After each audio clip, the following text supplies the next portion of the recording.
just to make sure that you know who to look out for if you are in the area. We do have multiple reporters who have been on the scene since this first broke. Several of them have been able to give us an idea of what has been taking place. The big takeaway was that several people appeared to be in medical uniforms. We don't have confirmation of where the shooting took place or what kind of establishment it was, but we do know that a lot of people were shaken up. Let's check in with Rob to see what things look like. Hey there, Alex. Just a moment ago, I spoke to a man who was not far from where everything was. You can actually see some SWAT teams going past us right now. We've been seeing this for the last 15 minutes or so. You can see they're on the back of that SWAT car right now, as this remains a very active investigation. But as I was saying, a few minutes ago, we heard from a guy who was not far from where the gunfire was, and he said that there was just complete chaos. He said at first, police mistook him for a suspect, but regardless, he was pushed back immediately, and he's just described a chaotic scene. As you can see, the media is gathered here right at this corner right now as police.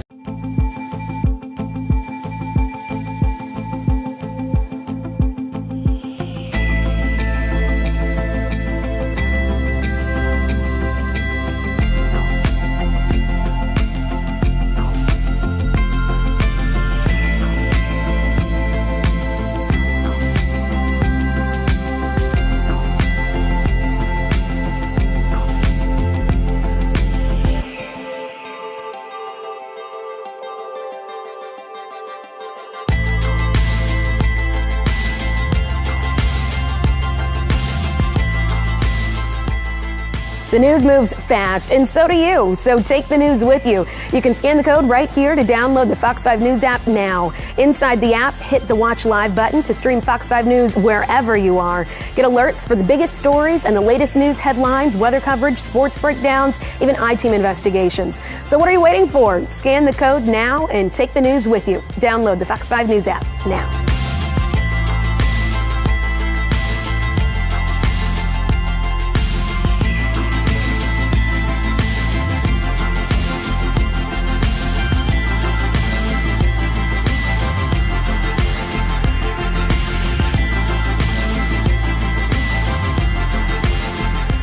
Get the power of the Fox 5 Storm Team in the palm of your hand. Scan the code right here to download the Fox 5 Storm Team app.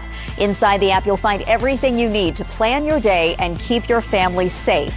Set your location to get instant notifications for weather near you and even get life-saving alerts when severe weather threatens. From your hourly forecast to a full 10-day breakdown, it is all at your fingertips. Scan the code now and take the Fox 5 Storm Team with you.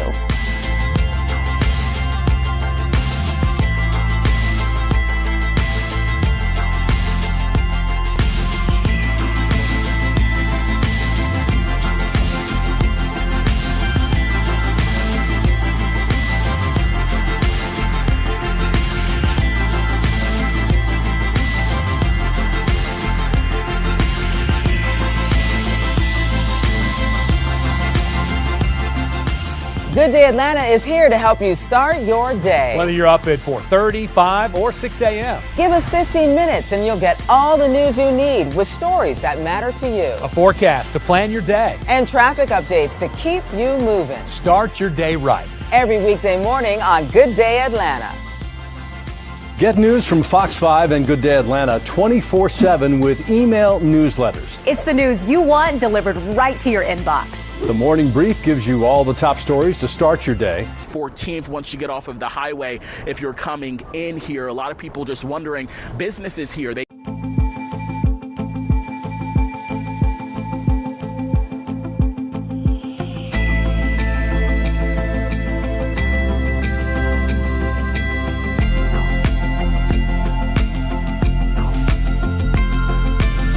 as they were just simply trying to get themselves checked out by a physician, Alex. Yeah, Eric, and of course, Atlanta police haven't specified which exact business the shooting happened at, but we did happen to see a lot of people dressed in medical attire, uniforms, things of that nature. Fox 5's Deidre Dukes to see what's going on from her perspective. still a very active scene as to police still arriving on site, repositioning themselves, as it were, as we continue to focus on the main area of activity there, Northside Hospital. You see a huge contingency of police officers gathered just outside there, right outside the doorway there. Also, all the way down the roadway here, we have sirens and lights and a lot of police activity, ambulances on scene, as police are still actively, really a two-pronged situation here, actively assessing the situation as they look for this suspect who remains at large at this time. Also, at the same time, really making sure that they are keeping people out of this area, because, of course, the immediate situation out here is to make sure that this is a controlled situation as far as it can be at this point, to keep people who do not have to be in this area out of the area while they try to go from building to building, searching for this individual who remains at large. I can tell you at this point, police have several roads blocked off here around this immediate active crime scene. They are asking people to stay away, making sure that people understand that this is not a drill, as some people who I've run into have asked me if there is really something going on downtown, or perhaps this is part of a drill. I'm assuring them that it is not. Unfortunately, you have a lot of people who frankly have not heard the news reports either on radio or television as to what is going on here right now, and so they might be walking or driving into what remains a very dangerous situation. So right now, again, police asking people to stay out of this immediate area as we continue to see SWAT officers, other patrol officers on foot and in vehicles canvassing the area. I don't know if you can hear it, Alex, but I hear some more sirens coming this way, canvassing the area. We also have choppers in the air. Yes, Alex, choppers in the air, searching for the person responsible for this violence that we are seeing unfold here this afternoon. Yeah, Deidre, we're getting some new information just into the newsroom. We now know there were 4 shooting victims. 3 of them have been hospitalized. 1 of them is dead. We know no other shots were fired after the original incident. If you're just now tuning in, we are following what Atlanta police say is an active shooter situation in Midtown. We first learned about this going on an hour ago. Atlanta police told everyone to shelter in place, to stay out of the way as they investigate, because the shooter is still out there. We do have a statement from the mayor. It reads, "I'm in close contact with the Atlanta Police Department as they're responding to the active shooter situation in Midtown near 1100 West Peachtree. Those in the area should shelter in place. Follow Atlanta Police for updates and stay tuned." We know if you're just now hearing this, this probably brings you back to last year when there was another active shooter situation in Midtown. If you remember, at the time, Atlanta police told everyone to shelter in place as they did their jobs to investigate. They later ended up finding a suspect at the airport. So I mentioned that to say, when these situations take place, it is best to stay out of Atlanta's police's way so that they can find that suspect wherever he or she may be. Speaking of the suspect, Atlanta police did tweet out photos of who they believe is responsible for what we now know is a deadly shooting in Midtown. This is what that person looks like. You'll see 4 images on your screen. In some of them, this person appears to have on a mask. In all of them, this person has on a gray hoodie, pants, and some sort of bag, perhaps a backpack, crossed over their body. Fox 5 has been on top of this since this news first broke. Let's toss back to Eric Perry to see what's going on there.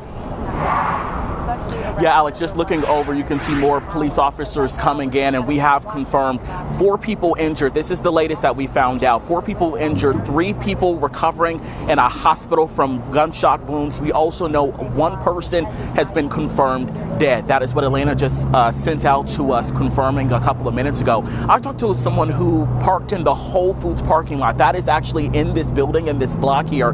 He went in just trying to get some food, and when he came out, that's when all of this happened. Of course, they're they're not letting him anywhere near the scene or anywhere near his car there. But I do want to point you back up to where we've been focusing our attention. It looks like some sort of command center where a lot of the law enforcement officers have been gathering. Again, a multitude of officers, a multitude of people here. We see Fulton County, we see MARTA police, of course, Atlanta police are here as well, and numerous amounts of undercover vehicles all helping in this case, and that's along with fire and EMS and all of those as well.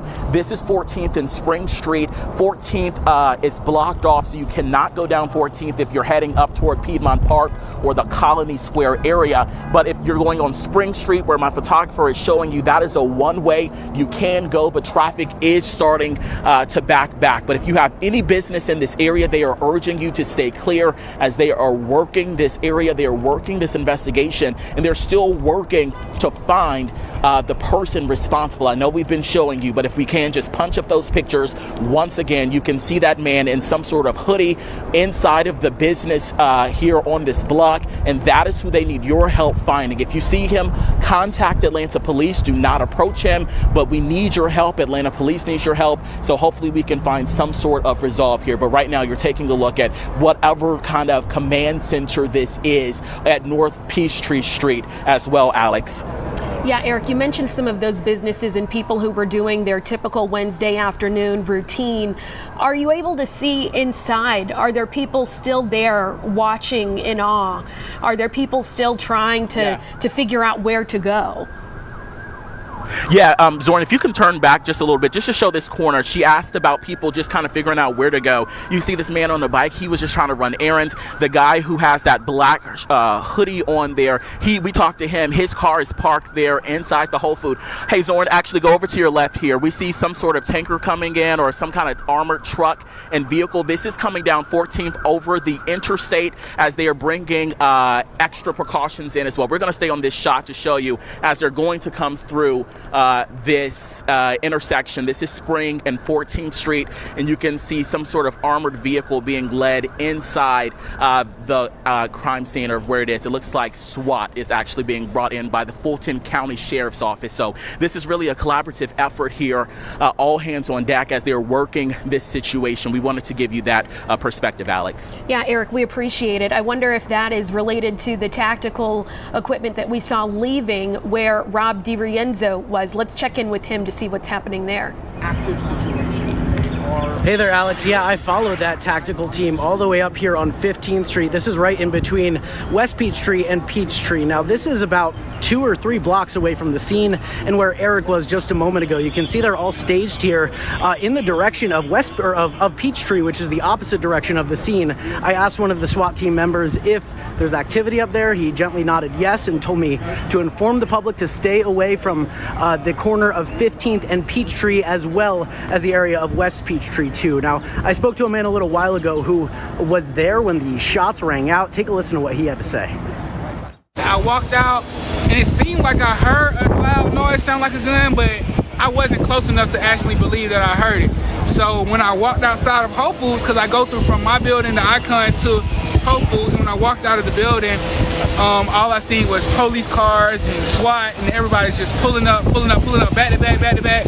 And my supervisor was right there at the time, and he was like, hey, make sure you stay close to the walls and stand back because we heard this active shooting.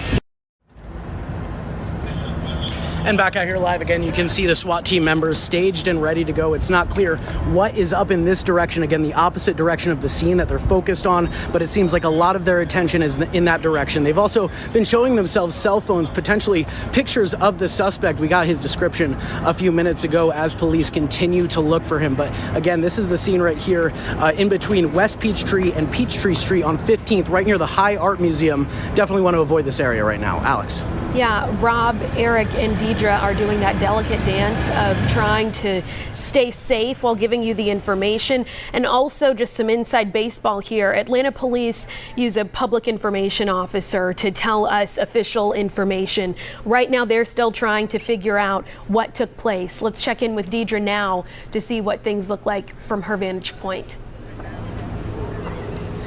Right now, we were just told that we aren't sure when we can expect, if this is going to be within the next few minutes or so, but we are told that we are going to be briefed by a police official at this location.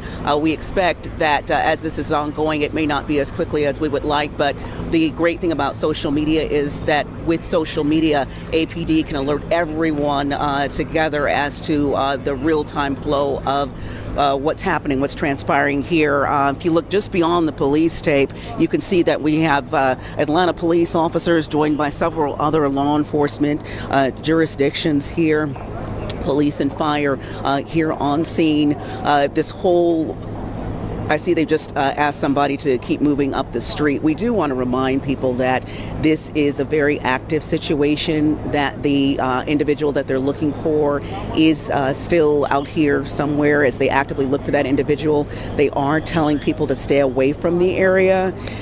They have people who are still on foot, of course, because you've got businesses here, restaurants, and they're asking people to stay out of the area if they don't have to be here. And if they are here in one of these buildings, they are asking people to shelter in place. Want to make sure that that's clear right now at this hour. But again, still armored vehicles in addition to our patrol cars, firefighters here on scene actively searching for this individual who remains at large at this time. We also still have Georgia State Patrol also making its way around here on the perimeter as we're hearing on the radio, possible sightings from time to time of this individual, someone matching the description.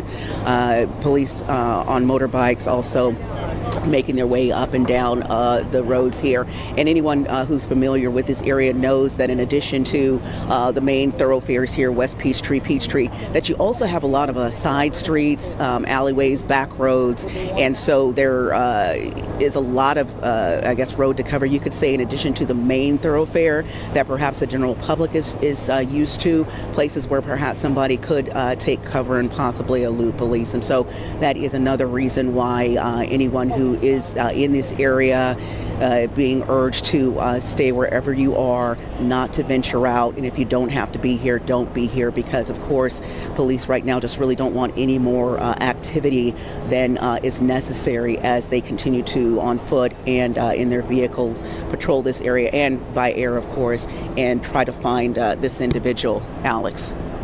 Deidre, we know many officers have been making their way toward where Eric Perry is. Let's see if there's any new developments from where he's standing. Hey there, just looking over as a lot of activities happening here. This is Spring and 14th Street. We saw that SWAT team coming in from the Fulton County Sheriff's Office. It actually went up and took a left, which would take you right to where a lot of the action is. Like Deidre said, there are a lot of side streets. There are a lot of different ways to get around. Those cars that you see, that is the parking lot of the Whole Foods shopping center. Some people are being allowed in. I see a couple of cars being allowed out, but that is really on the back side of where everything is. And then still want to take you back up to this corner here. That is where we've seen a lot of activity. It looks like a lot of first responders are gathering there for further instructions. We've seen a lot of people still coming in, but that is Peachtree Street, just a different vantage point of where Rob and Deidre, they're located. I'm at 14th and Spring, closer to the highway here. Spring Street still open, that's the one way, but 14th Street completely shut down. You cannot get in on 14th Street either way, especially if you're heading toward Colony Square or Crescent Avenue, or where a lot of the hotels. Here's what we're seeing where I am. A lot of people who have business or who live in this building are not allowed inside. They're not allowing them to go into any of the entrances. One man says he has to get in to work. He simply stepped out to get some food, and then that is when everything happened. Another person says his car is in there. He parked at the Whole Foods and went for a walk. They did not hear any of the gunshots or anything like that, but we do want to again just reiterate what we know. We know 4 people have been affected in this situation, 3 people taken to the hospital with their injuries, and 1 person confirmed dead. They are still searching for the man responsible. Again, we've seen a lot of different people going a lot of different ways, but Atlanta police have not said where this person might be. So that's where you come in. If you notice the guy, or if you know of this man or where he might be, come forward and help in this investigation. But again, you can just see a line of different first responders, a line of different agencies all coming together here, again, near 14th Street and Spring Street. Alex. All right, Eric, thanks. We continue to look at these images from the air and on the ground. If you take a look, some of them appear to show what might be a street. It's so blocked off that from this perspective, it sometimes looks like an alley. But we've seen multiple different law enforcement agencies moving about this sort of 4-block radius, it seems. Right now you're taking a look from above. As you heard Eric mention, it sounds like the back end of that Whole Foods is where he is. It seems like they're letting people occasionally out, as that does not seem to be the side that's most affected by the investigation. Let's check in again with Rob DiRienzo. Rob, what are you seeing now? Hey there, Alex. That's right again. I'm on 15th Street, right in between Peachtree and West Peachtree. Now, we saw a tactical medical unit a minute ago. It's basically a van of SWAT team guys that have medical training. They're able to do all the things that an EMT can, but they're also trained in SWAT. They just did a K-turn and went back towards the scene. You can see these Atlanta SWAT team members staged and at the ready. They are faced in the direction of Peachtree, which again is in the opposite direction of the scene. So that may shed some light on where they are focusing their search. But we don't know exactly where they're focusing their search. We do know that they have a drone in the air as well as helicopters to assist them in their search. But again, that is their main focus at this point, is trying to track down the suspect and get him into custody. Okay, Rob, thank you. We have another reporter on the scene, Claire. What can you tell us? Where are you? Yeah, Alex, we're live outside Grady Memorial Hospital, and I'm going to take this earpiece out because I can hear myself. But right now, things are very calm here. It's our understanding that there were 3 people who were transported to a local hospital. Of course, Grady Memorial Hospital, the only level 1 trauma center here in the city of Atlanta after Atlanta Medical Center closed last fall. So, of course, process of elimination, we're just assuming that they were brought here. The only signs we've really seen of that, at least since we have been here, we did see an Atlanta Fire Rescue personnel arrive. He was wearing tactical gear. He had a vest and a helmet. That's not typical for Atlanta Fire Rescue to be wearing those types of gear, that type of equipment. We also saw what appeared to be someone from Atlanta Police brass, so someone dressed in more business-like clothing, not the typical beat cop type of uniform, and with a badge around his neck. He was here earlier. So we do not have any confirmation, again, from Grady Hospital that those victims were brought here, nor from Atlanta Police. I've reached out to them. Our medical team has reached out to Grady to see if they will confirm from their end. But again, in the last several months, this has become the only level 1 trauma center in the city of Atlanta, so it is expected that these victims would be here at Grady Memorial Hospital receiving treatment. Again, at this point, we don't understand, or we don't have any idea about the extent of the people's injuries who were transported to the hospital, although keep in mind a 4th victim has been confirmed to be dead in this situation by Atlanta Police. And so we expect, of course, that those other victims likely also sustained very serious, if not life-threatening injuries. So we're going to keep an eye on things here at Grady. Again, it's almost eerily quiet here outside the hospital.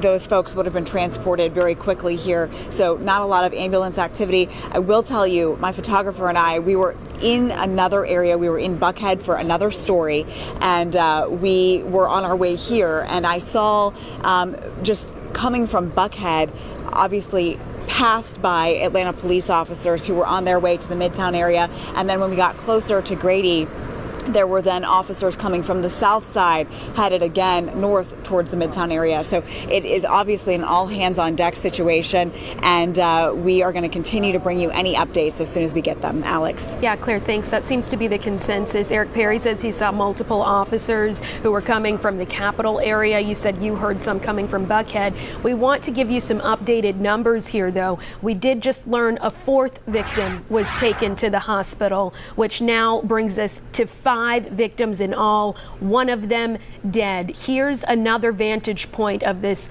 large police presence. It's not clear what intersection this is, but we do know they've been investigating the 1100 block of Peachtree. You can just see all of the officers speckled there on the screen. It's 1110 West Peachtree Street Northwest in Midtown. We know that's not far from a Whole Foods. That's not far from where many people do many of their afternoon activities. Here's a look at the suspect that Atlanta police are searching for. We keep showing you this image because this is a perfect situation for when, if you've seen something, you should say something. If you've seen someone who matches this description, who looks like these images, you're encouraged to give Atlanta police a call, as the main takeaway is a suspect is still out there. This is a live image from the ground. You can see multiple tactical units on the scene here. They've been arriving at multiple locations. We saw them at 14th Street. We saw them at 12th Street. It's not clear where this image is, but there have been multiple officers making their way in and around this Midtown area. Now you're looking at what appears to be people walking out of the way here.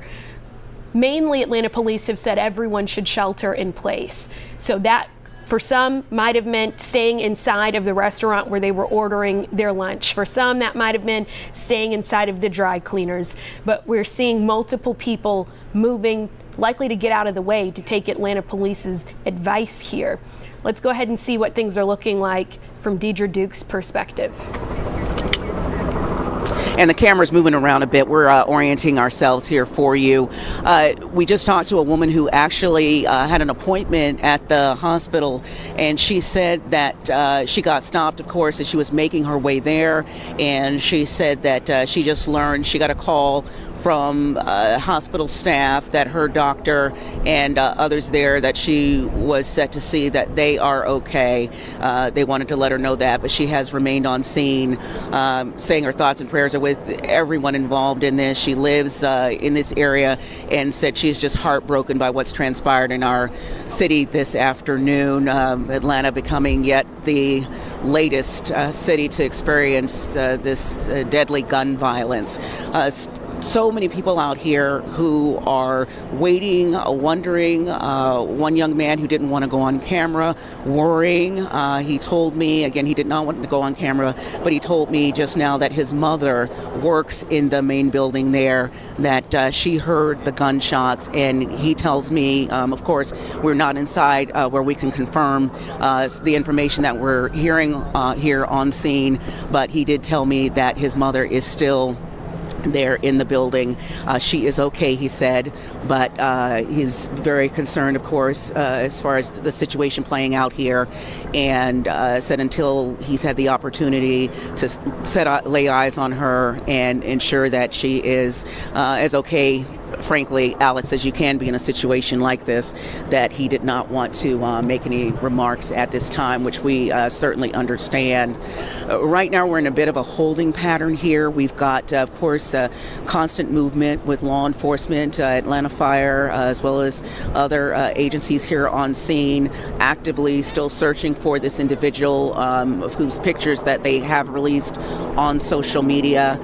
From time to time, we see a flurry of movement. I'd imagine possibly just hearing a little bit of the traffic from time to time, the radio traffic, possible sightings, possibly matching the description of the individual they're searching for, that sort of thing, or simply just redirecting resources. But at this point, still locking down this area and redirecting traffic away from here. In fact, I believe just from the lack of traffic that we're seeing in the area, that police may have actually kind of widened the perimeter. So we actually may have kind of a wider perimeter as far as people being allowed to even travel through by car in this area, because we still had kind of a steady stream of traffic here at 12th and West Peachtree. But I have noticed that we're not seeing as much of that as we were initially seeing. Also, people who simply have been trying to make their way home. Folks who live in some of these high rises, as well as having business here, who have been redirected at this point, because this is still a very dangerous situation. A lot of unknowns here as the search continues for this suspect, Alex. Yeah, Deidre, you mentioned a very important point, which is that these are people's loved ones that they are just now hearing about on the news. There's no indication of who the victims were or how they're doing. We do know one person is dead. 4 other people have been taken to the hospital. Now, we did just gather an interview with a witness. Let's listen to what that person experienced. It just make me wonder, where is he? It could be any one of us, not any one of us, but it could be anybody out here right now, and we don't really know who's the shooter.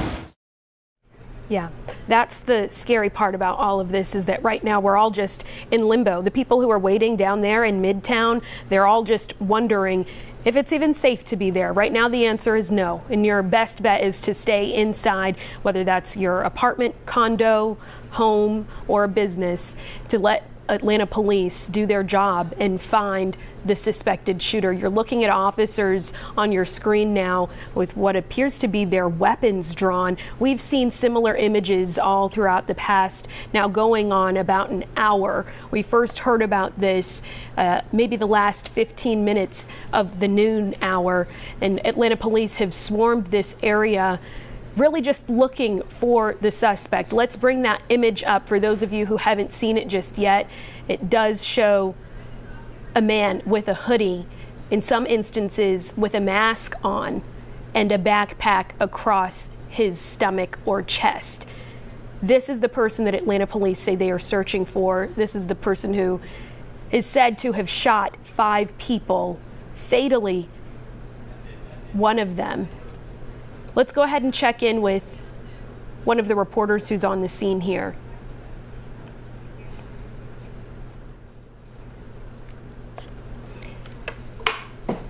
Again, Atlanta police first told us about this around noon. Here's more of those images live from the air of Atlanta police gathering at a corner, trying to get a sense of where that suspected shooter might be. We do know this is a collaborative effort. We have heard that the Georgia State Patrol is also looking into this. You see multiple agencies that appear to have tactical gear on the ground. And this is a map to give you an idea of where exactly this is.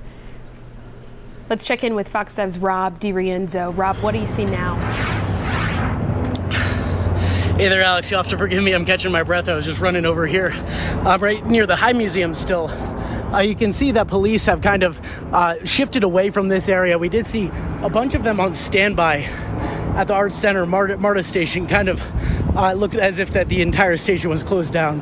Excuse me as I try to catch my breath. But again, police have left this immediate area and now they're trying to focus elsewhere. Okay, Rob, thank you. Let's check in with Deidre. What do you see? We have a little bit of activity here, but not a lot of movement on my end compared to what we're seeing with Rob. Not sure if what we're seeing with Rob might be some indication of perhaps in his immediate area, if there may be some sort of movement, some sort of possible sighting or something of that nature, or simply they're clearing the area for another reason. But if I can just get you just to move this way, Steve Heron, my photographer, manning the camera there, and we have a bit of a clear vantage point of the activity that is occurring just off of 12th Street, West Peachtree Street here, where the heavy activity remains at this hour. A situation now where this area is completely on lockdown. We have not seen any movement on foot of any individuals other than law enforcement, then police and fire in this immediate area. The rare sighting of pedestrians, those trying to make their way home or who have some business being redirected, told simply that they cannot access this area right now as police continue on air, via air and on foot, to locate this individual responsible for this deadly shooting. Also hearing from a young man who said that his mother is one of the employees there at the hospital, that she heard the gunfire, the shots fired, that she is okay, but understandably the young man and his mother in a very distressed state, I would say, understandably at this time, as you can imagine the situation there in inside the hospital, as well as we have the same activity, some activity going on outside. Just down the way here, we have several law enforcement officers gathered there in the middle of the roadway, meeting, no doubt discussing what their next moves will be. As you would expect, as they sweep the immediate area and continue to make their way out and searching for this individual. And one thing, Alex, to remind our viewers at home is that there are cameras all around this area, this community, and that certainly you would expect is to the advantage of police officers as they search for this individual. We have some more cars coming here to our left. We're just going to move out the way. You might want to back up a little bit, Stephen. Fulton County Sheriff's also on scene right now, coming in to lend their assistance. They have been here, but more officers obviously lending their assistance as well. But Alex, as you know, and as we've reported in the past with various high-profile crimes here, there is a vast network of cameras, both private and public, here throughout the city, Midtown, downtown. And so that has been in law enforcement's advantage in the past, as you would expect it would be so, to where they can immediately access some, if not all of those cameras, some of those cameras, and that should aid them in their search for this individual. Of course, the hope is that that person would still be in the immediate area, that they would not have to keep widening and widening and widening the search. But you can bet that those cameras, the access to those cameras, would be a tool, an aid in their effort to find this individual and quickly bring this to a resolution. All right, Deidre, thank you. Let's check back in with Eric. What do you see? Seconds ago, we saw another SWAT team with members hanging off the back of that SWAT team.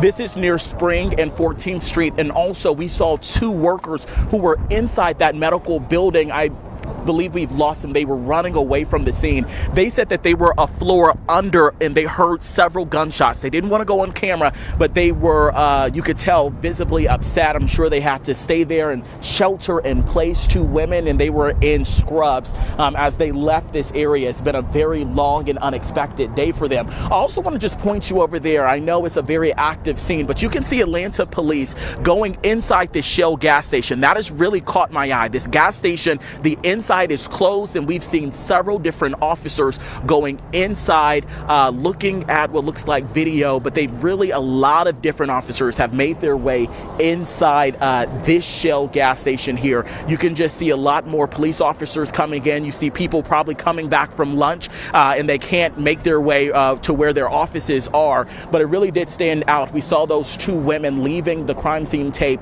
They didn't want to talk on camera, but they said they were the floor under where all of this happened, and what they describe as a medical center, and they said they just heard several gunshots. Again, we just saw a SWAT team with the Fulton County pull up. It took a left street up. That's probably 13th or 12th Street, which is going over to where the action is. And then my photographer is showing you really where a lot of the hub of activity is as well. So you can see they're gathered here up at North Peachtree and 14th Street, as it looks like people are starting to leave who might have been inside. Again, this is coming from the interviews that we've gotten here of a medical center, it looks like as well. But we're just trying to figure out exactly what is going on here. Okay, there's a lady who looks like she's in some sort of medical thing. She turned back to kind of head the different direction, but it looks like a lot of people who might be coming from where that shooting might have taken place might be released at this point, as I'm currently at 14th and Spring. Alex, we'll continue to try to see who we can talk to out here, but again, understandably, we want to give them their space as well, as this is a traumatic event that no one imagines on a Wednesday around noontime to go through.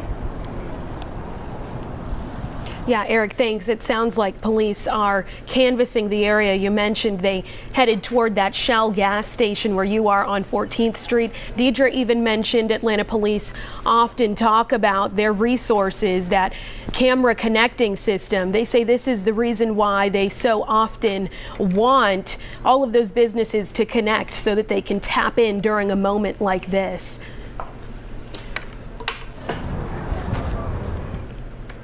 We're getting another image from the sky here, trying to get a sense of where Atlanta police are focusing their investigative efforts right now. That camera is sort of just locating, scanning, trying to see where police are focusing all of their energy. We do know that people are trying to find that one suspect that we've been showing you images of with the gray hoodie, with what appears to be a backpack across his stomach. We know, Christine, you've been here noticing all of this. I'm here on set with you, Alex. Christine Spiro here, as you're looking at these images of this suspect. And I wanted us to go back to those images because it's really telling. You bring up the issue with surveillance cameras and having access to those. And you can see in the picture on the left there, the suspect pointing his weapon in whose direction we don't know, obviously, but clearly this person is armed and dangerous, who still has not been caught at this hour. But it was pretty startling and striking to see that this surveillance did capture this suspect potentially in action here. Sadly, we've been telling you there have been 5 total victims here. One person we do know has lost their lives, but with this person being still at large, he clearly is armed. So this is not a situation where you want to approach this person, but it's just so critical to have the public's help in situations like this, because in the last shooting that happened, sadly, it was the help of the public who was able to identify that they spotted this woman in that case who was arrested eventually for causing that active shooting last year in Midtown. But here again, as you're looking at these images, we can't show this to you enough, of this individual that authorities are looking for, wearing that satchel across his chest and armed. Again, on that left picture, he is armed and pointing his weapon in that direction. And it looks like in the picture on the right as well, he's also holding that weapon in his right arm. So just something to look for, as again, we're still waiting on more details on what exactly went down here in Midtown on what is normally a busy and active area, Alex, with people, as you guys have been talking about, going to work, going about their day, having lunch. It was near the lunch hour when this all took place. But again, no word at this moment where this individual is and how far he could have gone at this point from the time when this event happened. Yeah, and we keep mentioning that last year's active shooter situation, which was also in Midtown, not far from where this took place, because that shooter was found near the airport. So when we say there's no telling where this person might be, absolutely, they could really be anywhere. But judging from the images that we've seen, it seems like investigators have been focused on a very specific area. I was on the ground last year where that first gunshot was fired, and it seemed like police were slowly leaving that area by the time we were on the air. Police were starting to check out some other areas. But at this point, it seems like police have very much so been focused on that one area. And it's very interesting to see that they brought a SWAT vehicle. A lot of times you see that in situations where someone might be holed up inside because those officials have access to devices to get someone out of there, whether they have to throw in maybe a gas bomb or something to get them to get out, or maybe they are in the negotiating stages. We just don't know until authorities can narrow down specific information that they feel comfortable with letting the public know. Right now, this is the best piece of evidence that we have right now of who authorities are looking for. Yeah, we're going to go ahead and toss back out to Eric Perry. He's been on the scene noticing police, scanned several different areas, the most recent being a gas station.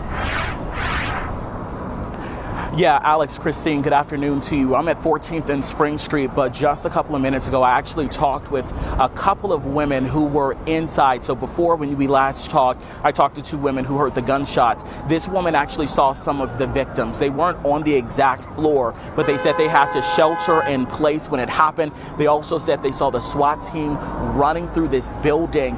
They believe that the suspect might have known. Again, this is not confirmed, but the woman told me she believed that the suspect might have known, and that she saw that he might have been shooting at people as they got off of the elevator. Again, this is not confirmed through Atlanta police, but this is from someone who just left out of the crime scene, who works in that building. I asked a question that's been on my mind since we first heard about this. This is a Wednesday at noon. what is going through your mind as a medical facility in Midtown Atlanta? This is the last thing that you're thinking about. And she says that has been the toughest part. She says they deal with irate customers all the time. She says they deal with people who are unruly, but they never deal with anybody with a gun who is malicious and have malicious intent. So she was visibly upset. She was visibly shaking. We're working to get that sound. Our editor's working hard in the back, but you can also hear just really the sound of sirens. That has been constant the last hour or so, as this is an active scene and it is spreading from where we thought it happened as they search for the suspect here. I just want to take you over my shoulder one more time to show you just how active it is from all different vantage points. This is 14th Street in Spring. They're heading to North Peachtree Street, which is closer to where it happened. And then you can just see people are starting to gather. If you can zoom to my left, just to kind of show people gathered here. Some people have worked there. Some people are coming out of their offices. Some people were just going to lunch and they can't get back in, but just showing you the active scene that it is. But we wanted to just share that particular story of someone who was inside. You know, she's still trying to deal with it. A lot of us are still trying to deal with it. You at home are trying to deal and grasp our head around just exactly what happened inside that facility. But she says that he might have been just aiming at patients, is what the woman who worked there said. But we're working to confirm all of this with police. Alex, Christine.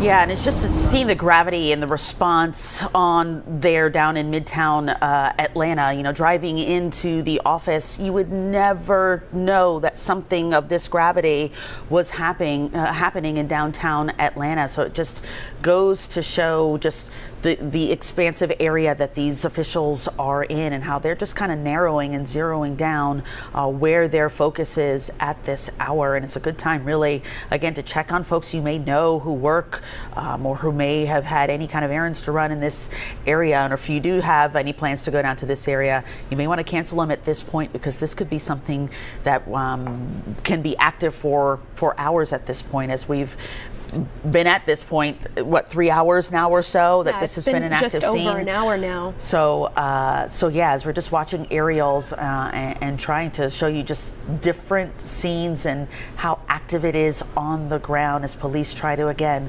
find the individual who did this. And hopefully, as we're trying to talk to witnesses, they're the best eyes and ears on the ground for these officers as well. So I imagine they're getting a chance to talk to some of the people who may have seen something, who were close to the scene. Their information is also key to try to narrow down exactly what happened here. Yeah, and we're also tapping into our sources. We've reached out to area hospitals to try to get a sense of where those victims might have been taken. We are now learning that Grady Hospital will give us an update in the next 10 minutes at 2:20.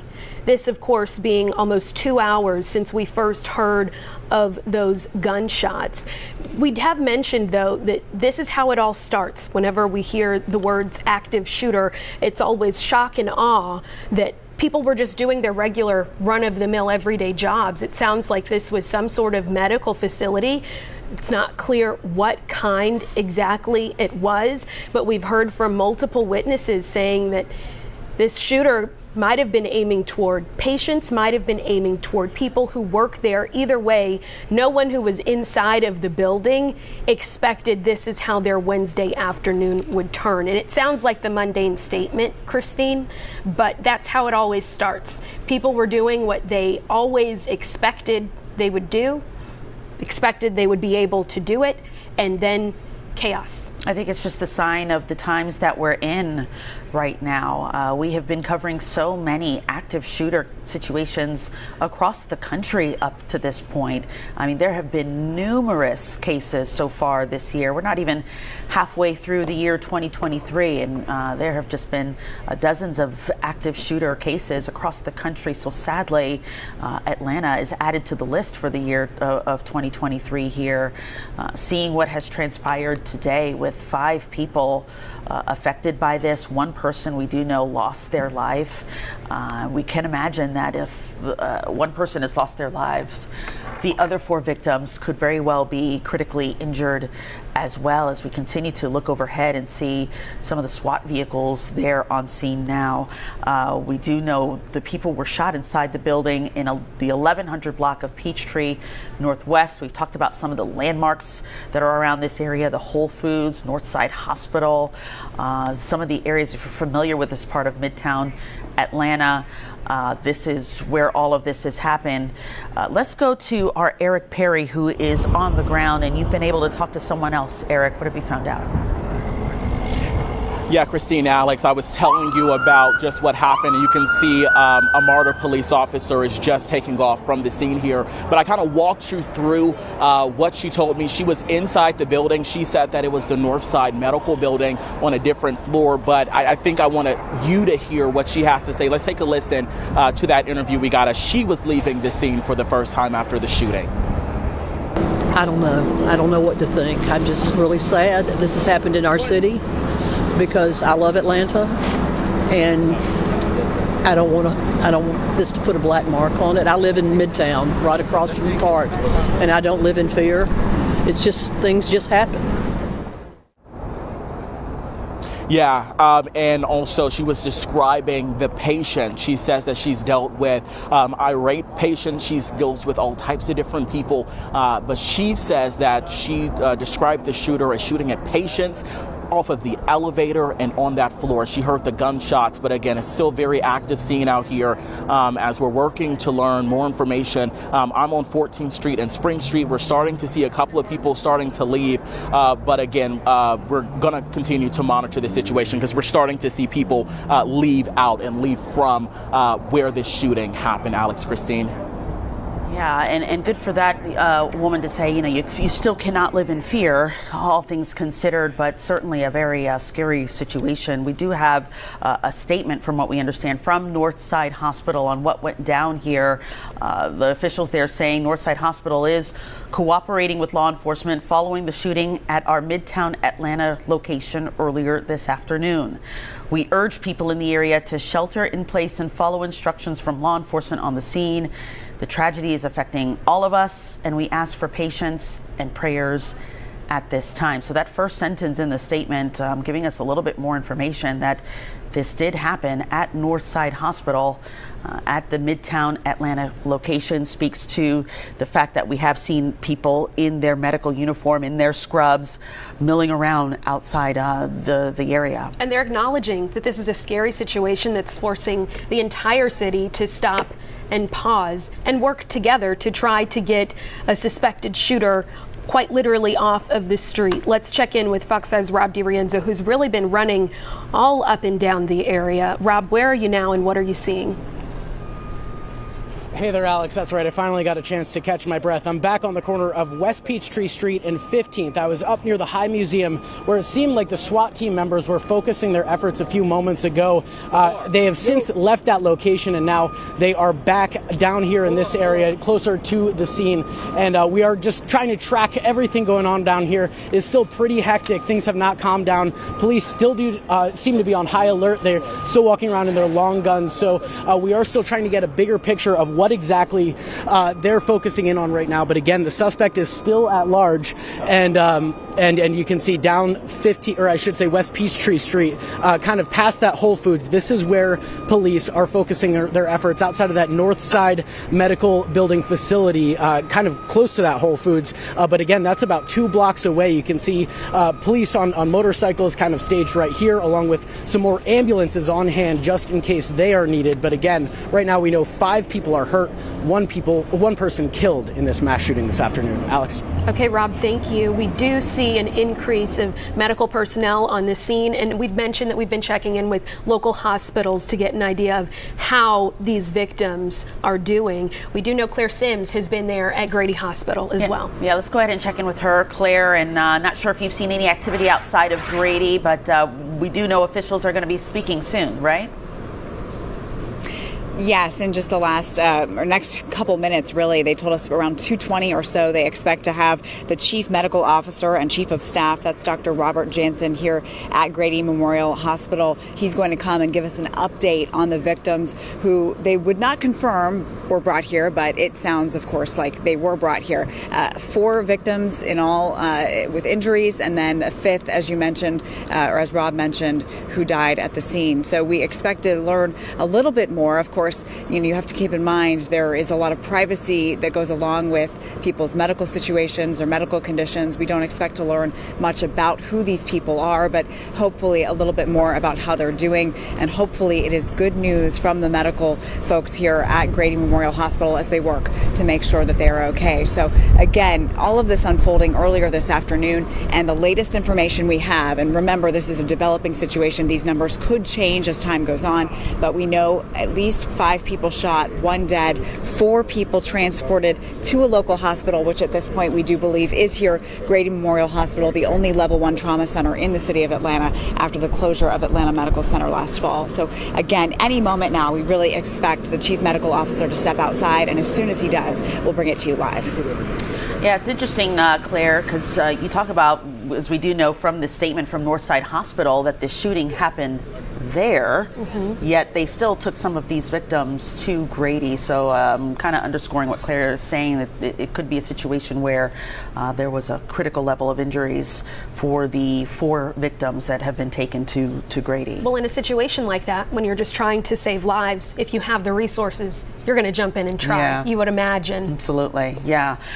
Again, if you're just joining us, we are following this active shooter situation that happened at Northside Hospital, according to officials there, where it appears one man opened a fire, from what witnesses are saying, as patients were getting off the elevator or near the elevator. And these are the images that officials have released to us to get out to the public, because they need the public's help finding this individual who is considered armed and dangerous. You can see in some of these images the individual pointing his weapon. So these surveillance images captured, right, it appears at the moment where this frightening situation happened. 5 people, again, injured here, 1 person losing their life. We're not sure we're going to get the name of any individuals at this point. We do know in the situations where when someone is killed, next of kin usually has to be notified before officials release their names to the public. So we don't have that information just yet. Hopefully in a few minutes when Grady comes out and officials give us more details, we'll get a little bit of a bigger picture of what went down here and how the victims are doing. And we've been speaking to witnesses all throughout the afternoon, those who were comfortable speaking on camera and those who were not. Someone did tell, I want to say Eric Perry, that she believes the shooter was shooting near an elevator. So if you can imagine, you've been on an elevator, you're walking out, you're thinking you're just going to check in for your appointment, and all of a sudden you hear bullets. Of course, we don't know what kind of office this was. We don't know what they specialize in, but you can imagine these are people who were concerned for their health in some capacity to end up in a situation like this. Yeah, as we're kind of mapping out for you and pinpointing where this all took place near the 1100 block of West Peachtree Street on a busy midday. This all taking place, yet another active shooting here in our country. Sadly, we're seeing it in our backyard here in Atlanta, Georgia, and there's just been a swath of resources that have been on the ground, not only from APD and Fulton County Sheriff's Department, but we've got SWAT out there, even MARTA police out there, fire trucks out there, all hands on deck really to try again to zero in on where this suspect potentially fled to. Has to be frightening for the folks there at Northside Hospital to hear gunshots going off in the place where you work, in a hospital, not a place where you would expect this kind of violence. So we don't know what association this person may have to the hospital, what this association this person may have to anybody who works at the hospital.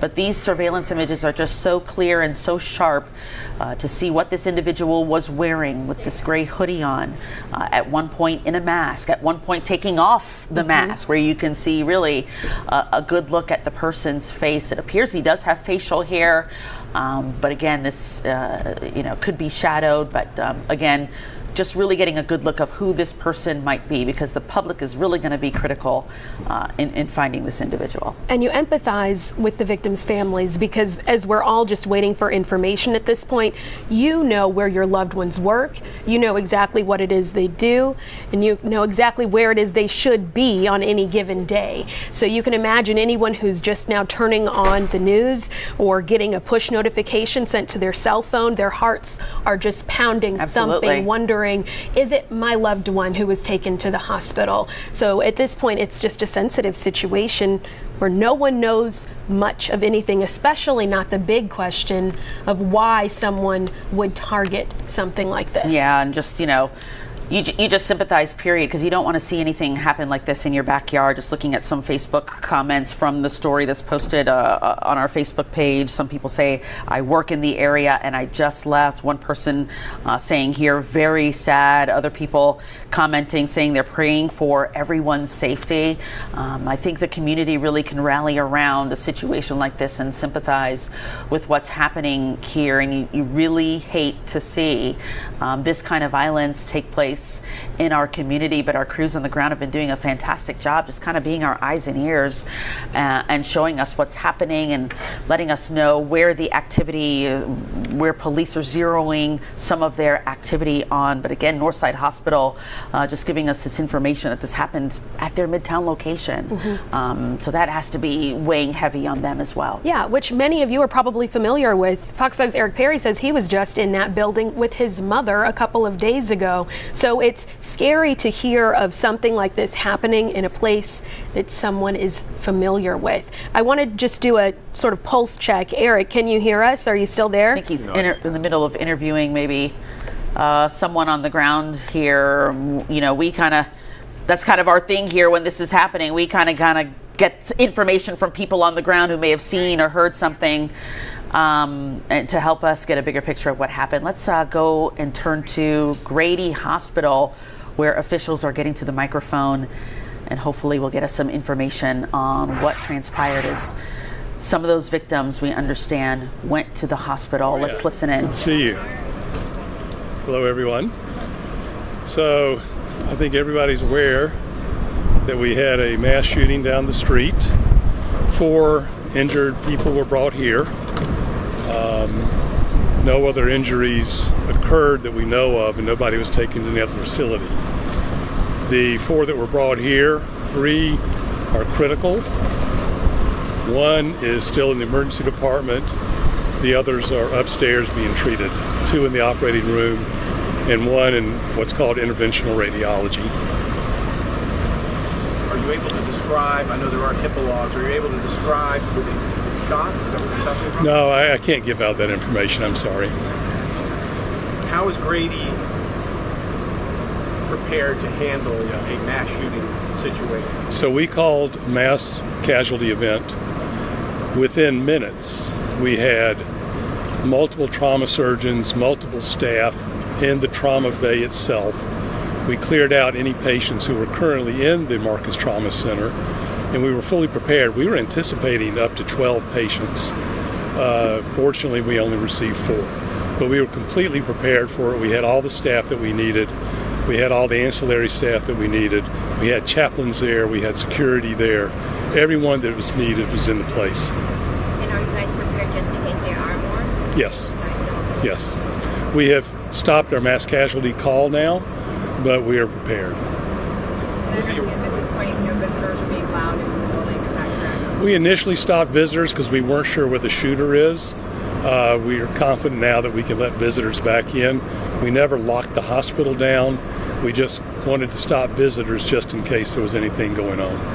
Can you tell me what the mass casualty protocol is? I'm sorry, I couldn't. The protocol you said that you guys... So when we activate our mass casualty event, that immediately starts our command center. We bring all the surgeons, all the nurses, all the ancillary staff to the trauma center itself. It goes out over both remotely through phones as well as announced over the loudspeaker. And then we start clearing out operating rooms, and we start clearing out the emergency department in case we need additional space. I know you can't give us a lot of information that could identify, but can you tell us if these are adults, children, any age ranges? They're all adults. Any genders, anything along those lines? No, I don't have that. Have their families been notified? Are they here? We know that a couple of families are here, but I don't know about the other ones. You said originally you were preparing for 12. Yes. The original call come in that there might be 12 coming? That's what we heard initially, but I think in any of these situations there's a lot of confusion, as you know. All right. I think that these guys. Thank you. To clarify the numbers. We'll keep you guys updated. 3 critical, 1 in ER. So there are 4 people total, but 2 in the operating room. All right, those are officials from Grady Memorial Hospital trauma response team talking about the casualty situation among the victims that were shot this afternoon in Midtown Atlanta at the North Side Medical Building. Just to kind of familiarize you with the area, it's right by the Whole Foods Market that's there. The Alston Bird Law Firm is right across the street. He said he's treating several victims there, that they were ready for this. And these folks run through these kinds of mass response drills all the time. They're operating on 2 people, I believe, a couple of others in critical care. He said that they are not anticipating any more victims at this time, and that they've stopped their sort of mass casualty response because they believe the active shooter part of this situation is over. Yeah, they declared a mass casualty event, and that's when all their surgeons, all the people on their trauma teams, all their staff go to the trauma center. And he said they were ready to take in as many as 12 people at the time. But again, only 4 people, victims, were at the hospital. 3 critical, 1, he says, in the emergency room still. And like you said, Tom, they have now there's no longer a mass casualty call there at the hospital, so they are allowing visitors back in and out of Grady. But it just goes to show how people have to prepare for this, how hospitals have to prepare for this. Yeah. And thankfully, hopefully, they're going to be able to save the 4 people who are still there in critical condition. And so here's the corner that we're talking about. These are live pictures from Skyfox 5. You can see the heavy police response there. Obviously, this is a mixed-use area. The area has been cleared out. There's a lot of law firms in this area on West Peachtree. That right there is the North Side Hospital entrance, and you can see it there on the ground. There are medical offices in there, doctors' offices. It's not a hospital per se where people are treated on the scene, but it's a medical facility, and Northside officials telling us that that is where the shooting happened. Let's get out to Eric Perry, who's live there on the scene, been there all afternoon. Eric, what more can you tell us? Yeah, Tom, I actually have someone who was inside. Dr. Ali, I know this is not how we wanted to meet, but walk us through when you noticed something was happening inside the building. Well, I was on my lunch break, and I was taking a work call as I was walking around the building, and I noticed a lot of commotion around the lobby area. A couple cop cars pulled up, and a couple officers pulled out, and they were drawing their firearms. So that's my building. And so I felt it incumbent upon myself to try to find out what was going on. And as I was walking in the door, I'd say maybe half a dozen, if not more, cop cars pulled up, and a number of officers pulled out, drawing their AR-51s. And so I thought something, I knew something very wrong was going on. So I walked into the lobby, and security police there was right at the doorway, and I asked him what he knew, and he told me that he'd heard a couple shots coming from the 11th floor. And what is that 11th floor? What kind of area or what kind of services do they provide on that? There's a general medical practice on the top on that floor. It's an outpatient medical practice. And at any rate, he also mentioned that he's noticed a pool of blood in one of the elevator cars when it came down from that floor. And so that's what alarmed him to notify the authorities. You mentioned off camera something about a car and a window being shattered. What do you remember seeing about that? Yeah, so as soon as I found this out, I came back to my department and it activated a code silver to alert my staff and patients, anybody in my department, that there's an active shooter. It's mostly for staff. We gathered, and I made an executive decision to have everyone evacuate the department. And we had two cancer patients that we also brought out, and we met at our meeting location for fire drills here. And when we debriefed, we noticed that one of our staff members wasn't present, and that's our practice manager. So we called her, and she said she is sheltering in place in the gym, which is right by the door, right by the exit. And I didn't know more about that until I got to her, and I went back and got her from the gym. And when she came out, I noticed that there was a car right in the loading dock area with the window shattered. And there was some piece of equipment next to it, and she had mentioned that when she came back out of the department, she saw that someone tried breaking into her car, and there was a stairwell, like a utility stairwell that none of us really use, right by the loading dock area that she thought was suspicious. So we think maybe the suspect was trying to make a getaway with her car. Her hazards were on. Not sure that that's the case, but we got her back, and we made sure that all of our staff members were safe and sound, and our patients were all okay. And yeah, we've just been, just staying alert and staying vigilant, and it's very regrettable what's happened. Last thing, and then I know it's been a tough day, but I hear you saying, my building, my staff, we have her back. Talk about the camaraderie, talk about the community.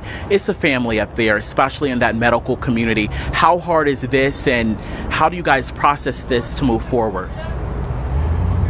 I'll have to get back to you on how we process this. At this point in time, it's more about just making sure we're following due process, making sure everyone's safe, everyone's okay, both physically as well as emotionally, with this incident. It's about doing and acting and making sure that we are all okay. But yes, we're a family, and we need to look after each other.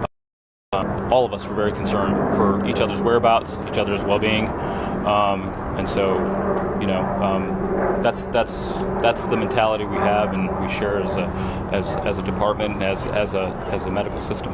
Dr. Ali, thank you so much. Thank you, and we're thinking and praying for you and your entire staff. You just heard he's in radiation oncology. They are inside that building when he noticed something was wrong. But something that, again, just stands out, they stand together, they stick together, and they're going to push through this together as a family, even in immense tragedy.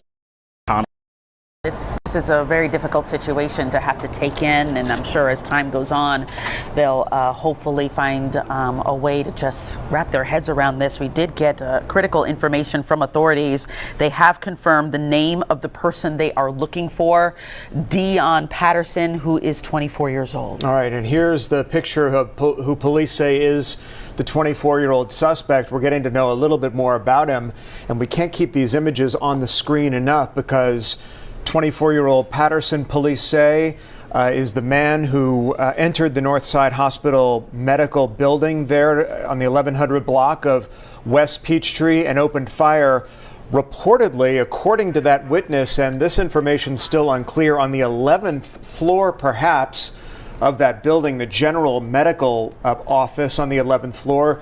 He provided some extraordinary eyewitness accounts saying that one of his colleagues noticed blood on the floor of one of the elevators, a pool of blood, that they followed their fire drill protocol and exiting that building and met sort of at a meeting place on the street.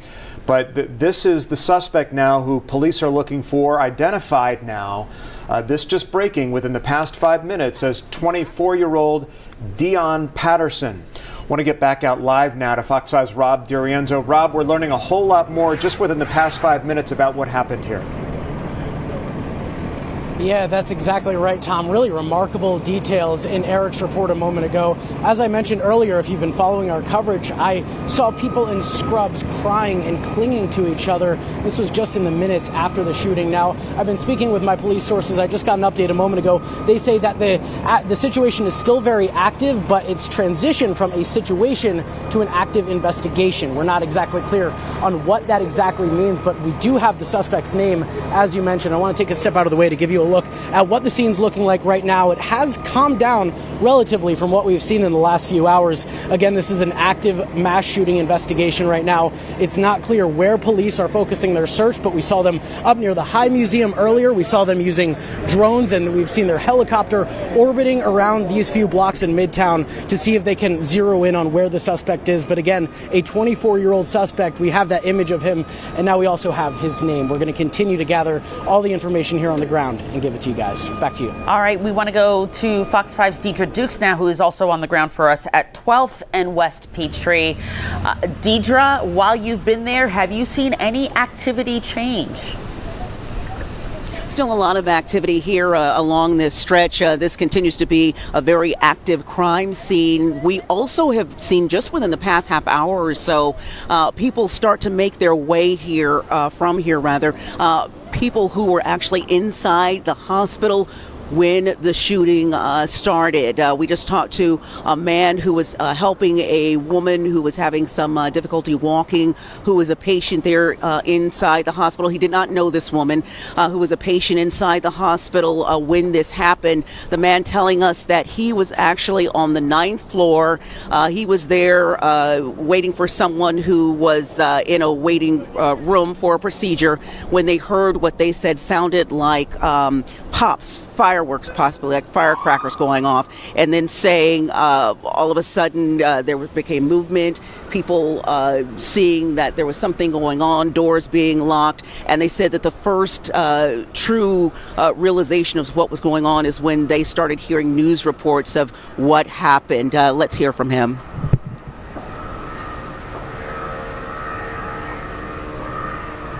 He stayed with me the whole time, even while we were in the lobby area, and he helped me down the stairs, and he made sure that I was taken care of. I really appreciate it.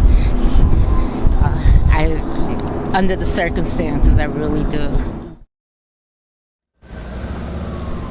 Now, that sound was from one of the individuals that we interviewed, a woman who was in the hospital there for a procedure. She did have some difficulties, some mobility issues, and so the gentleman who kept her calm, others there in the area, as he said, they were on lockdown on the 9th floor as all of this was going on. He's told us that he does have some military experience, military background, and so that he was in that mindset to try to keep everybody calm during the situation as it unfolded. He did say at one point the elevators started moving. They saw it coming up to their floor, and that, of course, they were very anxious, not knowing who was coming out of that elevator, of course, as they did not know exactly where this active shooter might be in the building. When they said SWAT came out of that elevator, and there was a great sigh of relief. And they just made it down here again about a half hour or so ago. So very slowly, from our vantage point, we're seeing every now and then medical staff making their way out of the building and down the road, being led to another area, as well as some people who are patients today in the hospital who also are being allowed to leave, being released. Just everyone's thoughts and prayers with everyone who's injured or tragically lost their lives here as the search continues for that gunman, Christine. Yeah, Deidre, thank you. And, we see all these police officials run to the scene when everybody is trying to clear. They're running into that danger. Just speaks to the gravity and just the courage a lot of these officers have. It's the feelings among those people who were trying to get out of the building when this shooting was apparently happening is really unimaginable. And you got to hand it to first responders who, as you said, Christine, run right into the building to try to either defuse the situation or capture the suspects. Speaking of, we just got confirmation from Atlanta police that they have recovered a vehicle apparently that was carjacked and dumped in Cobb County. Now we're trying to piece together how that might or might not be connected to the suspect. Speaks to how fluid this is. Let's go to our Morse Diggs, who is in Cobb County. So tell us what you've been able to find out, Morse. Well, my law enforcement sources tell me that the suspect left Atlanta probably at least an hour ago. Behind me, an active scene at Campbell Middle School in Smyrna. Here's what I know. The suspect carjacked a male driver. I believe the car to be a white Tacoma. He then was driving this car around. There are license plate readers throughout the area in Cobb County. There were several hits. We have been tracking this for the last 30 minutes as Cobb County Police, Smyrna Police, move from place to place trying to find this suspect. I'm told he ditched that white vehicle, started running, and right now the latest look for him is in and around this area in Smyrna of Campbell Middle School. There are dozens of police officers in this parking lot along the backside. I just came from there. Obviously, they want to make sure that the school is secure. I've not been able to talk to school officials because we have simply been tracking the blue lights as they move around the Smyrna area. All this started in Smyrna around Spring Road. That is the location of the carjacking. And now you see law enforcement sources, as they get more information, they're going from side to side. But right now, Matt, I'm going to come back to you. They believe that this man ditched the car, is on foot, and is running around here in this neighborhood somewhere in and around Campbell Middle School. When I get more, we'll come back to you. Reporting live from Smyrna, I'm Morse Diggs, Fox 5 News. Critical details that you gave us there, Morse. Campbell Middle School, now an active scene there as officials try to find this suspected shooter, the person they believe was responsible for the shooting in Midtown Atlanta, now fled on foot. Just want to kind of reiterate what Morse said about we don't like to hear that any of this happened, but especially when a middle school is now involved in the situation. However, Morse telling us from his early reporting that up at Campbell Middle School, where Smyrna and Cobb County Police have descended upon that area, at least for now, no children in that school were impacted by this, that suspect, we want to repeat it as many times as possible and keep his picture up on the screen, 24-year-old Dion Patterson, according to Atlanta police, dumped the vehicle that he had carjacked, the white Tacoma. As we take a look at what is his driver's license photo, we understand, dumped the vehicle near Campbell Middle School. Again, early reporting saying that no children were put in danger, but now has fled on foot. And Morse telling us that area now is just swarmed with Smyrna and Cobb County Police. And we're dealing with someone who's considered dangerous, was willing to carjack someone to try to get away from authorities, according to police. So if you do see Dion Patterson in the area, again, now we've got an active investigation in Cobb County from Fulton County. He could be anywhere at this point, as he has now fled on foot. But this is who you need to look out for. Those surveillance images gave us such a clear and crisp look at who this is, but this close-up of his driver's license picture, again, really gives you a good image of what to look for. Yeah, Morse was talking about the license plate readers that were able to, it's extraordinary. And one thinks back to the situation that happened in August, right in the same area of Midtown Atlanta, where the female suspect had opened fire fatally also in that case, and wound up at Hartsfield-Jackson International Airport. Christine, you and I have talked about it on so many occasions, how the extraordinary technology led police to capture this woman inside the terminal at Hartsfield-Jackson International Airport. I believe that they're employing the same tactics in order to track down 24-year-old Dion Patterson. Yeah, and it's just so helpful to get just the public's help in all of this. This is a situation where you do not want to approach this person. You want to call authorities immediately if you spot Dion Patterson anywhere in your area. Again, Fulton County has an active investigation. Now we're in Cobb County looking to see if there is a connection here. Patterson has since fled on foot, but if you're just joining us, there was an active shooter situation in downtown Atlanta today, Midtown Atlanta at Northside Hospital. This is what it's looked like on the ground there. This scene certainly has not cleared out, so that's just something to take note of, even though we're seeing activity in Cobb County right now. But the scene at the 1100 West Peachtree has not cleared out. We've got SWAT, APD, Fulton County, firefighters all on scene there, U.S. Marshals, all trying to put the puzzle, the pieces of the puzzle together to just get an answer to why this happened. What association does this person have to Northside Hospital, or maybe the individuals who were there? These are all the questions that authorities are trying to answer. I'm sure they're interviewing individuals to try to get to the bottom of who this person might be. They may very well be headed to Deion Patterson's home just to see if there are any clues there as to why this happened today. You have to imagine they're fanned out all over the city. These are live pictures of the scene where this all happened, to kind of reset the table for you now. Again, on the 1100 block of Peachtree Street Northwest, where police and Fulton County marshals are gathered. This is a multi-agency response. Obviously now Cobb County Police and Smyrna Police are involved here as the suspect, 24-year-old Deion Patterson, was suspected to have ditched a car that he allegedly carjacked from a man, a white Tacoma, and police were able to track that vehicle down with license plate readers up at Campbell Middle School, where we understand that the children who are there are safe. Patterson, has now fled on foot, and that is where the location of this investigation is now shifted. And we did just get some information from Atlanta Public Schools. If you have a student at Campbell Middle School or within Atlanta Public Schools, that the district is holding dismissal now for the Washington and Midtown clusters. Atlanta Public Schools, Washington and Midtown clusters. The district is holding dismissal right now. So if you have a student affected and within that area of the district, you may be getting alerts on your phone, you may be getting alerts by email, but officials want you to stay home. Parents, I know the response immediately would be, the impulse would be, let me get in my car and go to my school and get my child.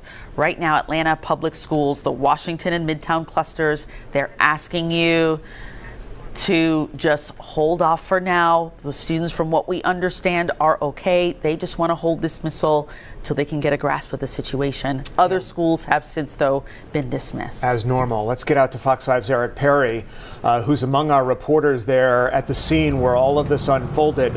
Eric, you just spoke to one of the clinic employees there who gave you some extraordinary information about where this shooting might have taken place up there on the 11th floor of the Northside Hospital Medical Building there next to the Whole Foods in Midtown Atlanta. What more can you tell us?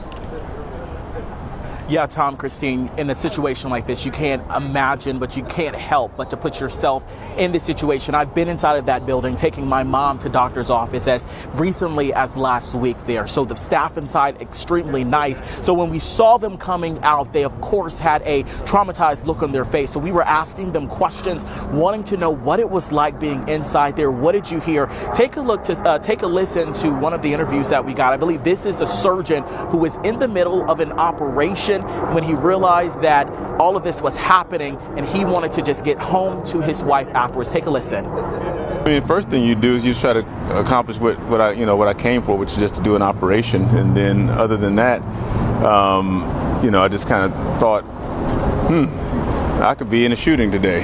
And I just followed the directions of the officers, and they kept us safe, and it wasn't really an issue. So I just thank God that nothing more came of it up to this point. Hopefully they'll apprehend him pretty swiftly.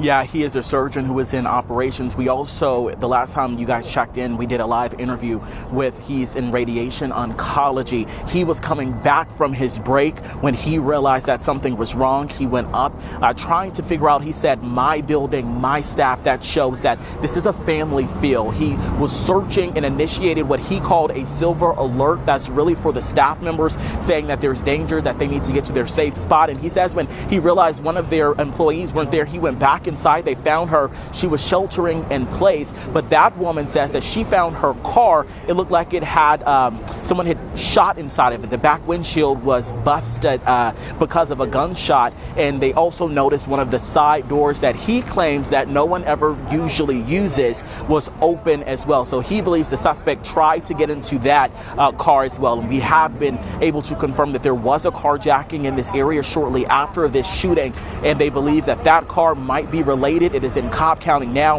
but they might have been trying to find just different cars. We simply don't know, but we talked to people who were inside that building building. I talked to another woman who was inside. She works on the floor underneath. So she works on the 10th floor. The 11th floor is the top floor of that building. She says that she believes he might have been shooting at people as they got out of the elevator, which is scary.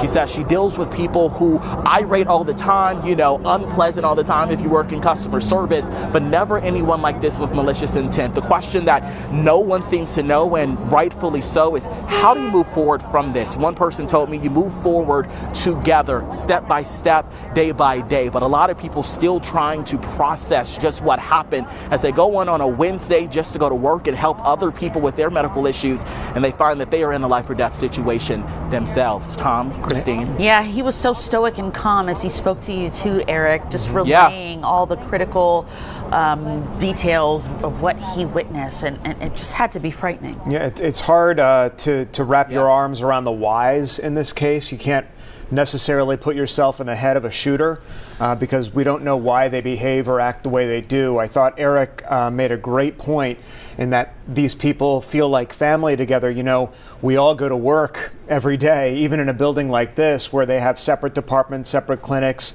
separate organizations perhaps, but you see the same people on the elevator every day. You run into them at lunch if you're down at Whole Foods grabbing a sandwich. And when you find yourselves in this kind of situation, it's when you all pull together, as it sounds like what happened in this case. And sadly, they might know the victims who were injured. And again, as we've been telling you guys, one person has died from their injuries. We got to hear from officials at Grady Hospital today who received those 4 victims. Let's listen in on what they revealed to us at a press conference earlier. That we had a mass shooting down the street. 4 injured people were brought here. No other injuries occurred that we know of, and nobody was taken to any other facility. The 4 that were brought here, 3 are critical. 1 is still in the emergency department. The others are upstairs being treated. 2 in the operating room and 1 in what's called interventional radiology. All right, so you heard there from Grady officials that they are treating 4 people at this moment, 3 in critical condition. 1 was still in the emergency room, and they had to activate their mass casualty event protocol to make sure all hands were on deck there at Grady at their trauma center to help whoever they could. Even chaplains were there on call as part of their protocol to make sure everyone got the help they needed. And so we just got some new information as we were listening to that sound. Apparently Atlanta police has lifted the shelter-in-place order that was in that area where the shooting scene happened on the 1100 block of Peachtree Street Northwest, where all this went down. The Northside Hospital building, Whole Foods, Alston Bird, several other law firms, a residential apartment complex right across the street. Just to familiarize you where all of this happened, Crime Stoppers is now offering a $10,000 reward for information that is leading to the capture and the arrest of 24-year-old Dion Patterson, who police say carried out this shooting today at the Northside Hospital medical building there on West Peachtree. And here you take a look at his driver's license photo. He apparently is on the run, we understand, in Cobb County. He was driving a carjacked vehicle, which was reported earlier to have been a white Tacoma. We're uncertain of that right now.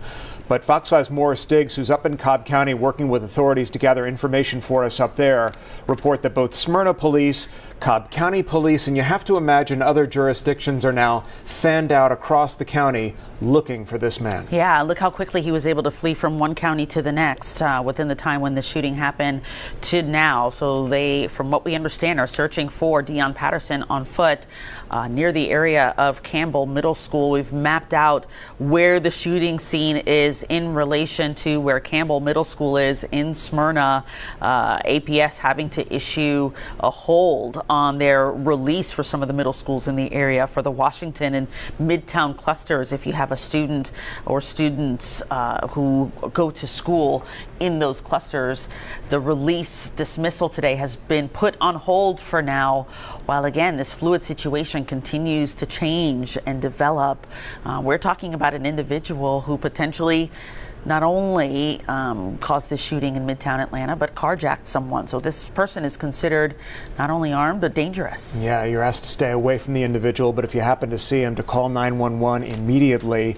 I want to give you some information that Eric Perry gathered for us earlier today when he was talking to one of the medical professionals there in the Northside Hospital building, and talking about that this might have unfolded on the 11th floor of the building, which is described as a general medical clinic. Maybe general practitioners, doctors practice there.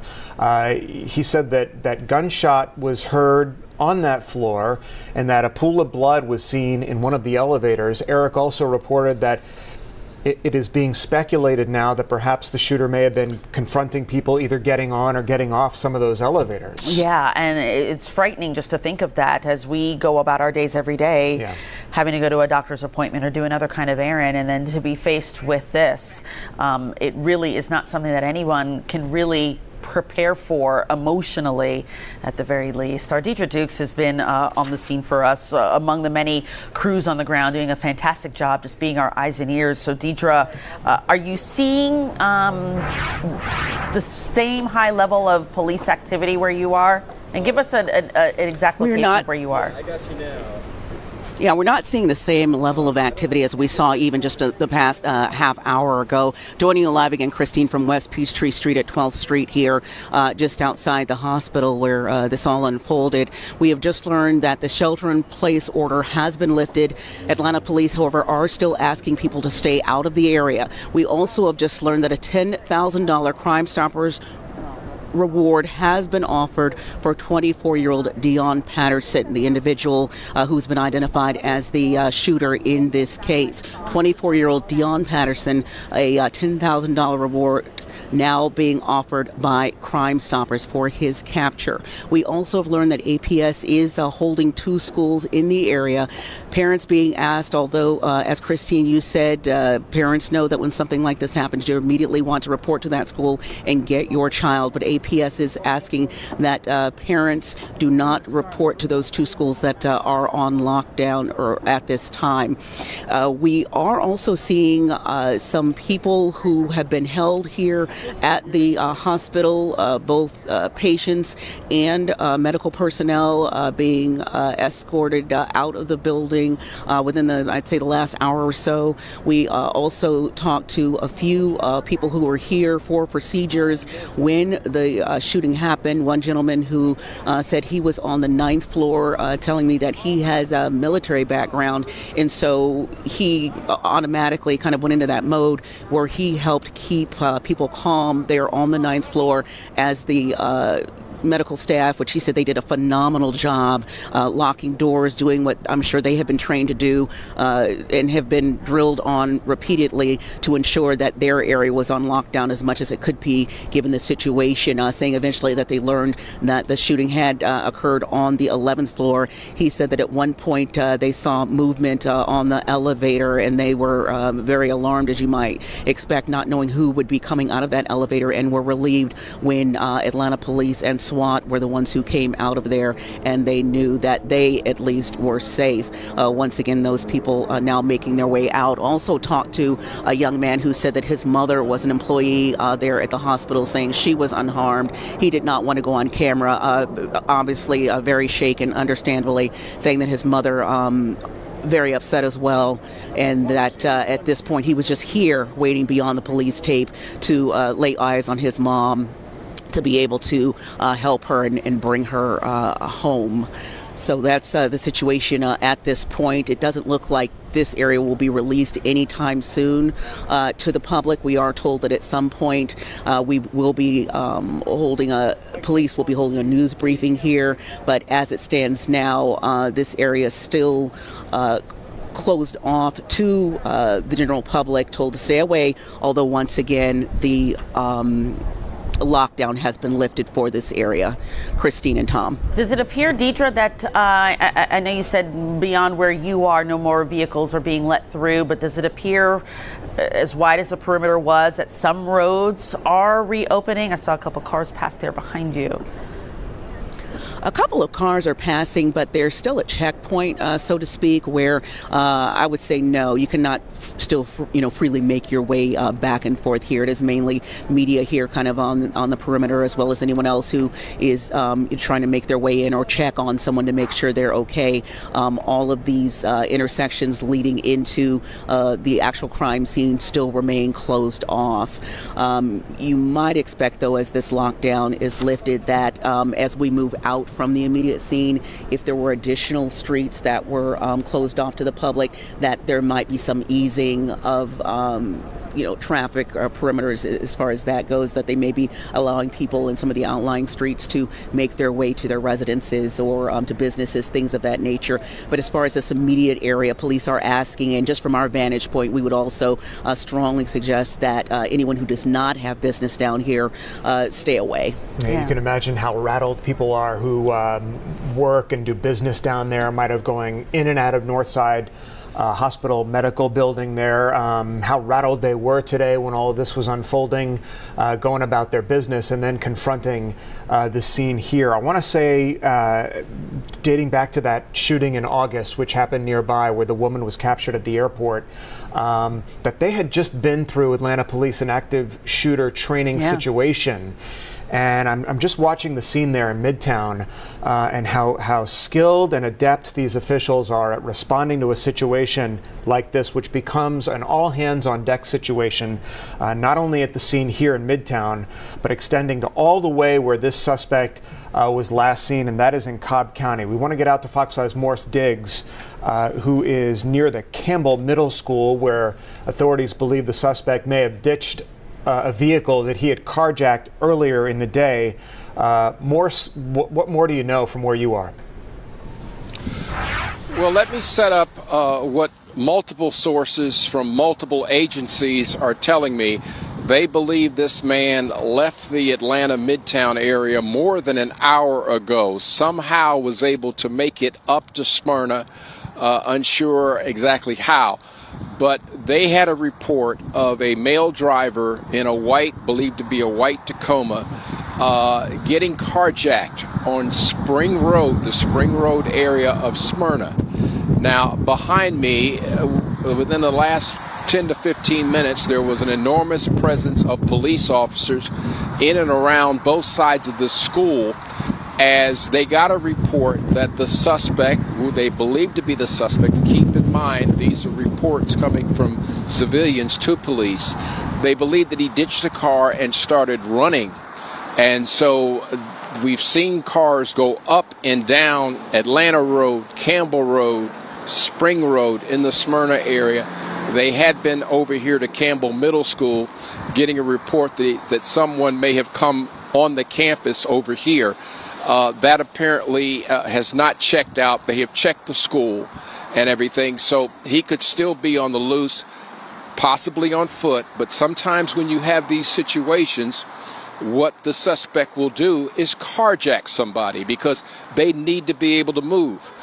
A short time ago, I spoke to a parent who has 3 children in the surrounding schools here, including this one across the street. Her name is Sarah Turner.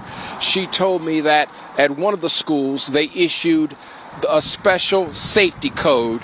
Here's part of what she had to say. Yeah, I have elementary, middle, and high school.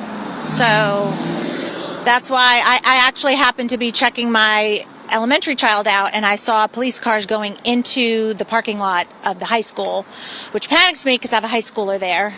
So just chatted with her, and she said, look, there's a friend of mine. She said that they were in a code yellow, and I got nervous when she said that because I know they trigger, the code yellow triggers with all the schools, so that's when I came down here immediately to see, and that's when I saw all the police coming into the middle school where my son is. Okay, so then recapping, the way, a significant way in addition to civilian reports, sightings, another way that they've been tracking this suspect is through license plate readers. Atlanta has them, Cobb County has them. I've been able to speak with officers here, local officers, and they tell me that there had been a couple of different hits, and then it would get quiet. which seems to suggest that perhaps he may have parked a stolen car, and then he starts again. So that's a bit of a cat and mouse game going on up here in Cobb County, with the coverage still circulating around Smyrna. So we're going to get any more information that we can, and then we will relay it back to you.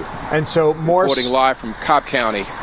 Yeah, go ahead. Morse, real quick. And so we're unclear whether the suspect is on foot or he might have perhaps carjacked another vehicle. We just don't know. But I'm real interested in your perspective, what the response looks like among local authorities up there, and how they cast a net over that area.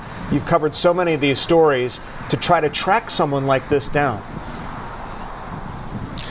Well, as you would imagine, with Atlanta being the venue where this all happened, we have seen several Atlanta police officers drive from Atlanta up to here to join in the search for this man. So it is really an all-hands-on-deck situation. The officers, they have computers in their cars. I've been shown information that they do have in terms of trying to track this individual. And again, the license plate reader plays a key part, along with photos. I'm not sure how many we may have that's been released so far, but there are very clear photos of this individual suspected in these shootings. Back to you. All right, Morse, thanks for some of that critical information coming out of Cobb County. We just heard now an update from Atlanta Public Schools. I want to go ahead and share that with you. And it says that they have released, from what we understand, students now at this point. Atlanta Public Schools saying they are releasing students from school with this situation happening near Campbell Middle School and what's the active crime scene still in Fulton County. Atlanta Public Schools was taking an abundance of caution, trying to keep some of the schools in the Washington and clusters on hold for dismissal, but they are now releasing students. And so this is where this crime scene, if that's what you want to call it, has shifted focus now. Fox 5's Morris Diggs reporting to us from Cobb County and in the Smyrna area around the Campbell Middle School area. That is where the suspect is presumed to have been last seen, 24-year-old Dion Patterson, the man who police say opened fire inside the Northside Medical Building in Midtown Atlanta about noontime today, killing one person and critically injuring several others who are now being treated at Grady Memorial Hospital. We heard from officials there from the hospital who are treating those victims, who said that they were prepared for a mass casualty situation such as this one. So they have their hands wrapped around this situation. And of course, our reporters are fanned out across the area. Let's go to our Rob DeRienzo, who's been on the ground there in Midtown Atlanta. Rob, with the huge presence that you guys have seen there in Midtown, it's pretty shocking that this shooter was able to get away and potentially now be in Cobb County. Yeah, it's remarkable, Christine, especially the amount of law enforcement that just poured over Midtown moments after this happened. As I mentioned in my report earlier, I live a few blocks away. I ran over and it was still a very active situation earlier. As you've heard, it has since calmed down. I want to take a step out of the way to show you what the scene is looking like down West Peachtree Street. You can see that is obviously all still blocked off as police continue their work, but we have seen less of a presence here within the last hour or so, I'd say, and police vehicles and other emergency vehicles continue to be leaving. You can see traffic is starting to come out of one of these side streets or perhaps one of these parking decks for the first time. This is the first time we've seen just everyday cars on these streets. Now, a little while ago, I spoke to a woman who works inside that building. She wasn't inside at the time, but she quickly ran to her car for shelter. Take a listen. It's really, really surreal. You know, like I said, I feel like you hear about this all the time and it doesn't, cross your mind that, you could be in this situation. Yes, we're live. And back out here live, you can see, again, traffic is just starting to flow on West Peachtree, and it appears as if the scene is starting to clear. You can see people are leaving work after a very long and stressful day. These motorcycle officers right here firing up and getting ready to clear out. So again, the focus of the investigation has shifted away from Midtown and now elsewhere to wherever this suspect is. But again, it's still a very active situation as the shooter remains at large. That's the latest from here, live in Midtown. Rob DiLorenzo, Fox 5 News. And Rob, I was watching you report earlier this afternoon when you were fresh on the scene there. It is noisy behind you, but the ferocity with which police were carrying out their investigation in the immediate aftermath of what happened here. Looks like the shot is pretty unsettled here. You see the SWAT you team can see them there again. rolling by, but they said if you don't move it, we're going to throw you in cuffs, underscoring the importance of the response of what was happening. You were just trying to gather information, but it was quite chaotic there for quite some time. Exactly, Tom. It was a really stressful scene, and as you can see, those SWAT teams now rushing back down this one-way street in the wrong direction back towards the scene. We're not exactly sure why. But yeah, when I arrived here, it was chaos. And again, those officers were threatening me with arrest. I told them I'm just a journalist trying to do my job, and we, of course, moved back when they instructed us to. But it just goes to show how uncertain it was in those moments, and even still, as a suspect is at large. Yeah, we're seeing some officers from one of our other cameras here running with, in one case, a weapon drawn toward what we don't know, but this is West Peachtree and 12th Street, running back to their vehicles here. So when we talk about things being a fluid situation, it's changing constantly. Details will come in and then change, just as until authorities give us a press conference, which we hopefully will see them do here in a matter of minutes. We're having to rely on just some of our live pictures and what our crews are hearing on the ground. These are some really extraordinary live pictures. You're watching this as we are unfold. We don't know where this investigation is headed. We understood from our Morse digs that Atlanta police were responding all the way up into the far reaches of Cobb County, where their suspect, 24-year-old Dion Patterson, was suspected to have been last seen. There's just a sudden flurry and burst of activity here. We had understood that this scene has kind of calmed down somewhat, but they're putting back up police tape here and cordoning off this area as investigators, the SWAT team, and Atlanta police move their resources just down the street here. Again, this is 12th and West Peachtree, just only feet away from where the shooting happened today at around noontime, right there on the 1100 block of West Peachtree Street in the Northside Hospital Medical Building, next to the Whole Foods, where the suspect opened fire, fatally shooting one person and critically injuring several others. So we're sort of watching a puzzle here come together and showing you these live pictures and watching along with you as Atlanta Police and several other agencies, the Fulton County Sheriff's Office, Cobb County, and Smyrna Police pool their resources in search of the suspect. Now we're hearing that there's a flurry of activity, Tom, at Peachtree and Ponce. And we know how busy that area is with all the shopping and businesses there. So we don't know if it's connected to this in any way, but this is a big city. Something else could be happening that very well could not be connected to this. We just don't know. But this is just some of the activity that we're hearing and seeing. I guess these officers have to kind of walk and chew gum at the same time, right? They have to know how to answer to, let's go to Deidre Dukes, who's there now. Deidre, what do you think this activity is from, or just what are you seeing? Yeah, literally just within the last 30 seconds to a minute or so, it was actually a pretty calm scene out here. Then all of a sudden we saw Atlanta police officers running with long guns, and we hear them yelling out, Peachtree and Ponce, Peachtree and Ponce, shots fired, shots fired. And that is when you saw them jump into the cars and just head down this way towards that direction. And we haven't gotten any information since that time. But when I tell you, we had several officers leaving this area and headed in that direction. That's what we saw occurring. We still have some officers here on scene, but from the number of officers who headed in that direction with their long guns, very quickly, we are not assuming, but given what was going on, or here earlier today in the search for that suspect, definitely a possibility that there could be some tie to the activity, the shooting that we saw here earlier this afternoon. And Deidre, just give us some perspective, if you will. Peachtree and Ponce is how close, for those who don't know, to the original scene there on West Peachtree?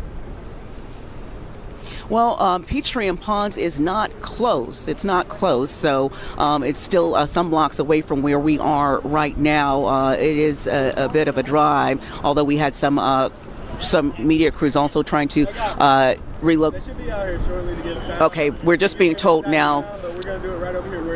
Okay, can you tell us anything about they're not giving us any information as far as what the shooting, possible shooting situation is on Ponds, but we still have a lot of activity. Excuse me, there's just a lot going on right now. I'm trying to take it all in as I talk to you. Sure. But again, we have just a lot of activity here. Cars still leaving the area is cars even at the same time. We see more cars arriving here.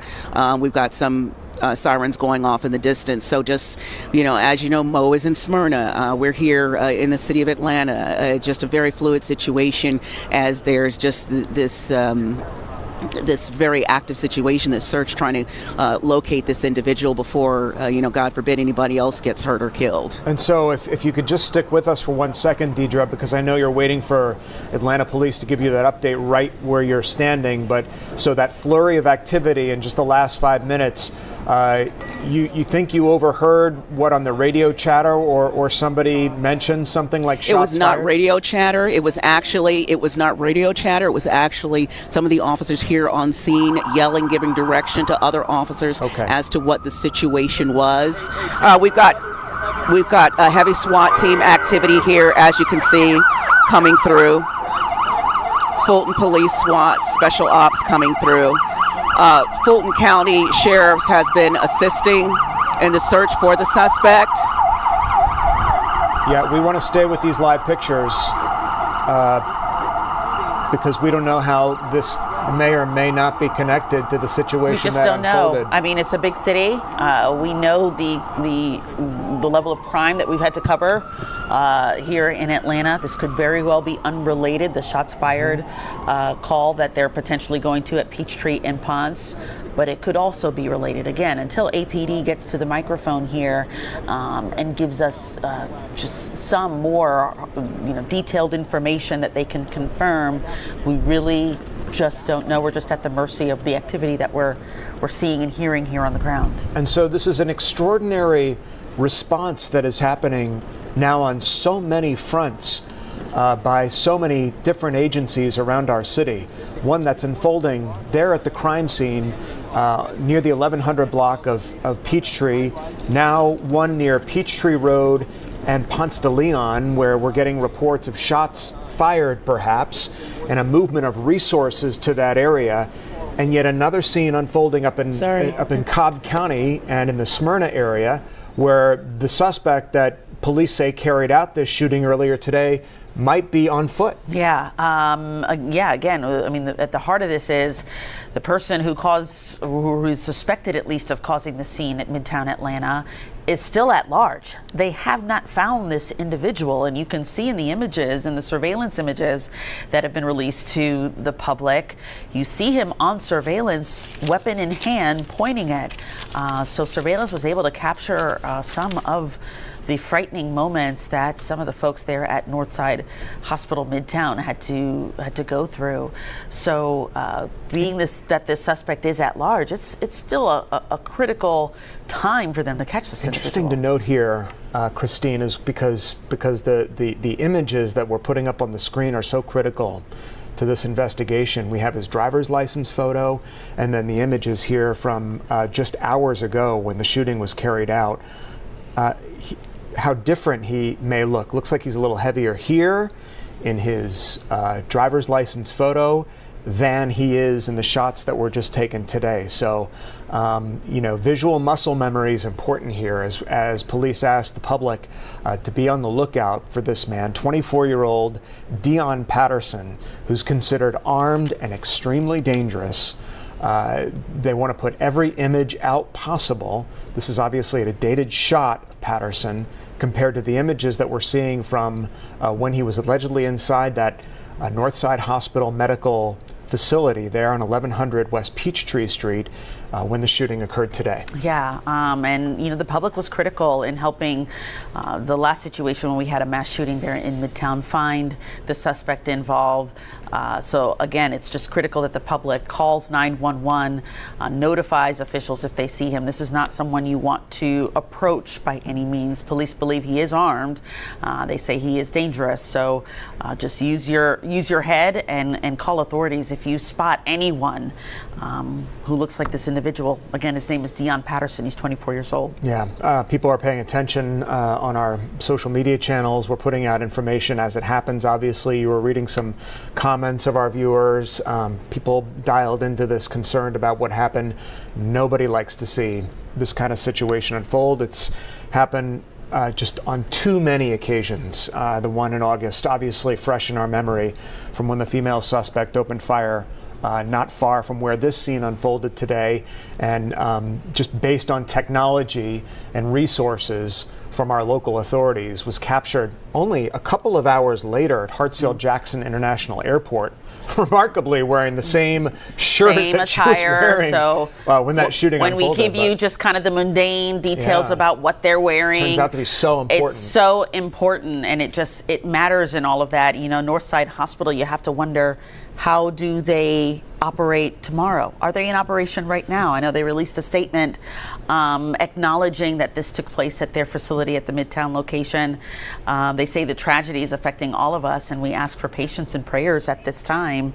You try to prepare for something like this when it happens, but when you're in the midst of it, it's just really difficult to know how you'll respond. I want to put up a statement from the Atlanta Police Department, who have been in constant communication with us as this event has unfolded. They've been talking about their response to the situation. This is from Atlanta Public Schools, who's also dialed into this situation. We think of the children in the schools where somebody like this might be headed, and your automatic thought goes to the safety of our children. Atlanta Public Schools saying that the police department's in contact with Atlanta Police, and they've assured us that we are clear to release all APS students in all schools at this time.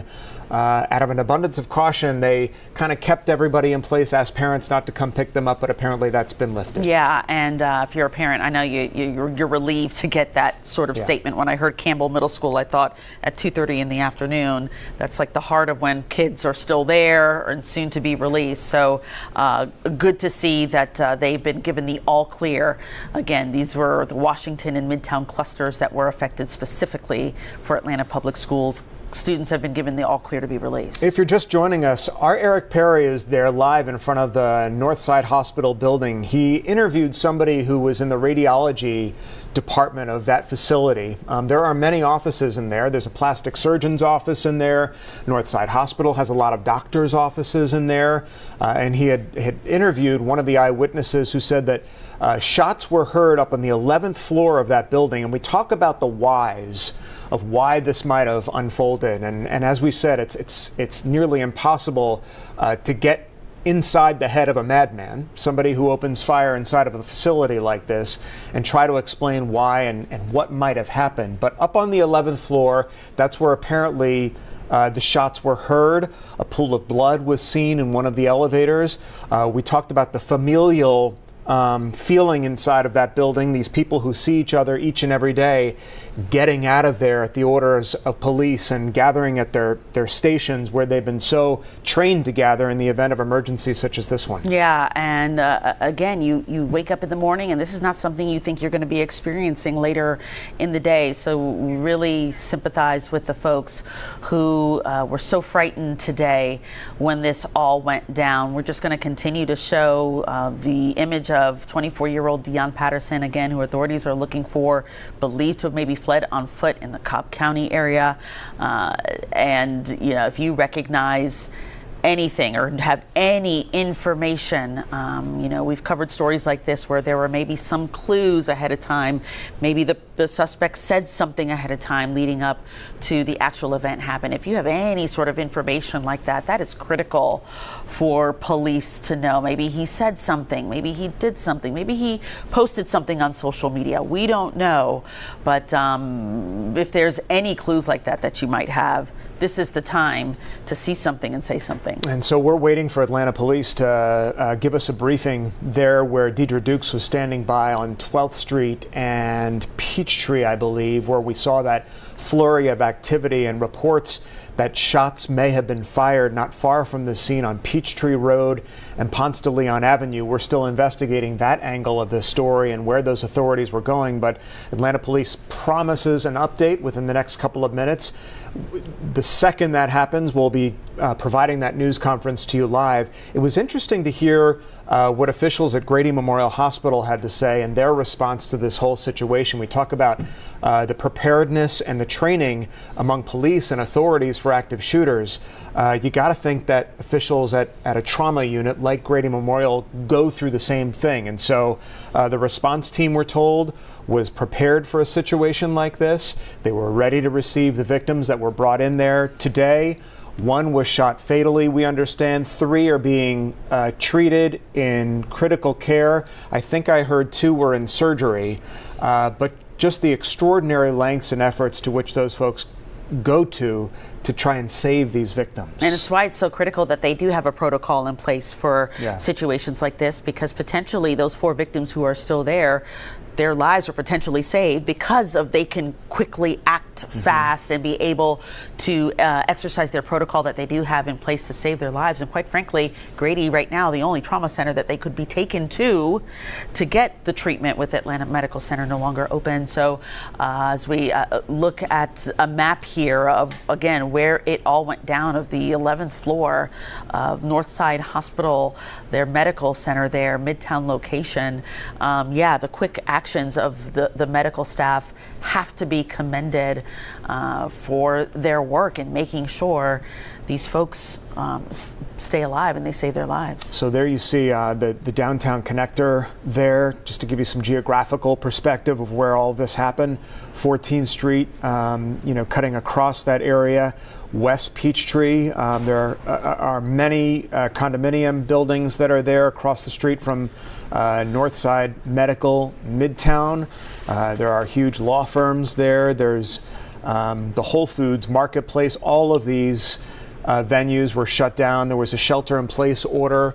I believe folks in that area have been released as this crime scene seemingly keeps shifting all over the city as police look for that man on your screen, 24-year-old Dion Patterson, the man police say carried out this shooting about noontime today inside that Northside Hospital medical building.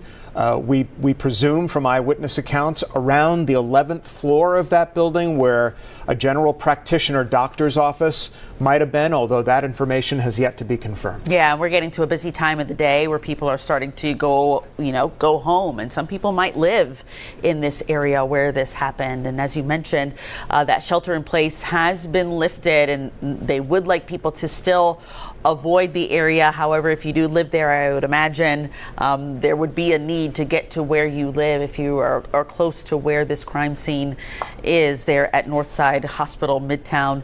But activity is just going to get busier and busier as we get to the rush hour for the evening. And again, this doesn't look like this scene is going to be cleared anytime soon. While activity, it looks like, has slowed some, there's still very much a heavy presence there in Midtown still. Yeah, we're chasing down that situation on Peachtree Road and Ponce de Leon Avenue as police respond to reports of possible shots fired there. We understand that Senator Raphael Warnock is weighing in on all of this and is speaking now. Can we listen to what he's saying?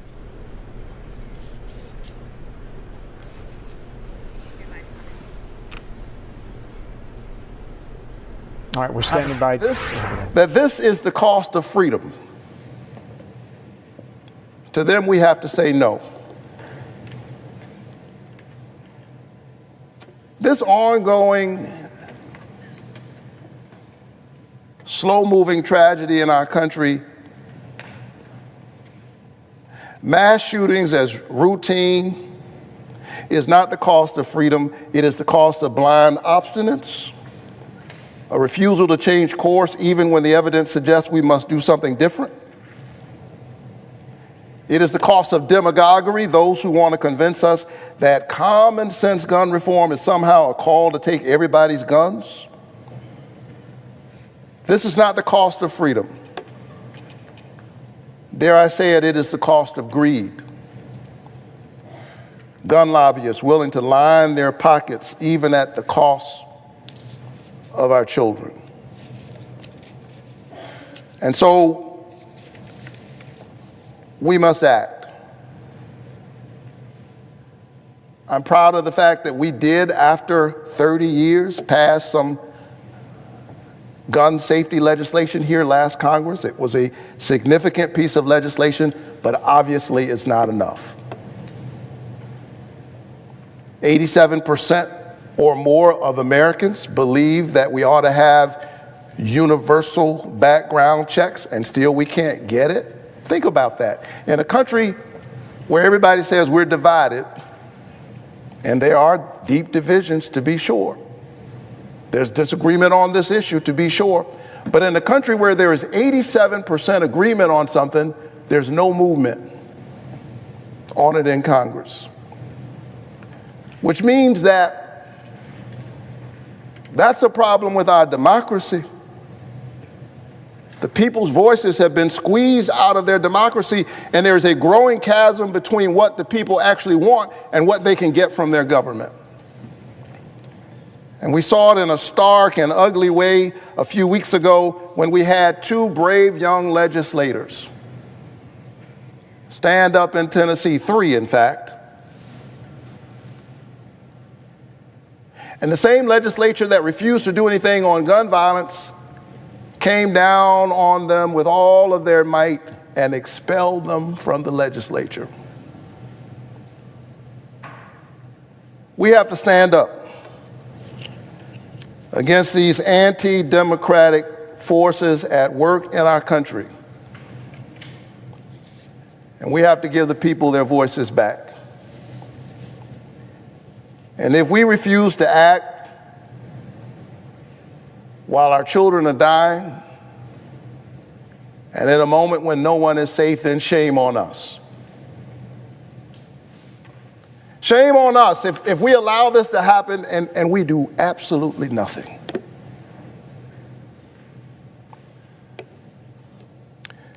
St. Augustine,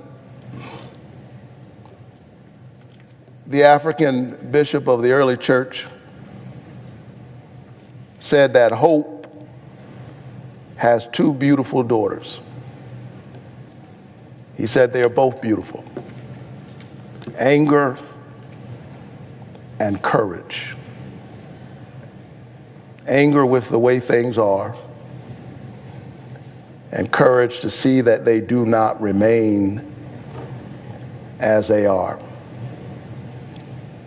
I'm pleading, I'm begging all of my colleagues on both sides of the aisle to remember the covenant that we have with one another as an American people. Stand up in this defining moment and do everything we can to protect all of us, and certainly all of our children. We owe it to the people who have sent us here. I know that there are those who will look at this moment and say, politically, do you really think we can get anything done here? They will ask if this is the time, given the state of politics in our country right now. I respond with the words of Dr. King, who said that the time is always right to do what is right, and that time is right now. Madam President, I yield the floor. So Georgia Senator Raphael Warnock there on the Senate floor. Obviously, word has spread pretty quickly with the social media, advent of social media and everything on the internet. Word has spread to Washington as what has transpired in the city of Atlanta, where Senator Warnock calls home. He said, we must act when it comes to gun safety reform, and he says shame on us to not do something and to watch these shootings continue to happen. So it's no surprise that the gun reform debate again comes up each and every time there is a mass shooting in our country, and here again the same thing. Not missing an opportunity to talk about the politics that may or may not be behind all this. Eric Perry or Rob D'Arienzo? Who's standing by live right now? Eric Perry is standing by live. Eric, I keep talking about the witnesses that you were able to speak to streaming out of that building this afternoon after the shooting unfolded at noontime today. Yeah, Tom, it's just been unreal to hear as we've caught people being able to come out of that building or nearby. We talked to several different people who were in surgery, or different physicians who led that department. I want to show you where we are. We're at 14th and Spring. It has thinned out just a little bit here.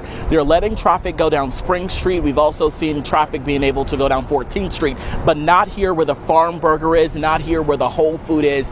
Just a couple of minutes ago, though, the woman pulled up who identified herself as the Fulton County Medical Examiner's Office. She said that she was with the Fulton County Medical Examiner's Office. That van went up, not sure exactly where she went. I believe somewhere on Peachtree, which is just the next block over. I also kind of wanted to walk you through. There is the Shell gas station, which is directly behind me. I think we're going to be able to give you a shot of that. Of course, a truck is coming through, but beyond that, there's a Shell gas station. It was shut down, closed for quite a while. It looks like it might have just opened back up. We saw police going in, but where my photographer is looking, you can see tape over there. We know that there was a car that was carjacked, taken, that the suspect took from this area, but we have seen them, Atlanta police, focusing their attention in that area. We're not exactly sure if this might have been where that car was taken from. All of they would tell us is 14th Street. Hopefully they'll give us an exact address, but that parking lot with several different cars in there, they've been locked down for quite some time. So we do think that is a part of the investigation, and a police officer just came out of that Shell gas station. So just goes to show you that it is a massive scene here in downtown, in Midtown Atlanta, as it continues. And then of course Cobb County right now, they just sent out a tweet saying that they are assisting in this investigation as well, as they believe that search has moved to that area. But wanted to give you this perspective here of Spring and 14th and of a possible another crime scene that might be related to maybe where that suspect was able to get a car to get away from that. Of course, that is a question we'll ask later on, but a lot of people here trying to figure out just what to do next. A lot of people have their cars in buildings around here or in the garages around here. They might live around here. A lot of people just trying to figure out what they're allowed to do as they are easing up just a little bit, but still a very active and a very intense investigation. Tom, Christine. Yeah, Eric, thank you for that perspective from where you are. Rob D'Arienzo is also along Peachtree at 15th Street, another area where they had cordoned off for some time. Let's go to him live on the ground with more details. There was some activity behind you earlier, Rob. How is it looking out there? What are you seeing? What are you hearing? That's right, Christine. I'm directly outside of the Northside Medical Facility in which the shooting occurred. Now, I want to give you a step out of the way. This is the closest we've been able to get to the scene. You can see those heavily armed police officers along with security guards and medical staffers on the outside. We also did just see, if you could pan over a little bit for me, Eric, into the parking garage. That white van is from the Fulton County Medical Examiner's Office. As we mentioned, one person has died, and now it is their job to come here, collect the body and the evidence. But again, this is what the situation is looking like directly outside the medical facility here on West Peachtree Street as police continue their investigation and ultimately continue their search for the suspect. There's a few people who are inside who are still here clinging to each other, just trying to grapple with everything. But that's the latest from here. Back to you. Of a deadly situation. All right, Bob, we're going to jump in and take you to a news conference by Atlanta Police, the Chief Shearbaum, and the mayor out there speaking. Let's listen in. On this situation, I've spoken to the governor, to our congressional delegation of senators and congresspeople, as well as my office has been in touch with the White House. And as soon as possible, I'll be in touch with the families of the victims that are here. As you know, 1 is deceased and 4 are fighting for their lives at Grady Hospital, and we're prayerful that they pull through. And as soon as possible, I will reach out to them and to their families. All are women. And I am also making sure that you know that we are dealing with someone that is armed and dangerous. This is a deadly situation. This individual has just indeed conducted an act that we want to make sure that you know that if you see him, do not approach, but you are to call 911. We are also making sure that you know that law enforcement agencies across this region are working together. Law enforcement agencies of Fulton County, of the City of Atlanta, of Cobb County, of our college campuses, our Atlanta Public Schools PD, a number of agencies are working in a concerted effort to work and to bring this suspect in and to make sure that we are all safe in the process. And so I ask that again, if you see the individual that you have seen his face, you've seen his photo and his clothing, please do not approach, but do call 911. So now I am very confident that the men and women of the Atlanta Police Department and the other local agencies are well trained to make sure that we bring this individual to justice for situations just like this. So now I'll turn it over to Chief Shearbaum to give you all the specific details about this incident and to let you know our pathway forward. Chief. Thank you, Mayor. Appreciate it. First of all, the Atlanta Police Department wants to extend its condolences for all members of the Atlanta Police Department, those that lost their lives today, and we are working digitally to bring this individual into custody. We are looking for Dion Patterson, age 24 years of age, which we have given you his photo, and this is a very active search. We are following up on credible leads that are currently active in Cobb County, as well as some that are right here in the city. We have been joined by multiple jurisdictions. We have the Sheriff of Fulton County that is here right now, that's been working alongside our department, Georgia Tech PD, Georgia State University PD, MARTA PD, the Georgia State Patrol, the GBI, the FBI, the Secret Service, as well as the Atlanta Public Schools Police are all actively involved searching as we speak for Mr. Patterson. And here's what we know. We'll be able to give you some information and others will be delivered as this investigation continues. At 12:08 this afternoon, we were called just down the street to 1110 West Peachtree. This is a medical facility, the Northside Hospital, that is at that location. This shooting did occur inside the waiting room of that medical facility, where 5 individuals were shot. Unfortunately, a 39-year-old female has lost her life, and of those that are injured is a 71-year-old female, a 56-year-old female, a 39-year-old female, and then a 25-year-old female. We do know that Mr. Patterson, our suspect, left the building. We believe he carjacked a vehicle a short distance away and was able to flee the scene as the law enforcement agencies were descending on this area. And we believe he has left the area. He may not still be in that vehicle. So I don't want everyone to be focused on the vehicle, which has been recovered. So the photograph that has been distributed, for your viewers, your listeners, to be very mindful of that photograph. If you see this individual who may or may not still be in the same hoodie, please call 911 right away or use Crime Stoppers to be able to provide an anonymous tip to where he may be. As the mayor said, we have a multi-jurisdictional effort underway to bring this individual to justice and ensure that we remove him from the street. Everyone consider him still armed and presenting a danger to whatever community he may find himself in at this time. Chief, how did this start? I mean, what preceded the shot? You know, we're just hours into this investigation. So investigators are behind us in the buildings, talking to witnesses, processing the scene as we speak. The clarity that I think that we would want to know as a city and as a society, we just don't have at this particular moment, but we'll provide it as soon as we have it. Chief, were the victims patients? Were they employees of Northside Hospital? That is still being worked through. We weren't in a position at this time to say whether they're patients or whether they're employees or both. Chief, did you confirm that the shooter's mother is one of the victims? We believe the vehicle has been recovered. That is correct. Chief, can you confirm that the shooter's mother is one of the victims? Right now, the shooter's mother was not injured in this incident. Is the information we have. Whether this was targeted, you know, you said all 5 victims were women? Is it? We just don't know. It is still too soon to know why these individuals were chosen. Can you confirm that? Chief, can you confirm that the suspect's mother is talking to you? That she's been cooperative? The family is being cooperative with us, and as other witnesses as well to see. Have they shared anything about his mental health? Nothing that we can reveal at this time. Any priors with law enforcement? There has been minimal contact with the Atlanta Police Department from this individual. I can report that. Where was the vehicle found? I can't get that out right now. No. Can you tell us about people calling in and giving tips and what's that's been like so far? Because obviously you pushed the image out early. What has that been like so far with people calling? You know, we can.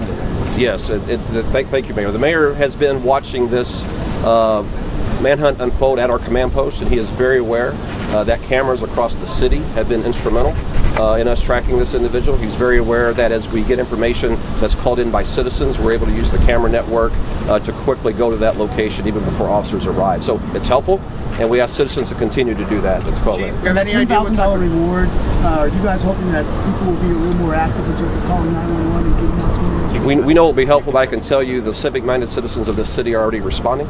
And even without that request for a reward, they're already having calls that's coming in. Where in the medical center did the shooting happen?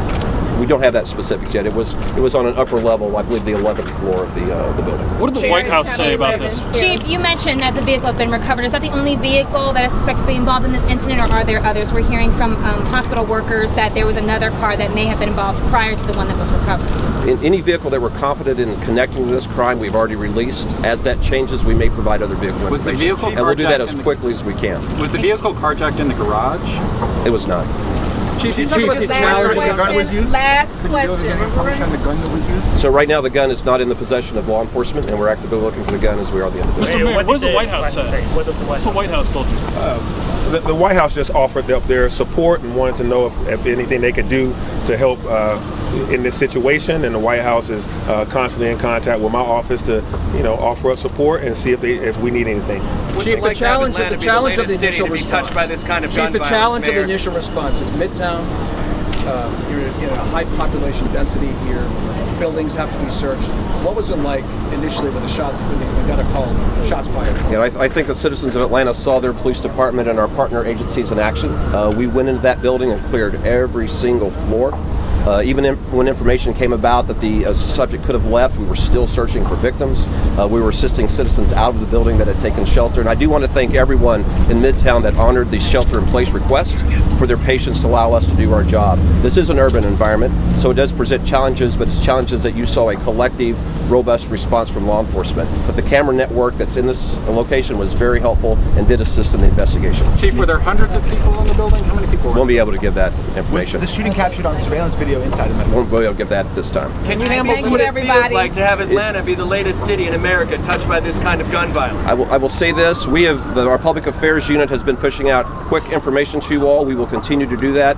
Follow our social media platforms and be in contact with our website as soon as we have an updated information, be it vehicles, a new clothing description. You all will have it, and the citizens of this city will have it.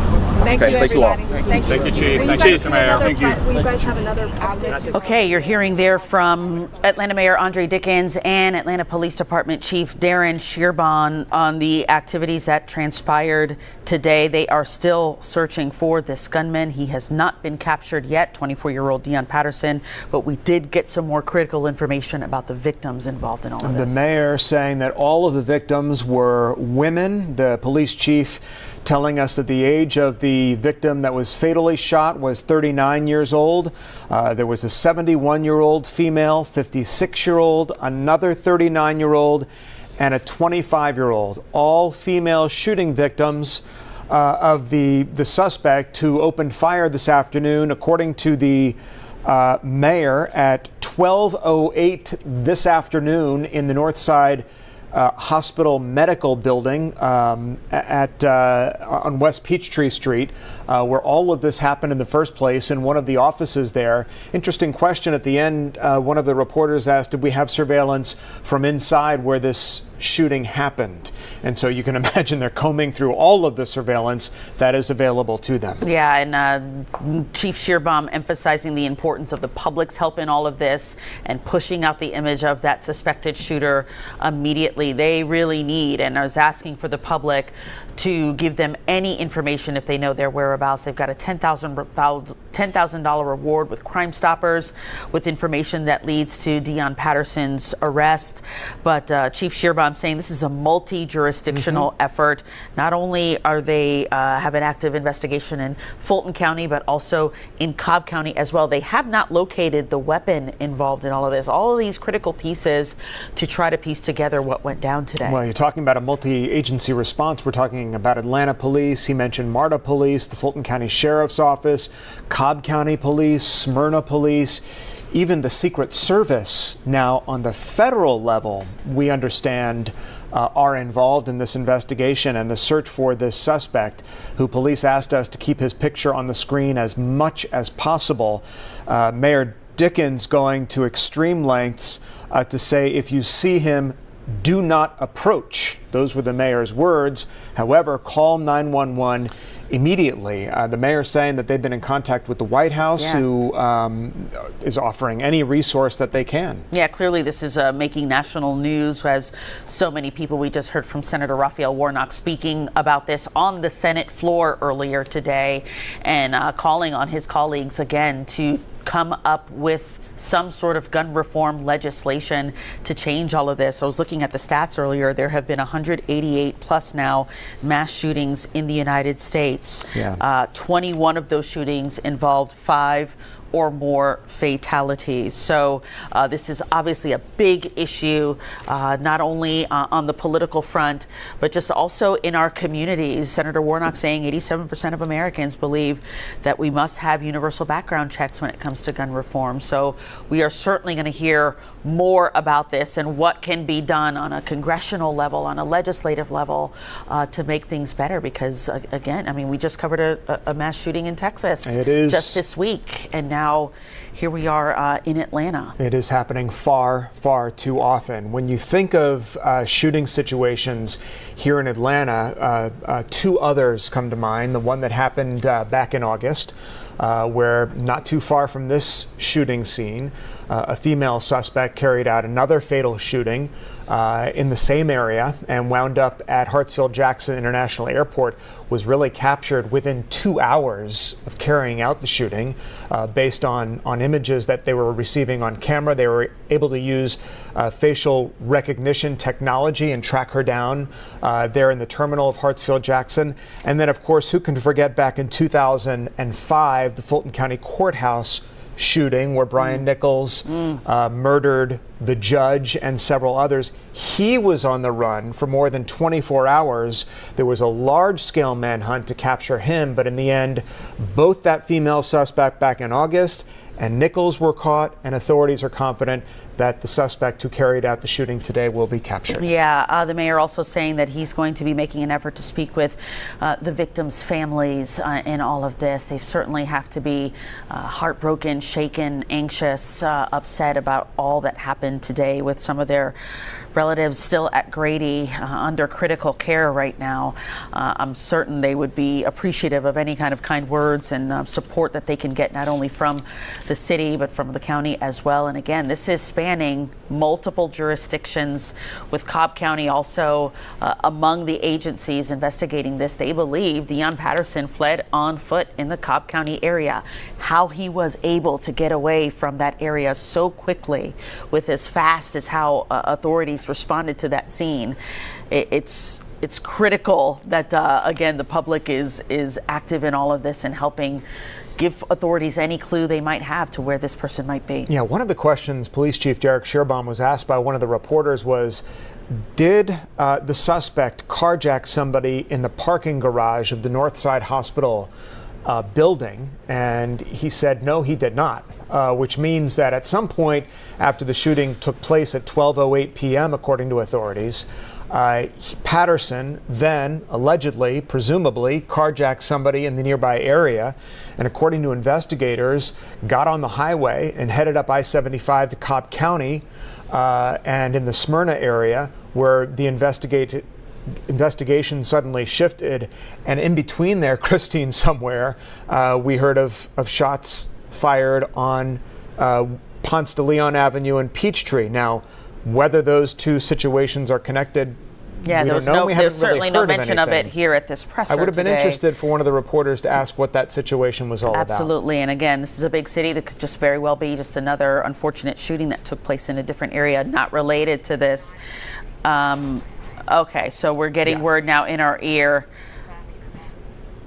We're getting word now in our ear that Peachtree and Ponce was not a shooting. There was a vehicle accident there involving an officer. Is what We we're had being heard from told. police that might have been a Police shooting. on the scene. Our Deidre Dukes heard them say shots fired at Peachtree and Ponce. So we've got Good that news. cleared up. So that's definitely good. But it was interesting to hear when asked about whether Deion Patterson had any other run-ins with police. It doesn't seem that appears to be the case. Darren Shearbaum's answer was that there was minimal contact with authorities. So there's just not a lot of information out there that we know so far about this suspect, but they're hoping people are cooperative. Something that was brought up and is quite mysterious is whether the suspect's mother was either with him or had been informed of the situation.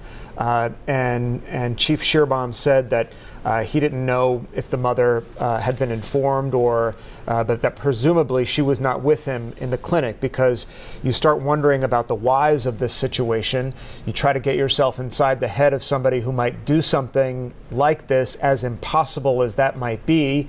It's nearly impossible to wrap your arms around it, but you chase down every single lead. Why are all the victims female? Is it just coincidental, or was he targeting someone or something? Or maybe it was a medical office that treats female patients. Yeah. You just, again, these are just all questions that I'm sure authorities are also asking and trying to get the answer to, piecing this all together. But we're appreciative of the information that they gave to us, because we know you, the public, wants to know what is happening in your communities. Yeah, the chief encouraging folks to stay with local news channels like Fox 5 as we continue to provide you information on what's happening here, but to also stay in touch with their social media channels.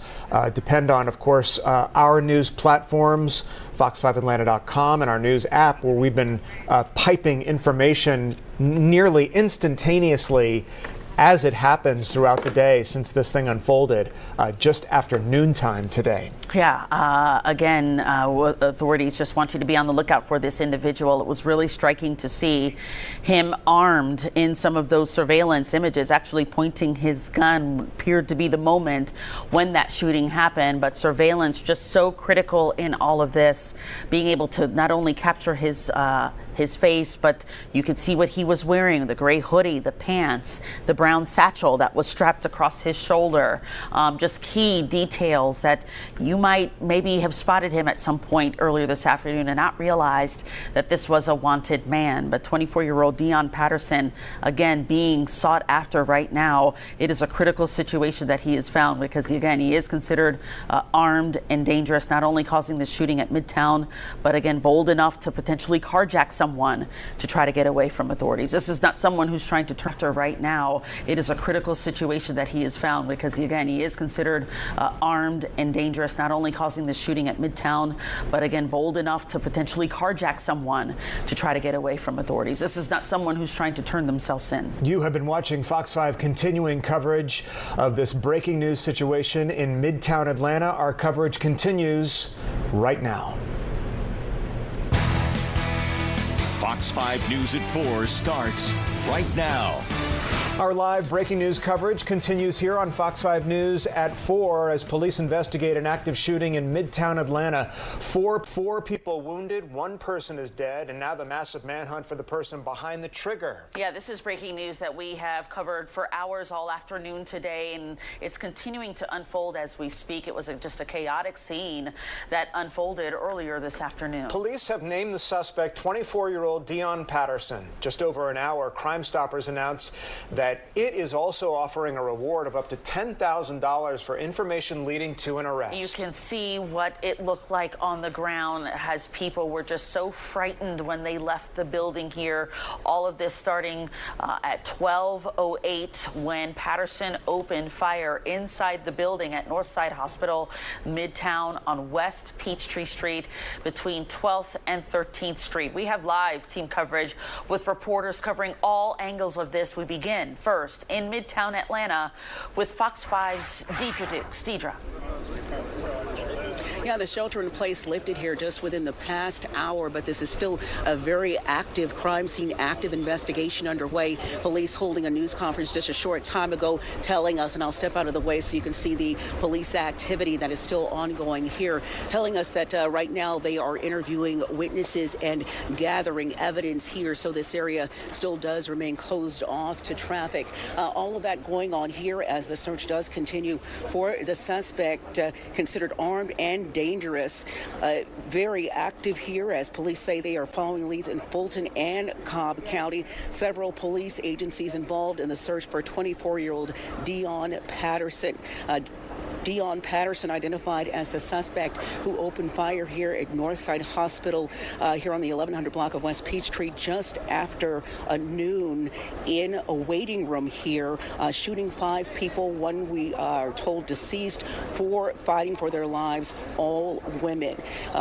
People being told to call 911 if they see this individual, to not approach him right now, actively searching for this individual.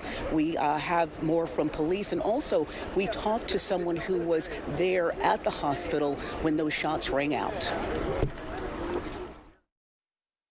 At 12:08 this afternoon, we were called just down the street to 1110 West Peachtree. This is a medical facility, the Northside Hospital, that is at that location. This shooting did occur inside the waiting room of that medical facility, where 5 individuals were shot. Unfortunately, a 39-year-old female has lost her life, and of those that are injured is a 71-year-old female, a 56-year-old female, a 39-year-old female, and then a 25-year-old female. We do know that Mr. Patterson, our suspect, left the building. We believe he carjacked a vehicle a short distance away and was able to flee the scene as the law enforcement agencies were descending on this area. And we believe he has left the area. He may not still be in that vehicle. So I don't want everyone to be focused on the vehicle, which has been recovered. So the photograph that has been distributed, for your viewers, your listeners, to be very mindful of that photograph. If you see this individual who may or may not still be in the same hoodie, please call 911 right away. I walked out and it seemed like I heard a loud noise, sound like a gun, but I wasn't close enough to actually believe that I heard it. So when I walked outside of Whole Foods, because I go through from my building, the Icon, to Whole Foods, when I walked out of the building, all I see was police cars and SWAT, and everybody's just pulling up, back to back.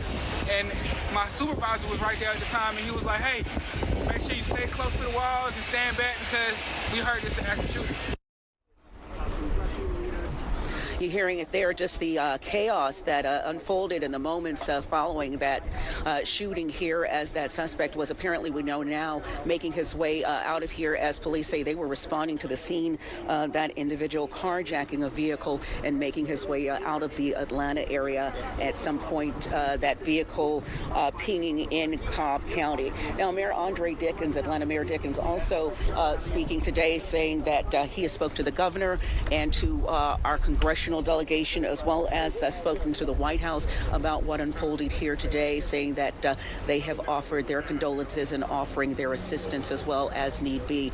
Once again, this individual is considered armed and dangerous. A $10,000 reward is being offered for his capture. We are live in Midtown. Deidre Dukes, Fox 5 News. It's almost as if that witness didn't want to almost believe that he was hearing shots on the 11th floor. It's just so startling to have heard that. Deidre, thanks so much. Extraordinary eyewitness sound and an extraordinary response on the federal, state, and local level. Let's get out to Fox 5's Eric Perry, who is standing in front of that building where this shooting was carried out today, just after noontime. Eric, you also spoke to some people who worked in that building and actually heard the shots as they rang out. Yeah, and when I talked to several of the people who were inside that medical building, from what they're telling me, they describe it as a family. They're describing it as my building. So, of course, they are feeling this immensely. I do want to show you where I am. I'm at Spring and 14th Street. It's where I've been for hours. Of course, it has thinned out just a little bit, but you can still see a lot of Atlanta police here. And then up there, you can see where their command center is as well. Again, I talked to a lot of those doctors, those physicians, those nurses who are coming out of that building in. Take a listen. One man said he was in surgery. The second person said that he initiated what was called a silver alert, and that is really to them what an active shooter it signifies for those staff members there. Take a listen. I mean, first thing you do is you try to accomplish what I came for, which is just to do an operation. And then other than that, I just kind of thought, I could be in a shooting today. And I just kind of followed the directions of the officers, and they kept us safe, and it wasn't really an issue. So I just thank God that nothing more came of it up to this point. Hopefully they'll apprehend them pretty swiftly. I was on lunch break, so I was taking a walk around the building on a work call, and I noticed a bunch of just APD, Atlanta police officers, running into the front lobby of the building, and they were drawing their pistols. So I started walking towards that area to see what was going on, and as I was walking up, a whole slew of officers, police cars pulled up, and more officers started running in with pulled AR-51s, and I then was worried about what was happening in my building. Yeah, if we can bring back out here live, it looks like what just went by was one of the SWAT vehicles from Fulton County Sheriff's Office. We saw some men on the back of that, but they went back up to where the location of that shooting happened. That last man you heard from, Dr. Ali, he is a radiation oncologist. He says that when they walked out, they found one of those cars. It had a bullet through it, windshields busted out from a gunshot. They said they believe that it might have been one of the cars that the suspect tried to get into unsuccessfully. He said that it belonged to one of the people on the floors. He says this happened on the 11th floor here. Here's what we're working on right now. There is a scene kind of diagonal from me. I've been watching. Atlanta Police has that parking lot taped off. They said that, thank you so much, Zorn, for zooming around to it. You can see they've been processing this scene for a while. We're trying to pin down exactly where that carjacking happened. I've sent that to Atlanta Police. They say they have several different locations around this area, and that this is one of them. They're trying to pinpoint exactly where that car was carjacked with that suspect there. But this is just next to a Shell gas station. We've been watching this. They've been processing, and at one point this gas station was shut down as well. But back out here live, just again, a heartfelt day, a tragic day, as many of those people inside have to figure out how they move forward. But one thing is for sure, they told me they will move forward together and as a medical family. Christine, Tom. You can understand why they were so shaken up, Eric, and we're just watching the pieces of the puzzle kind of unfold live as it's happening. So hopefully we'll get a full picture very, very soon. Yeah, the police chief addressed where that carjacking might have happened. We know it didn't happen in the parking garage of the Northside Hospital building, but somewhere in that vicinity. So they're trying to piece together exactly what happened in the wake of that shooting. Our Rob D'Arienzo is also on the ground for us as well, getting details and seeing a lot of activity that has been happening at West Peachtree and 15th. Rob, you were able to get in front of the Northside Hospital medical building. How have things looked there today? Well, Christine, it's been an all-around chaotic and scary day for a lot of people here in Midtown. I first got word of this just around 1 p.m. today, and that's when I rushed over here. People in scrubs were clinging to each other, crying. I spoke to a woman who didn't want to be on camera a little while ago. She described just a chaotic scene inside the building. She says she was in the pharmacy portion of the Northside Medical Facility when she heard about 6 shots. She ducked for cover and then realized she had to get out of there. She says in that process that she had to step over some of the victims, including that 39-year-old woman. I want to take a step out of the way to show you what the scene's looking like right now. As you know, the attention has kind of shifted away from this scene and onto the search for the suspect. And at this point, police are continuing their investigation. We saw a medical examiner here a couple minutes ago, and they have since left, as well as some of the SWAT teams here. Now, I spoke to a man who was close by earlier. I want to give you a listen to what he had to say. It's really, really surreal. Like I said, I feel like you hear about this all the time, and it doesn't, cross your mind that, you could be in this situation. As a woman, been speaking with witnesses here all day, but as you can see, still a very active situation. All of West Peachtree Street remains closed off in this area. We see an ambulance trying to get by right now. It's not exactly clear when all of this will reopen, but again, a very active situation as police continue their manhunt for this suspect that killed one person here today. That's the latest from here live in Midtown. Rob DiRienzo, Fox 5 News. Rob, thank you so much. We want to go now to Fox 5's Claire Sims, who's live at Grady Hospital. Yeah, and Claire, we're learning more about the condition of the surviving victims rushed to that hospital. Authorities there and officials say that they were prepared for what happened today. Yeah, in just the last 90 minutes or so, officials here at Grady Memorial Hospital gave us an update, not just on the victims who they are currently working on, but also on the hospital's response to this shooting. Now, Grady Memorial Hospital's Chief Medical Officer, Dr. Robert Jansen, says as soon as they got the call about a mass casualty event, they were ready within minutes with multiple trauma surgeons and other staff ready to respond. He says they cleared other patients out of the emergency room to make space for as many as 12 victims. Although, of course, we know now that it was just 4 who were brought here to the emergency room. At one point, the hospital shut down to visitors because they said they didn't know the location of the shooter, though they have since reopened. Now, we're told family members of at least 2 of the victims are here to be with their loved ones as they are in medical care. Dr. Jansen could not say where the victims were shot, but did say, and we have now learned all 4 of them are adult females. No other injuries occurred that we know of, and nobody was taken to the other facility. The 4 that were brought here, 3 are critical. 1 is still in the emergency department. The others are upstairs being treated. 2 in the operating room and 1 in what's called interventional radiology. So just to give you some more information, interventional radiology is when medical professionals use imaging like x-rays or ultrasound to sort of pinpoint a problem and then go after it and fix it. So that's a little bit more detail on what's happening with at least one of those patients. Meanwhile, officials here at Grady tell us that they do hope to give us an update on those patients once they are out of surgery.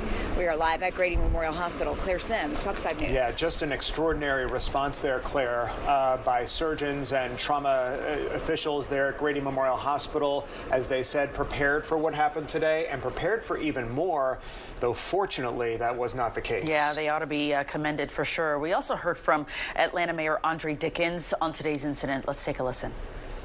All right, good afternoon. We are here, as you know, at the scene of a deadly situation. I'm thankful for Atlanta Police Department and other law enforcement agencies for their engagement on this situation. I've spoken to the governor, to our congressional delegation of senators and congresspeople, as well as my office has been in touch with the White House. And as soon as possible, I'll be in touch with the families of the victims that are here. As you know, 1 is deceased and 4 are fighting for their lives at Grady Hospital, and we're prayerful that they pull through. And as soon as possible, I will reach out to them and to their families. All are women. And I am also making sure that you know that we are dealing with someone that is armed and dangerous. This is a deadly situation. This individual has just indeed conducted an act that we want to make sure that you know that if you see him, do not approach, but you are to call 911. We are also making sure that you know that law enforcement agencies across this region are working together. Law enforcement agencies of Fulton County, of the City of Atlanta, of Cobb County, of our college campuses, our Atlanta Public Schools PD. A number of agencies are working in a concerted effort to work and to bring this suspect in and to make sure that we are all safe in the process. And so I ask that again, if you see the individual that you have seen his face, you've seen his photo and his clothing, please do not approach, but do call 911. So now I am very confident that the men and women of the Atlanta Police Department and the other local agencies are well trained to make sure that we bring this individual to justice for situations just like this. So now I'll turn it over to Chief Shearbaum to give you all the specific details about this incident and to let you know our pathway forward. All right, that was sound from the mayor earlier today saying that he had been in contact with state and local officials. He spoke to the governor, the congressional delegation, and to the White House in response to what happened today. The White House offering any assistance that is needed here. Remarkably, all the victims here were female in this shooting. The other state official that responded today was our state senator, Raphael Warnock, who made some comments on the floor of the United States Senate this afternoon in the wake of the shooting, urging fellow lawmakers to take immediate action to address the nation's gun violence crisis. We pray not only with our lips, we pray with our legs. We pray by taking action. And still there are those who want to convince us that this is the cost of freedom. To them, we have to say no. Senator Warnock there on the Senate floor commenting about the legislation that needs to happen for gun reform. Now, our Morse Diggs was among the many reporters on the ground for us. We did tell you this was a multi-jurisdictional investigation, and he was in Cobb County with activity there. Yeah, Morse joins us now live from the scene of where that suspect, Morse, is presumed to have ditched a vehicle that he carjacked earlier near the scene of this shooting this afternoon. Well, earlier we heard Chief Darren Shearbaum from Atlanta say the investigation had expanded into Cobb County, one of the places. We are in Smyrna right now because my sources tell me that as Atlanta police, as they were clearing offices up and down Midtown, that this suspect had already made his way to the Smyrna area. Around Spring Road and Campbell, that area, a male driver reported being carjacked. They started to trace that vehicle through license plate readers, and they got hits on several streets, including behind me here at the Campbell Middle School. We had police officers, dozens of them, including Atlanta police officers who'd made their way up to Cobb County chasing this report, and they cleared the school to make sure that he was not here. They continue to look around the Smyrna and Cobb County area because they believe that the suspect may have carjacked more than one vehicle. I did have a chance earlier to talk to a parent who was out here when she saw all those blue lights. Here's what she had to say. Yeah, I have elementary, middle, and high school. So that's why I actually happened to be checking my elementary child out, and I saw police cars going into the parking lot of the high school, which panics me because I have a high schooler there. So just chatted with her, and she said, look, there's a friend of mine. She said that they were in a code yellow. And I got nervous when she said that because I know they trigger, the code yellow triggers with all the schools. So that's when I came down here immediately to see, and that's when I saw all the police coming into the middle school where my son is. Now, the latest information I have received in the last few minutes is that this suspect may have taken another vehicle. He may be in a red pickup. A red pickup. They're trying to firm up the details on that, the model, including the license plate. You can bet, though, that up and down the highway, the Georgia State Patrol will be looking for that potential vehicle. Live from Smyrna, I'm Morse Diggs, Fox 5 News. All right, Morse, thank you so much. And we want to show you some live pictures from overhead right now. Also in Cobb County, over the Cobb Galleria area, where we're seeing some police activity. As we zoom out here, you can see multiple police vehicles have descended on some of the office buildings here at the Cobb Galleria area along Cobb Parkway. Not sure why they are here, but again, we've seen multiple incredible police activity in multiple locations, as police now are in about hour 3 or 4 of trying to search for this suspect. Live pictures from Skyfox 5 over this area. We do understand that there's a scene here. Morse telling us just now that there may be a red pickup truck involved here, that the suspect, 24-year-old Dion Patterson, might have carjacked yet a second vehicle, this presumably red pickup truck.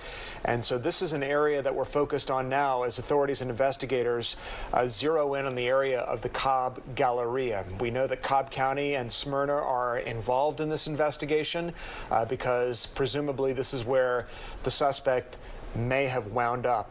Many schools have been put on alert as a result of what happened today.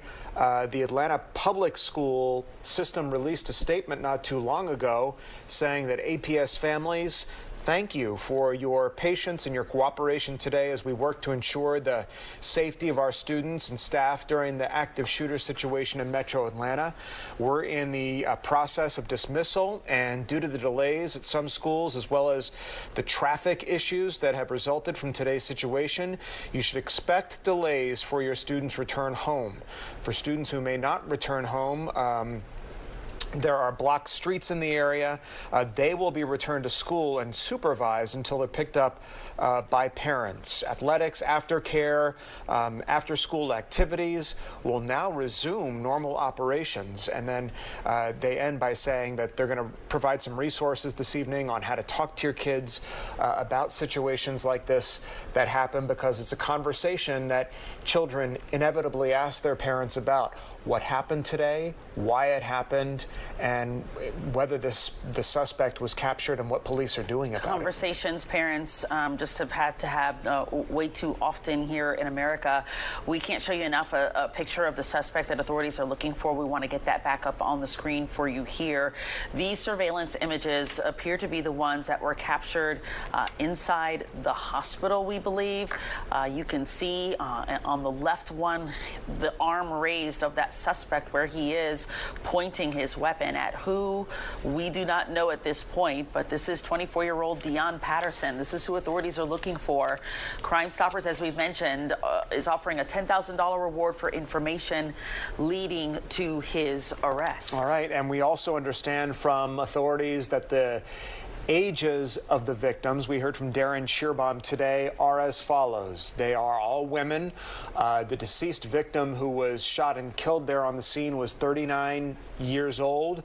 There was a 70-year-old woman shot, a 56-year-old woman, another 39-year-old shooting victim, and a 25-year-old. Those four, we understand, are being treated at Grady Memorial Hospital on one level or another. We understand a couple were in surgery earlier this afternoon, and we're waiting to hear another update from Grady on the conditions of those victims. Atlanta police first alerted us of the shooting about 12:45 this afternoon. Fox 5 caught up with people in the area moments after the shooting. Take a listen.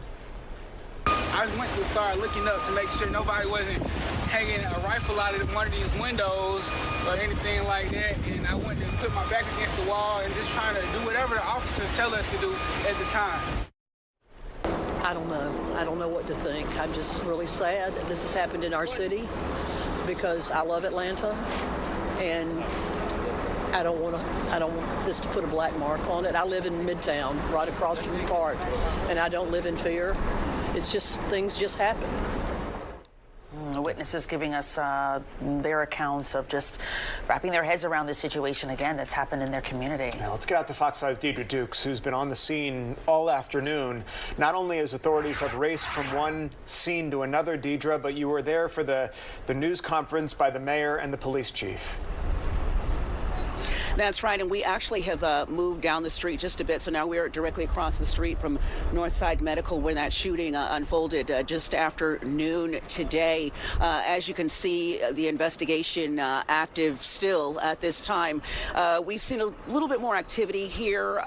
The area has been reopened to foot traffic, so we have people in a number of restaurants eating and going about their business. At the same time, we still have the street street closed off to traffic at this time. We were told by police officials during the news conference that at this hour underway here at the crime scene, witnesses being interviewed, also evidence being collected. At the same time, there is, of course, still a very active investigation, a search underway, an active search, we were told, for Dion Patterson, that 24-year-old man who police say opened fire here, shooting 5 people, killing 1, leaving 4, as officials said during the news conference, in very critical condition. Fighting for their lives were the words that were used during the news conference.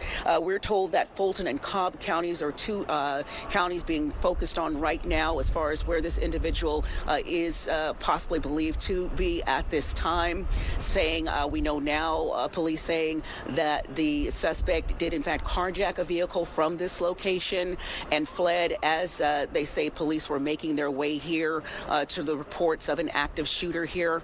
We heard from someone who actually was hunkered down on the 9th floor, who heard what they said sounded like firecrackers, and then saw what we all know is played out time and time again, that training, unfortunately, here put into effect. He said that he saw actually medical staff starting to lock doors, doing things of that nature, telling them to hunker down in place as they began to realize that there was, in fact, someone shooting in the building. And that man saying that at one point the elevator was moving. They saw movement there coming to their floor, and they were so fearful. And then they were so relieved when police actually came off of that elevator, not knowing who might be coming out, fearful, of course, that it might be the shooter. So we have seen throughout the afternoon medical staff being released from the building, patients being released from the building. I also talked to one young man who said that his mother was here working inside Northside Medical when those gunshots were fired. And so he came here, said his mom was not hurt, thankfully, but of course very shaken, and he was waiting for her to come out. So just a very subdued atmosphere here. As I said, some of the restaurants are open, people making their way back and forth, but certainly a very subdued mood here outside Northside Medical this afternoon. Back to you. All right, Deidre, thanks for your perspective from there. We do want to give you a look at traffic with so many scenes and streets being blocked off. Of course, we're going to continue to follow what has been an active scene in Midtown. We know the gunman is still at large, but that shelter in place that was in effect for Midtown Atlanta, that has since been lifted.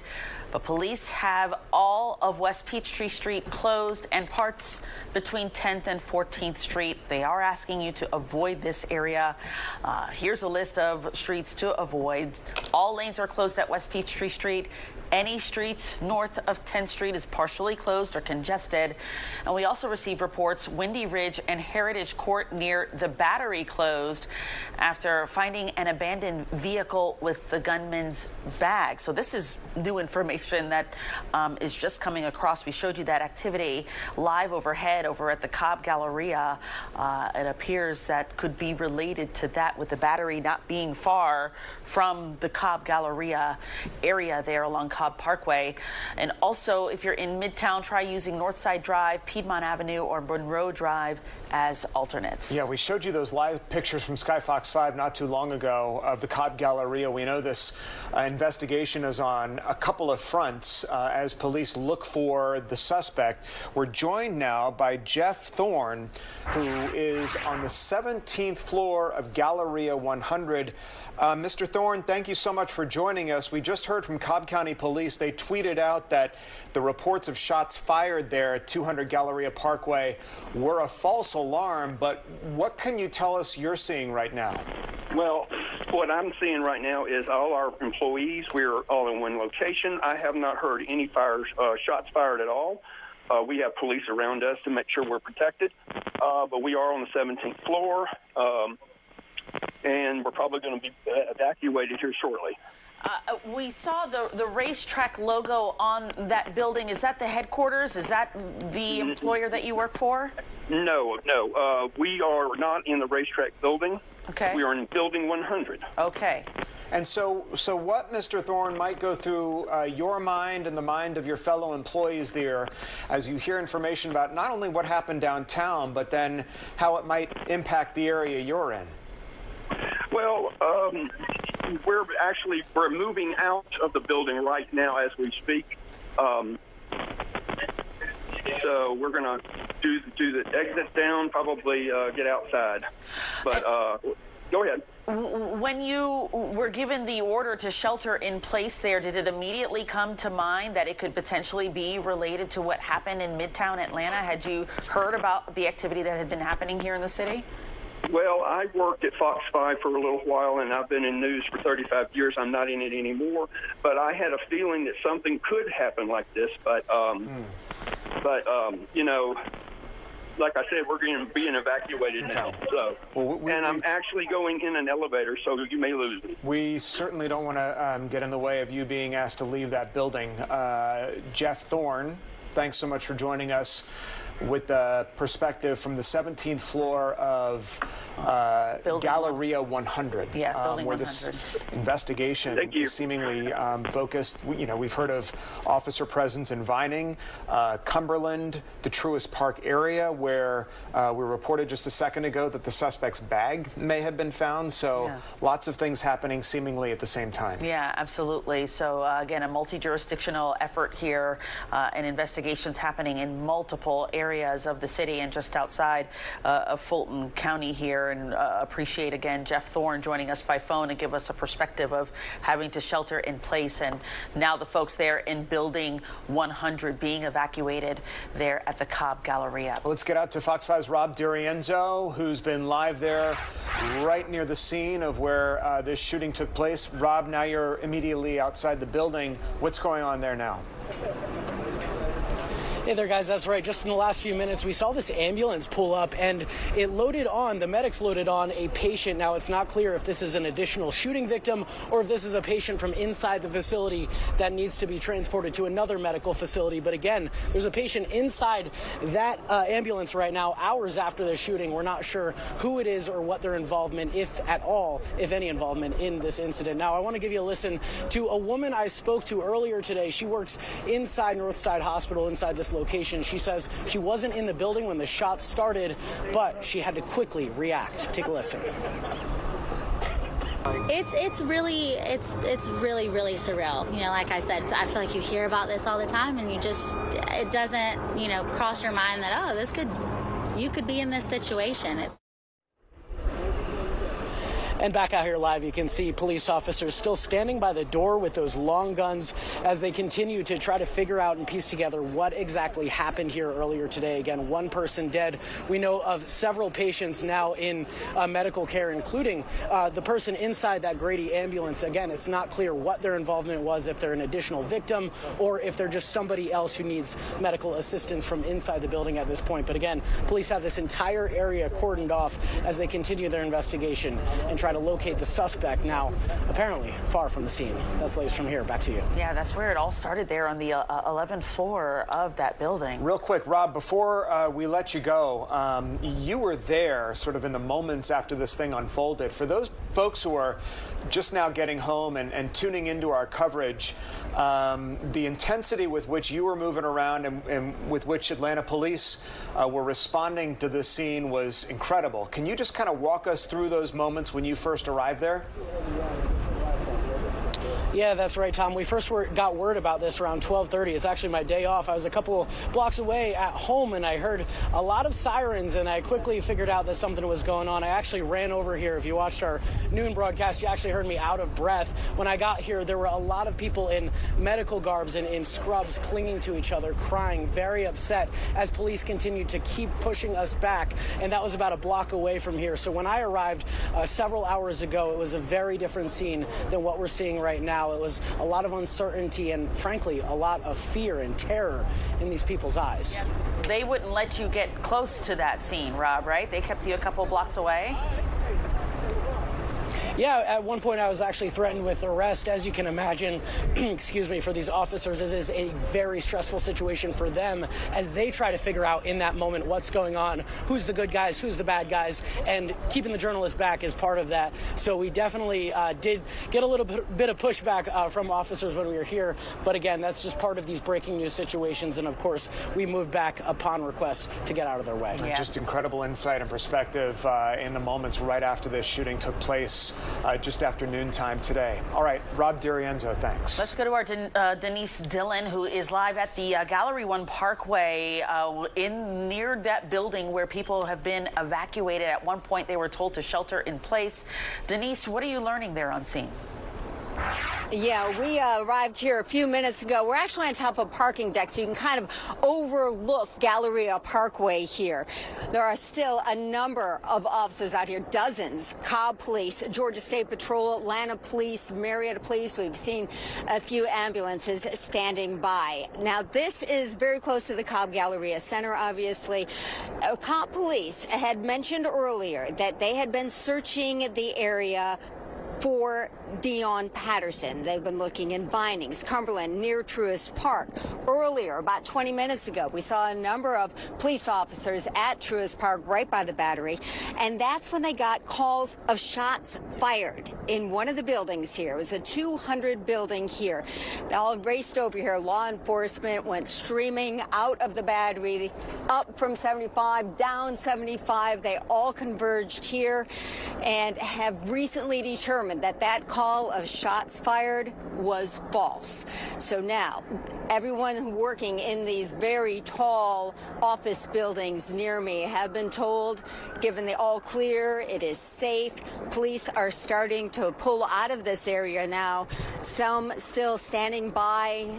Just from this vantage point right here, I can see at least 20 police cars.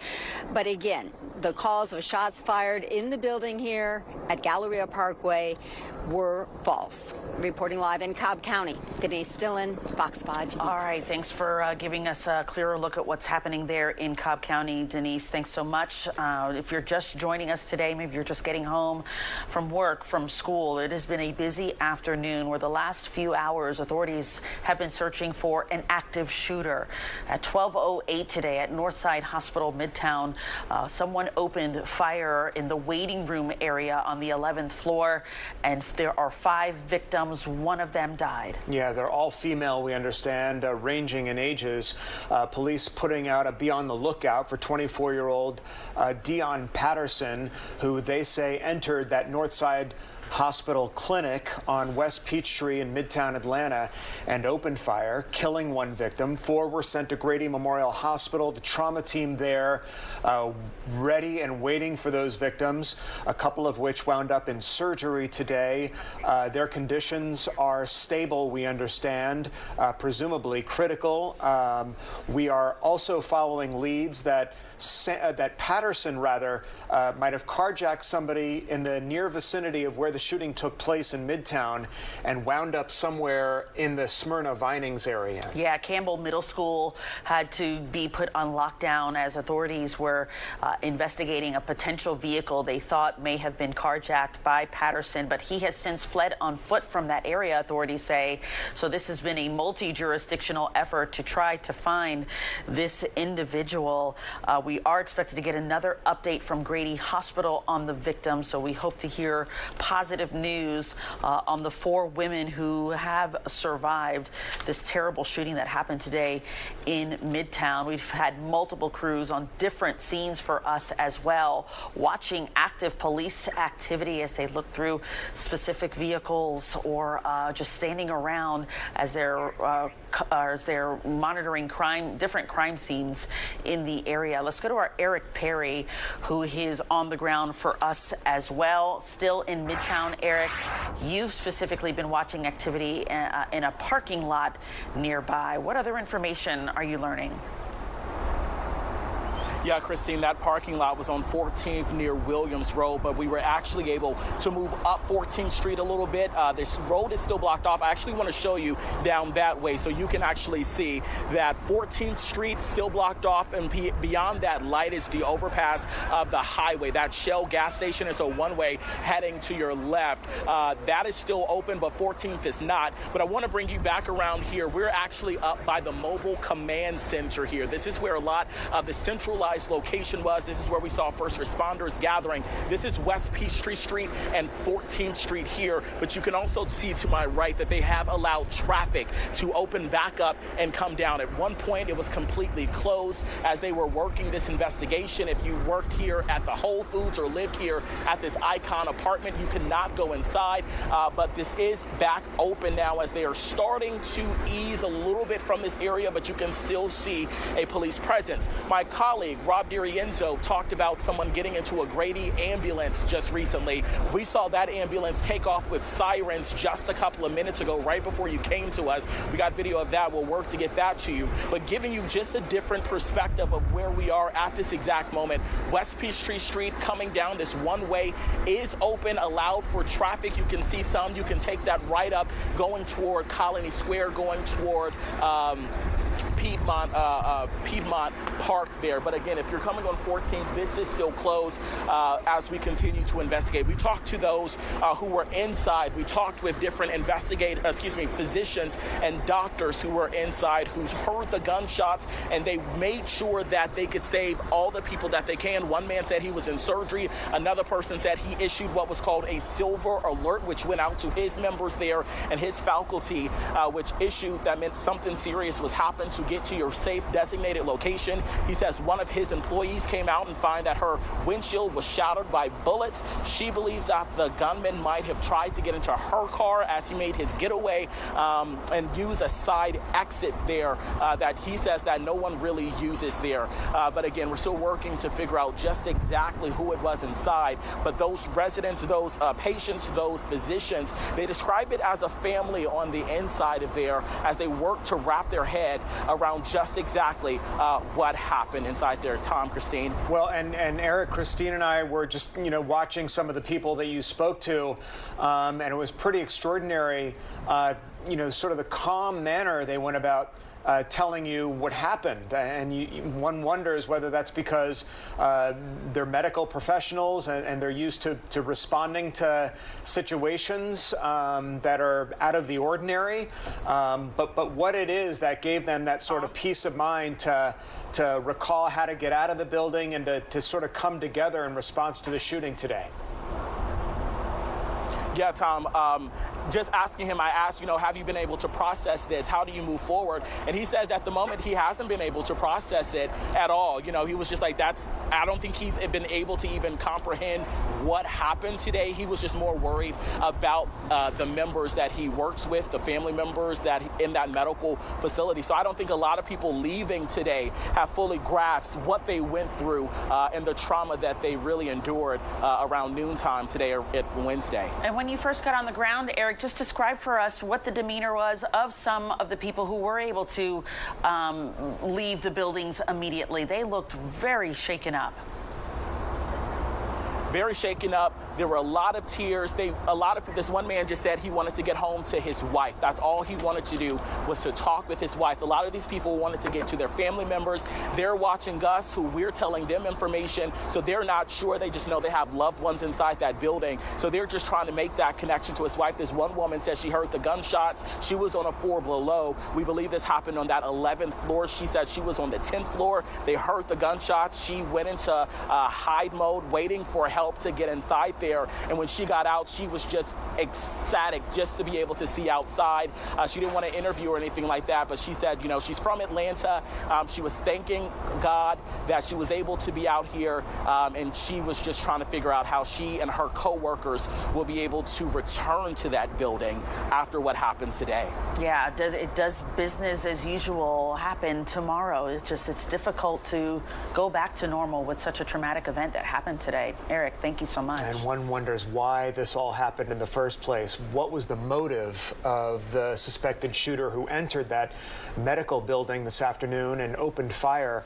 All the victims, we understand, were women. Whether that's coincidental or intentional, we just don't know at this point. But the fatal victim happened to be a 39-year-old woman. We saw the medical examiner's van parked outside the Northside Hospital Medical Building there today on West Peachtree Street. We also know that there was a 71-year-old victim, a 56-year-old victim, a 39-year-old victim, and a 25-year-old victim, again, all females. Yeah, and they're currently at Grady Hospital getting treated. We heard from Grady earlier today. Let's take a listen. I mean, the first thing you do is you try to accomplish what I came for, which is just to do an operation. And then other than that, I just kind of thought, I could be in a shooting today.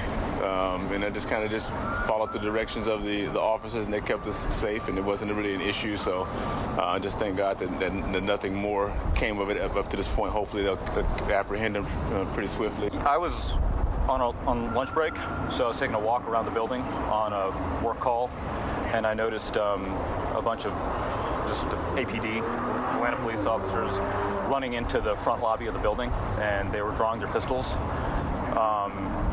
So I started walking towards that area to see what was going on, and as I was walking up, a whole slew of officers and police cars pulled up, and more officers started running in with pulled AR-51s, and I then was worried about what was happening in my building. All right, so you're hearing from eyewitnesses there who were inside the medical building as it was happening. That one surgeon in the first soundbite saying he was in the middle of surgery and heard all of this happening. It just speaks to what was supposed to be a normal day for those individuals going about their day and doing their jobs, and then this happens. Amazing those folks spoke with such composure about what happened today. Let's get out to Fox 5's Claire Sims, who's live at Grady Memorial Hospital, where, Claire, we heard from one of the medical officials earlier this afternoon about the response that they carried out today, how they were prepared for what happened, and the treatment of the victims. Have we learned anything more about their conditions? Well, Tom, at this point, we don't have anything new, but we do expect to get an update in just the next 14 minutes or so. We're being told that Grady officials plan to have another news conference right around 5 o'clock this afternoon. Hopefully, they will be giving us some good news. But the latest information that we had came from Grady officials around 2:30 this afternoon. That is when they told us that the 4 surviving victims in this shooting were all brought here to Grady Memorial Hospital from the Midtown area. We're told 3 of those victims, at least at 2:30, were in critical condition. One of those victims remained in the emergency room. They told us the other 3 were upstairs being treated. 2 of them were in in operating rooms, and a 3rd patient was in what they call gotta see if I can find what it's called again. Basically, in a place where they use X-rays or imaging technology to try to pinpoint problems on a patient's body, and then use that to guide their treatment plan or surgery, whatever is required. So, again, 3 critical. We don't have an exact condition on the 4th patient. 2 were in surgery, and then a 3rd was in that imaging situation. So, Grady officials told us that when they got the call about a mass casualty event, that they were initially told there may be as many as 12 victims. Luckily, that was not the case here. We want to have 0 victims, but they ended up only with 4 patients coming in, but they said they were prepared for many more than that. They said the first thing they did is they got all hands on deck. So they had trauma surgeons ready to go. They cleared the emergency room of any other patients to make as much room as possible. They said they even had chaplains here, extra security brought in. They at one point closed the hospital to visitors because they said they weren't sure about the whereabouts of the suspected shooter. They didn't know if that shooter might come here to Grady, so they shut things down to visitors, although very quickly they said they were able to reopen to visitors because they did not see that as a threat. And they said that they have at least the families of 2 of the patients here. They have not been able to give us much information about the patients themselves. Obviously, because of healthcare rules, HIPAA, they want to make sure they're protecting the privacy of those victims as they continue to heal. So again, in just the next maybe 10 minutes now, 10-15, we're waiting to hear from Grady officials one more time. They had told us earlier this afternoon that their hope was to give us an update once those patients were out of surgery. Hopefully that is the good news, and the update that we're going to get is that those people were able to come out of surgery successfully. So we will bring you the latest as soon as we get it. We are live outside Grady Memorial Hospital. Claire Sims, Fox 5 News. All right, Claire, thanks for the latest. And it's just extraordinary how Claire talks about the preparedness of the trauma folks there and how they were all standing by for the victims when they were brought there. These people have to train for this kind of stuff all the time, whether it's a mass shooting, you know, a mass car accident, any kind of mass casualty situation, if you will. They were standing by and ready for these victims. It was sort of an all-hands-on-deck situation there at Grady this afternoon. In our police departments and sheriff departments, they do this active shooter training as well for this very reason, so that they're able to just respond so quickly and know what to do in the moment when it actually happens. Our Deidre Dukes is still on the ground for us along West Peachtree and 12th Street. Deidre, I want to check back in with you on what's happening on the ground. Yeah, as the search for that suspect has kind of moved out of this immediate area, we are seeing really everything kind of pick back up here as far as restaurants reopening. We're seeing more foot traffic, but still being kept away from the immediate crime scene here. You see behind me across the street from Northside Medical right now. We can tell you that police are saying at this point they are now focused at this location on interviewing witnesses and gathering evidence. At the same time, of course, there's still a very active search. We're told in Fulton County and Cobb County, the focus right now of the active search for that suspect. We learned during the news conference during the 4 o'clock hour that the suspect actually carjacked a vehicle, leaving the area in that vehicle. As the police chief said, his officers were descending on this location, responding to that active shooter situation.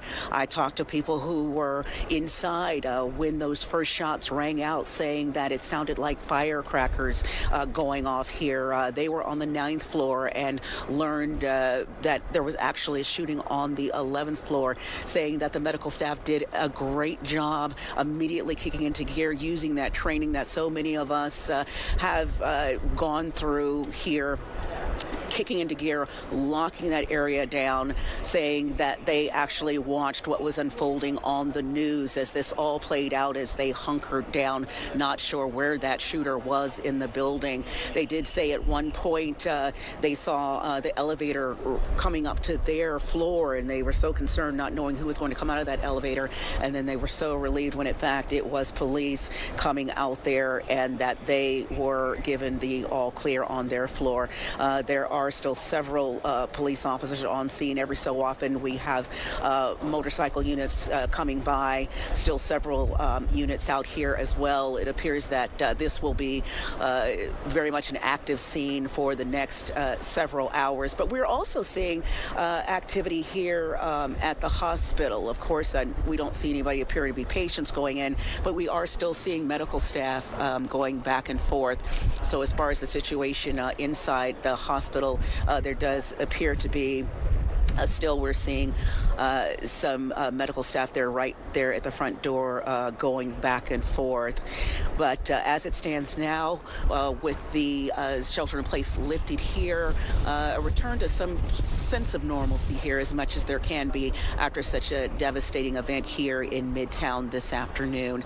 And that's the latest here in Midtown. Deidre Dukes, Fox 5 News. Yeah, Deidre, it's really remarkable how only less than 4 hours ago, 3 hours ago, we were looking at an entirely different situation there from the scene at that 1100 block area of Midtown Atlanta at the Northside Hospital Medical Building, where this whole thing started in the first place, and just the ferocity with which police and officials raced into that building to try to capture this shooter after he opened fire just after noontime today. Yeah, it was really an intense scene earlier today. We are getting brand new information now on the suspect. We want to go to our Russ Spencer, who is at the live desk in the newsroom.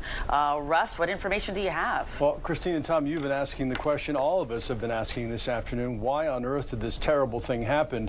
We don't have any real clarity about that at this point, but we are learning more about Dion Patterson. Apparently, he was in the Coast Guard for 4.5 years, and we have a statement from the Coast Guard this afternoon. It reads this way.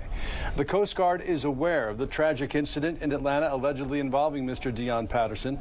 Our deepest sympathies are with the victims and their families. The Coast Guard Investigative Service is working closely with the Atlanta Police Department and local authorities in the investigation. Mr. Patterson entered the Coast Guard in July of 2018 and last served as an electrician's mate 2nd class. He was discharged from active duty in January of 2023, again, just a few months ago. We've also learned that his last known address was in Clayton County, where he was arrested for DUI in 2017. Those charges dropped that same year. Of course, none of this would explain why a man would go into a medical facility in Midtown and open fire on 5 innocent people, but that's what we know at this hour about Dion Patterson as the search for him and the gun continues this afternoon. Yeah, and this is similar information that police probably behind the scenes are trying to dig up themselves, trying to find any kind of background on this man, on who he might be, where he's from, who he knows, what may have been posted online on different social media outlets.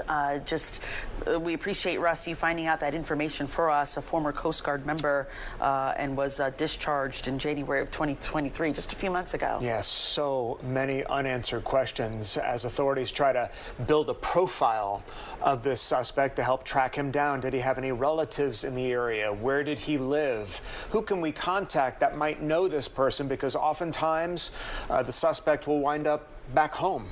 And so they're not leaving any stone unturned here. Let's go to Rob D'Arienzo, who has been among the crews on the ground for us. And Rob, we just talked to Deidre, who says it appears things are kind of slowing down where she is. Is that similar to what you're seeing where you are?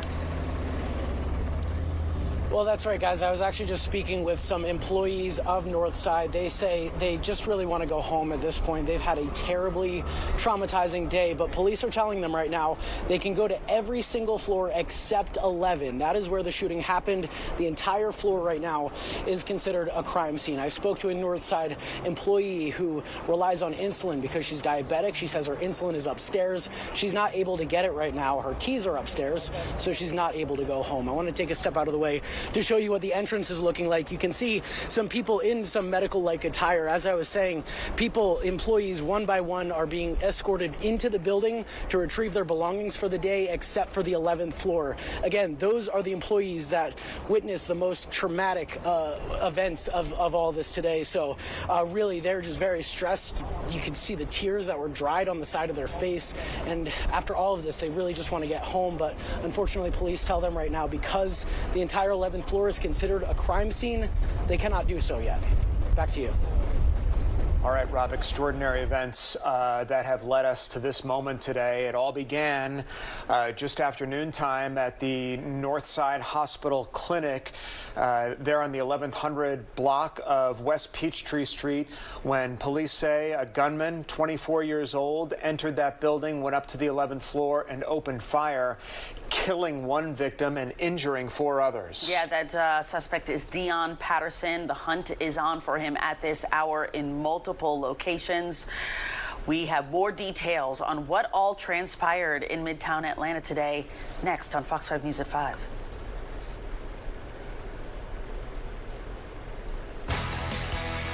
Fox 5 News at 5 starts right now. We begin Fox 5 News at 5 with an extraordinary day in Midtown Atlanta. Police are looking for this man, a 24-year-old gunman who allegedly entered the Northside Hospital building this afternoon. Just after noontime, 24-year-old Dion Patterson. Police say he shot 5 women, killing 1 woman at a doctor's office at that building in Midtown. Again, it happened around just after 12 o'clock on West Peachtree Street. And Midtown was under under a shelter-in-place order for hours, but that has since been lifted. We have live team coverage on the ground. We have more than a dozen reporters and photographers working this story, and we'll bring you every angle and update. As we say, good evening, and thanks so much for joining us for our continuing coverage today. I'm Tom Haynes. I'm Christine Spiro. Want to give you a live look at Grady Memorial Hospital right now, where we are waiting for new information just minutes away. Yeah, as soon as that begins, we'll get you there. Meantime, we want to take a live look from Skyfox 5 right now, where police are searching for the Midtown shooting suspect. This is up in Cobb County, and it looks like it's at a construction site. It's an apartment building that's being built there near the Battery and the perimeter. So far, police are following some leads there. No sightings, though, have been confirmed. So let's get an update now on the situation. Fox 5's Deidre Dukes is live in Midtown with what we're hearing from police at this hour. Deidre. Yeah, with that shelter in place lifted after several hours out here, quite a different scene. That sense of urgency no longer here, but still a very active crime scene here as police continue to interview witnesses and gather evidence here at this location. Also allowing, as my colleague Rob DiRienzo reported a short time ago, allowing those staff members who were here earlier when this all unfolded, allowing them to go in and retrieve their belongings. So we are seeing some staff going back and forth here, but definitely a calmer, you might say, situation here, as there is still a very active investigation, an active search underway for that suspect, Dion Patterson. Several law enforcement agencies involved in that here in Fulton County and also Cobb County. We learned during that police news conference that was held about an hour ago that that suspect, police now know, carjacked a vehicle after opening fire, shooting 5 people here at North Side. He fled the area as police closed in, responding to that active shooter search in here. Now, we are told by APD Chief Darren Shearbaum that that individual, that suspect, should be considered armed and dangerous, as the operation is underway to find him at this hour. At 12:08 this afternoon, we were called just down the street to 1110 West P Street. This is a medical facility, the Northside Hospital, that is at that location. This shooting did occur inside the waiting room of that medical facility, where 5 individuals were shot. Unfortunately, a 39-year-old female has lost her life, and of those that are injured is a 71-year-old female, a 56-year-old female, a 39-year-old female, and then a 25. Let's go to Dr. Robert Jansen in front of Grady, giving us an update on the victims.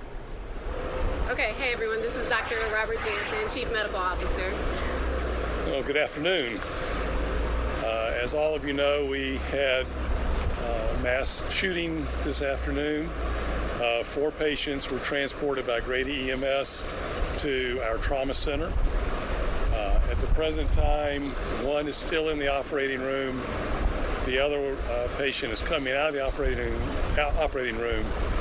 We have 1 patient who had a procedure in interventional radiology, which was completed. They will have additional studies done, and 1 patient remains stable in the trauma center. Can you explain what interventional radiology means further? Sure. When you certainly have certain types of injuries, particularly vascular injuries, sometimes we're able to go to radiology rather than the operating room to repair that injury or take care of it. So it's still an invasive procedure. It's usually done under anesthesia, but it is in a different area of the hospital, not in the main operating room. Earlier today, Can you repeat the condition of 4 people that were brought in? Sure. So we had 4 people brought in by EMS. Of those, 1 is still in the operating room, probably the most seriously injured.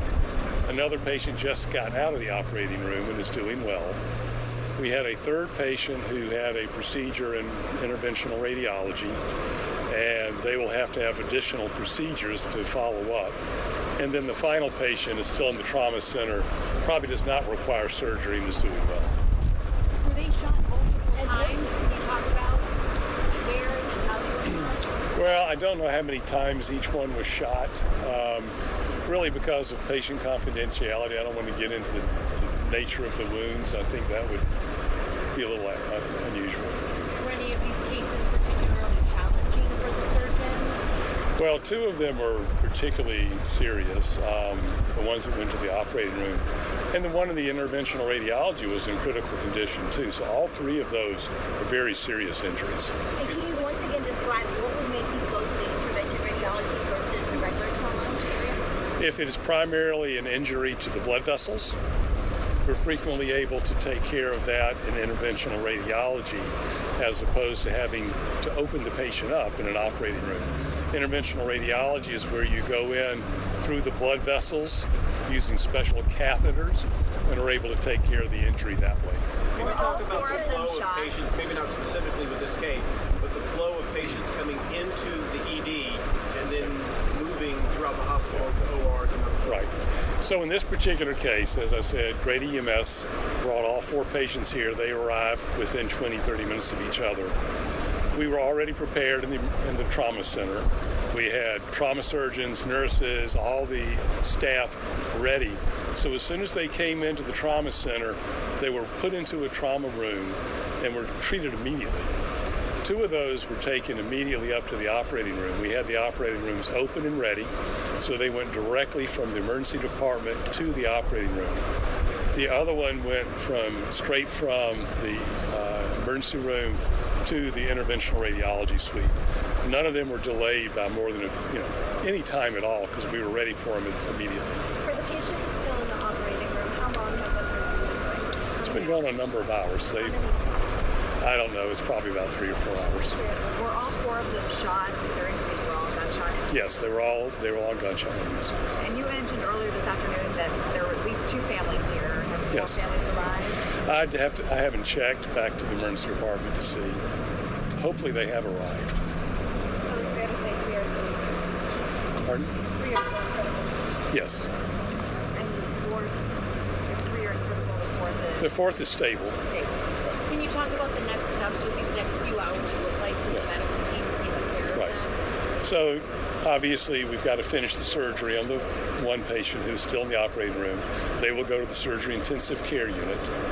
The other patient who finished surgery will go to the intensive care unit. The one who went to the interventional radiology suite is in the intensive care unit. So all three of those are either in the intensive care unit or will be going there afterwards because they are still critically ill. They will be treated by the trauma surgeons who staff the critical care units.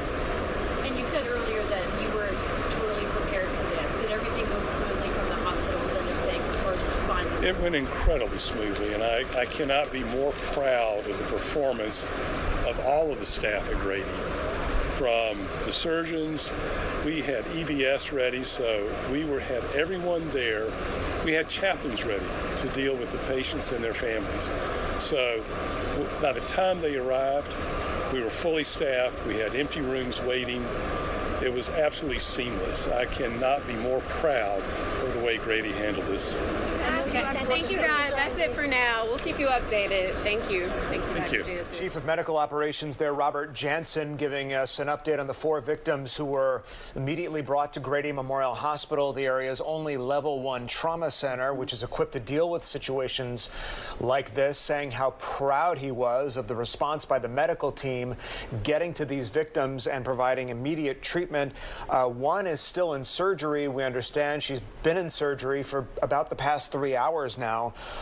Another one is just out, and then 2 are recovering, we understand. Yeah, one patient had a procedure called interventional radiology to treat their gunshot wounds, and the other one is currently still in the trauma center. He felt like that person may likely not have to have surgery, so we'll keep monitoring that. But good news for now that these 4 women are getting the immediate treatment they need. It just speaks to the gravity of how serious and how critical these injuries were. As Dr. Jansen said, all of these patients had gunshot wounds. They were all whisked over to Grady via EMS, and as you mentioned, Tom, the hospital called for a mass casualty event, so they went into their protocol to make sure all of these women can get the treatment they needed immediately. So police have confirmed that all of the victims are women and that a 39-year-old woman lost her life in this shooting.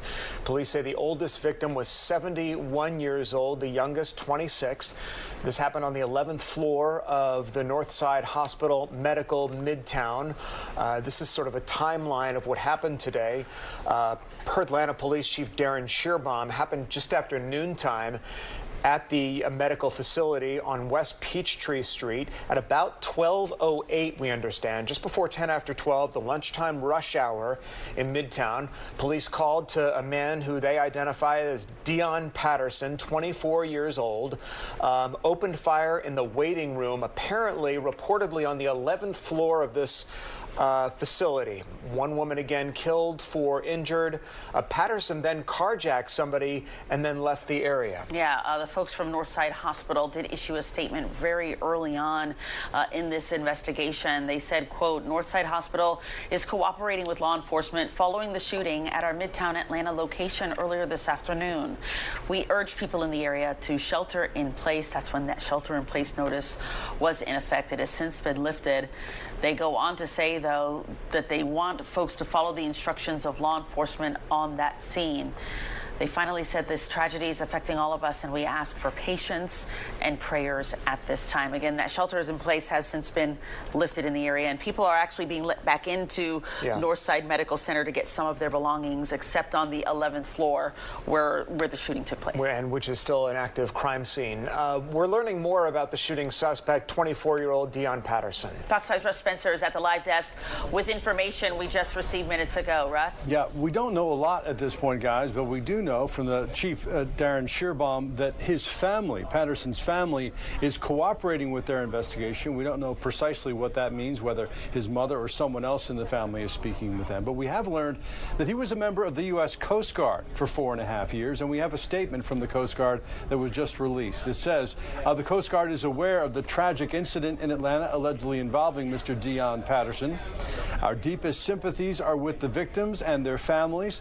The Coast Guard Investigative Service is working closely with the Atlanta Police Department and local authorities in the investigation.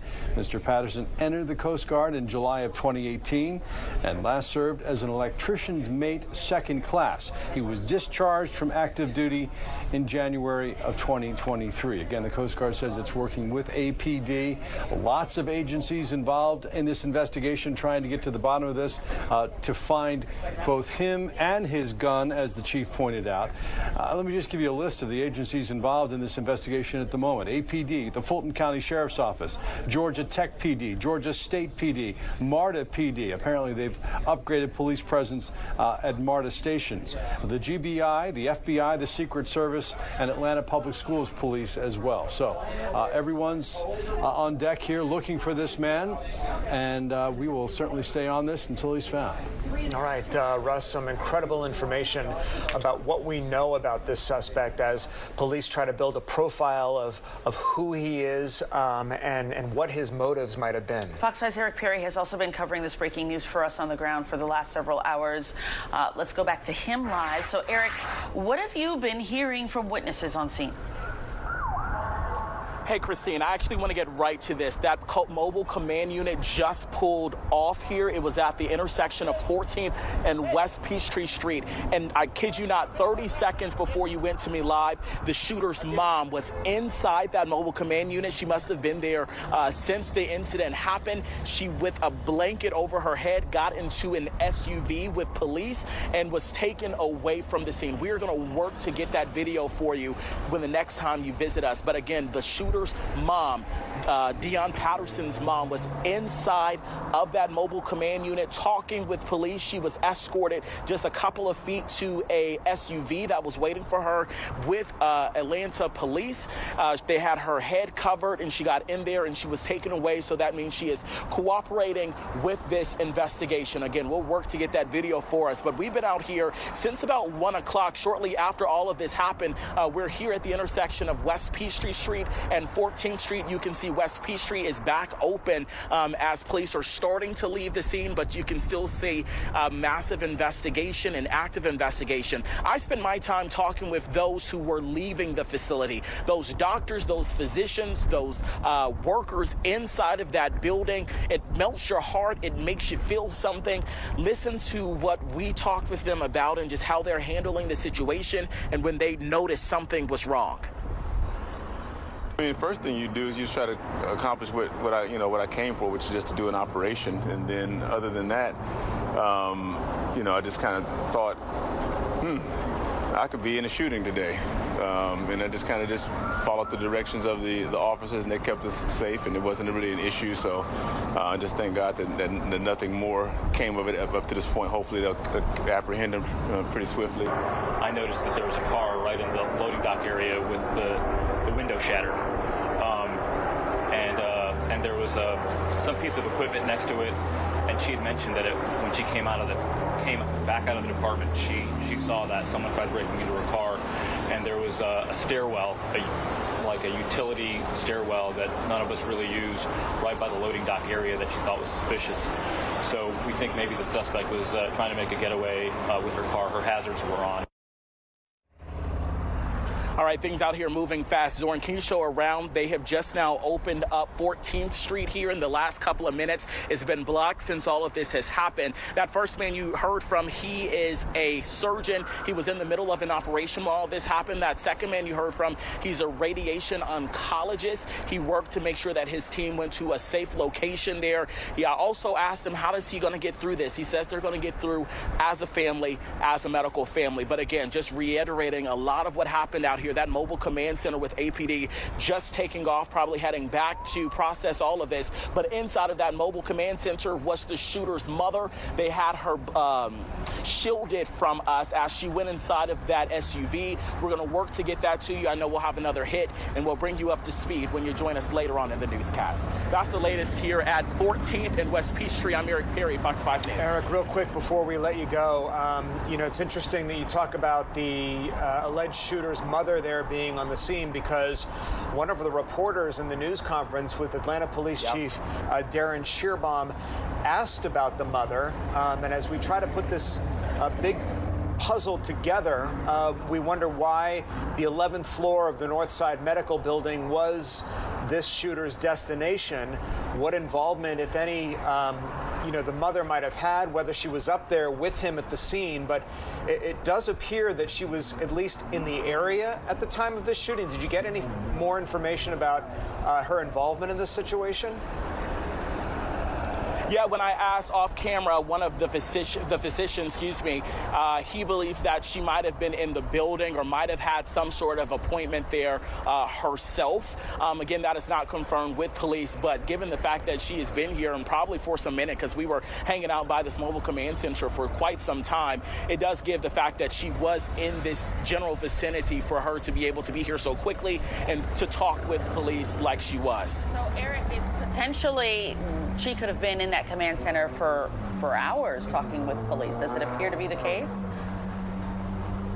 Yeah, I mean, we were just down the street and we were watching this area like a hawk. So I do think she was in there for quite some time, probably for hours, talking to police, cooperating with police, maybe given where her son might be or different things that might help in this search for him. Just some incredible perspective there. Eric Perry, we know you're going to feed back any video that you might have had of the mother coming out of that police vehicle. Eric, thanks. In these situations, the relatives are usually critically important in trying to locate and capture the suspects. Perhaps they're utilizing the mother in that way to either reach out to him or to kind of let them know where he might be. Sure, absolutely. Well, reaction to the shooting has been coming in from Washington. Fox 5's Alex Whitler is at the live desk with what White House officials and Georgia Senator Raphael Warnock is saying, Alex. Yeah, Christine, the senator said this most recent shooting is cause for major gun reform. He says those two words so often polarize the country, but encouraged lawmakers to come together to make this country safer. Not even 3 hours after the Midtown shooting that killed one woman and left 4 others hurt, Senator Warnock spoke on the Senate floor in Washington. He told his colleagues 87% of Americans want to see common sense gun laws, and he asked why no further gun laws have been made. We must act. I'm proud of the fact that we did, after 30 years, pass some gun safety legislation here last Congress. It was a significant piece of legislation, but obviously it's not enough. It's not just Georgia leaders commenting on this shooting. White House Press Secretary Karine Jean-Pierre acknowledged it, saying the president is upset to hear about another instance of gun violence in our country.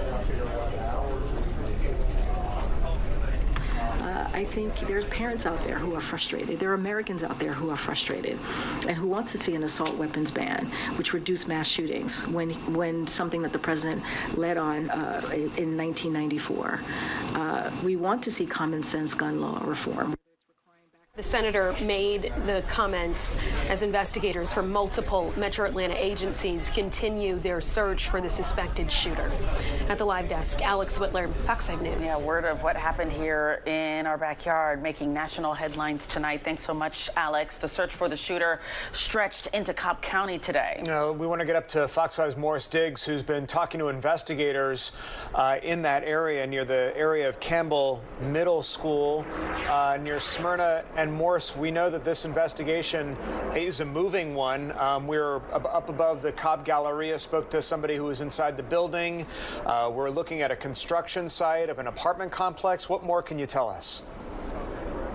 Well, I'm now at a location that tens of thousands of our viewers would be familiar with. I'm just a couple of blocks from the Braves Stadium, Truist Park. Now, photographer Rosie's going to go in and show you the activity here.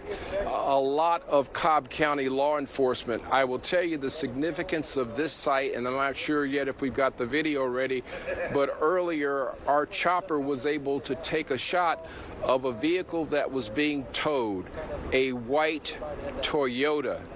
Now, let me tell you about that. When this started, and according to my information, as Atlanta police officers were clearing the buildings in the Midtown area, this suspect had already made his way to the Smyrna area.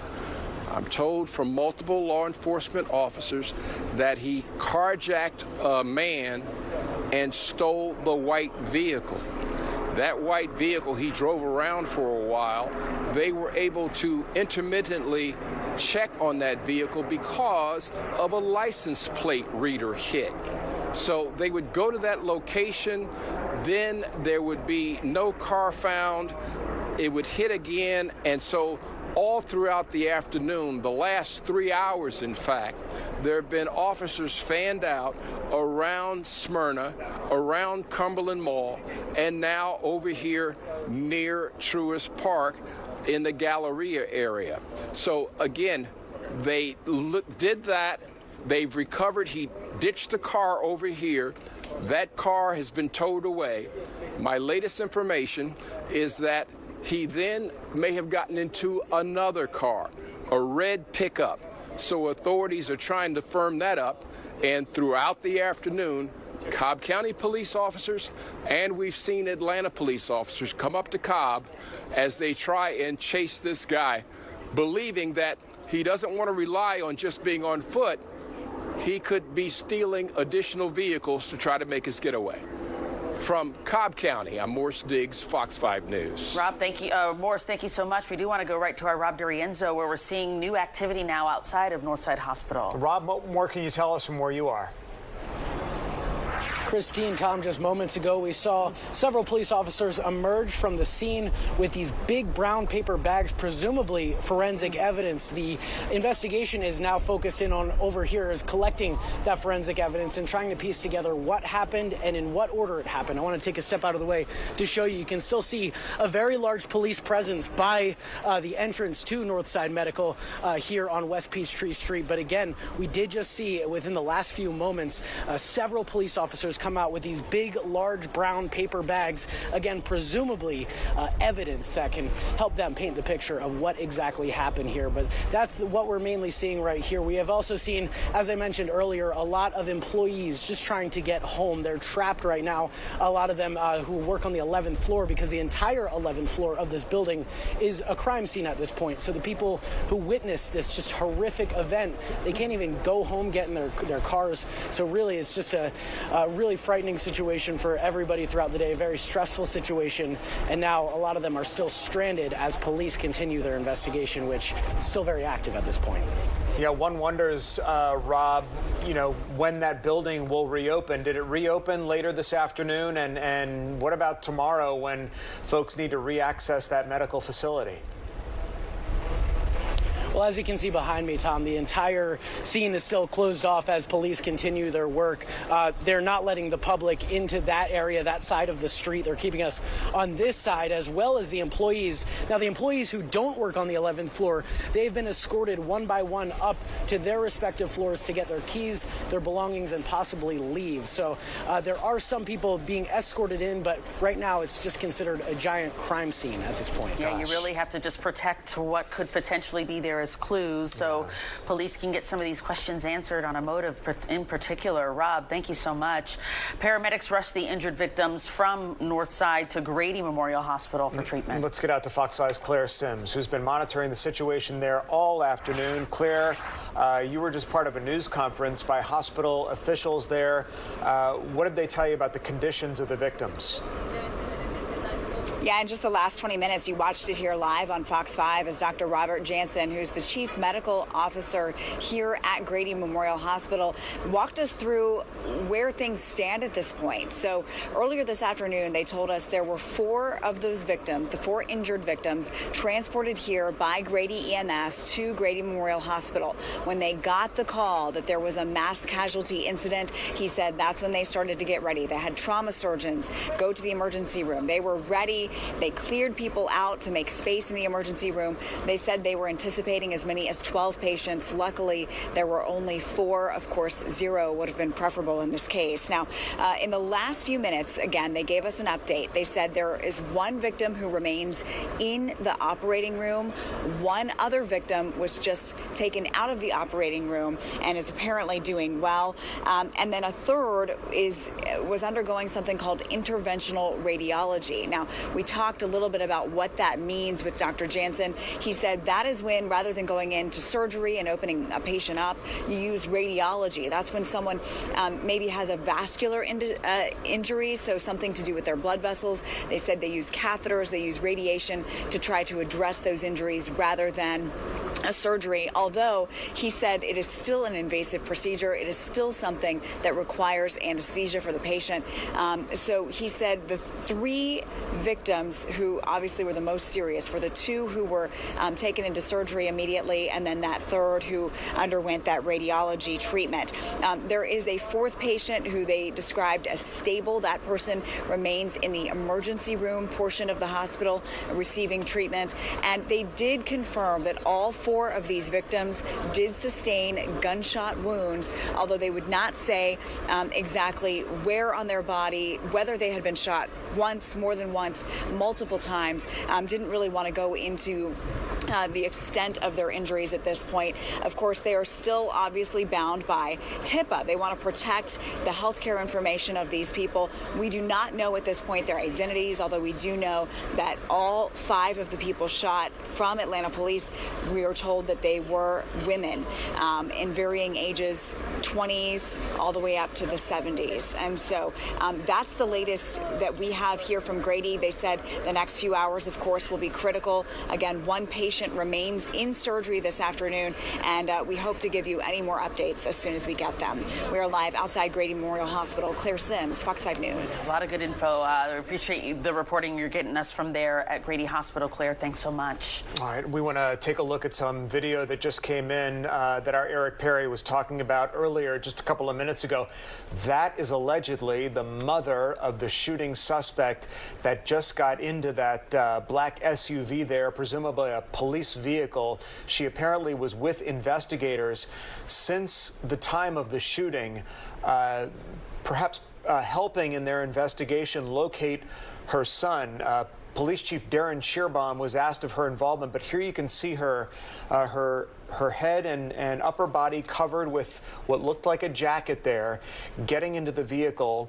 She's been inside of a police command unit all day, presumably helping with the investigation, trying to locate her 24-year-old son. Yeah, it was asked, Chief Shearbaum, rather, was asked earlier at a press conference whether the suspect suspect was with his mother at the time of the shooting, what potentially, what her whereabouts were potentially at the time this took place, and he did not want to give any more details on that. So it's interesting to see that she was in that command post for some time earlier today and leave in that unmarked vehicle after being questioned and being with police for a good amount of time today. Yeah, and it's usually the family members who are so instrumental in helping investigators locate a suspect who may be on the run. They might have information or ways to contact that person that police simply don't have. When this first happened, it was a very intense and chaotic scene,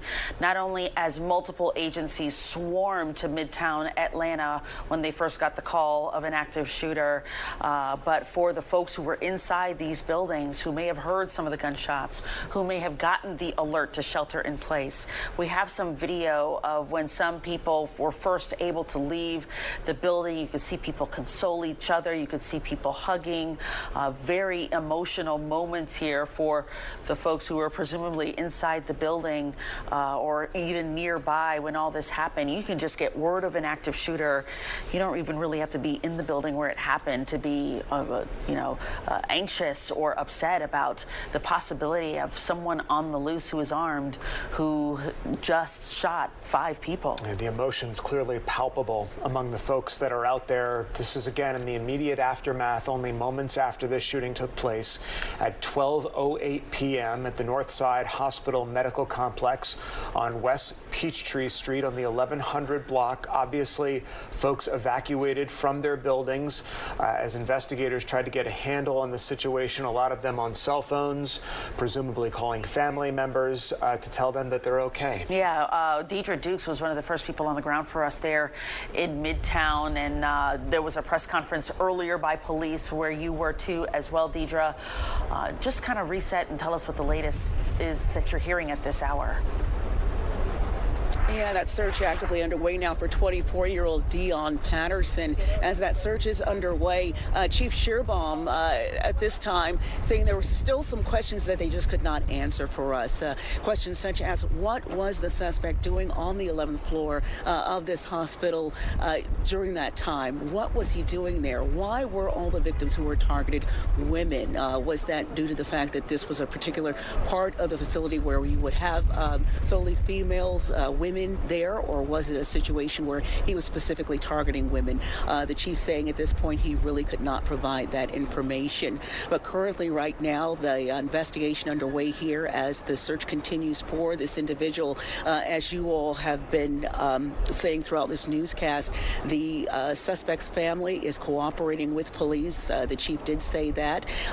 My colleague Eric Perry actually being there from his location, seeing the mother leaving her location after meeting with police investigators. So he said that the family is cooperating. Also, the chief saying that they are getting great cooperation, great leads from the public. So he is thankful for that information as the search is actively focused now on Fulton County and Cobb County as well, searching for that individual there. Also, a $10,000 reward being offered for this individual's capture. So police right now saying he is considered armed and dangerous. They are saying do not approach this individual, but they are asking that anyone who believes that they do see him, as they have distributed photos of this man, they are asking that anyone who sees them to contact 911 immediately.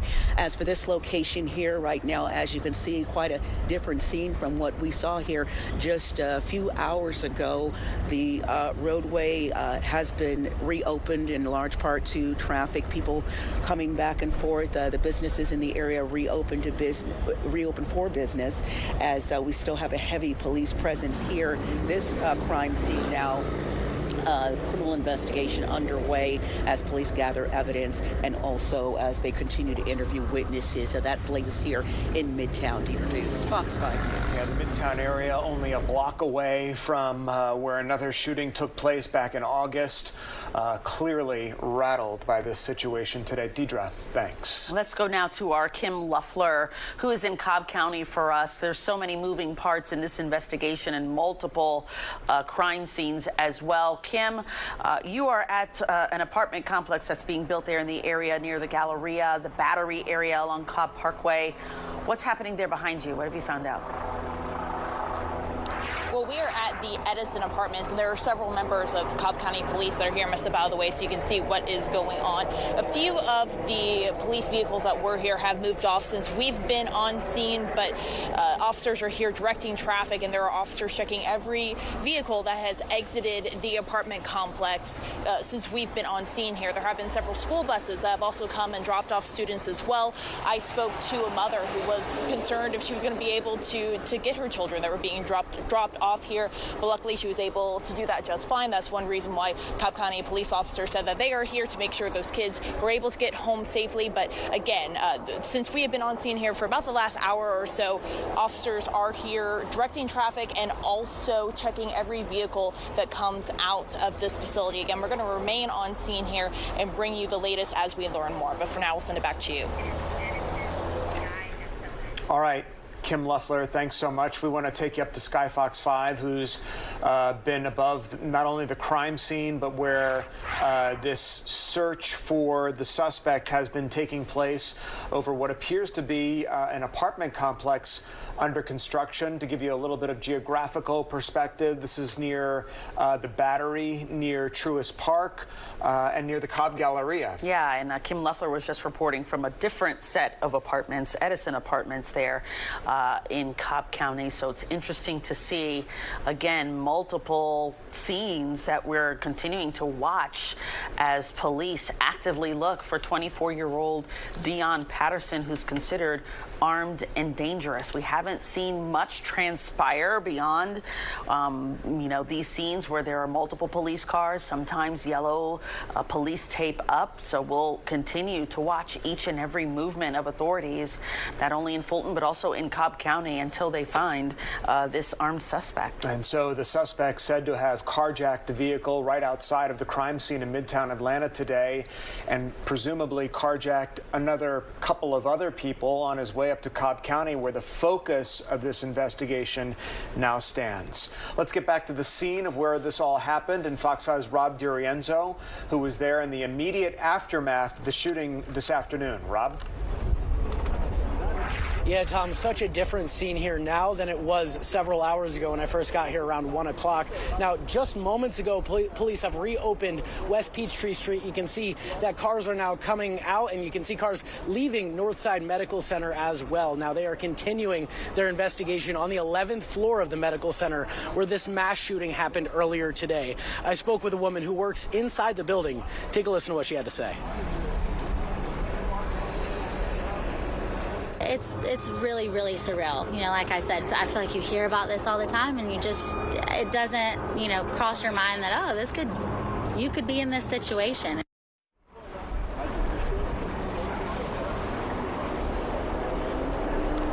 You guys got us?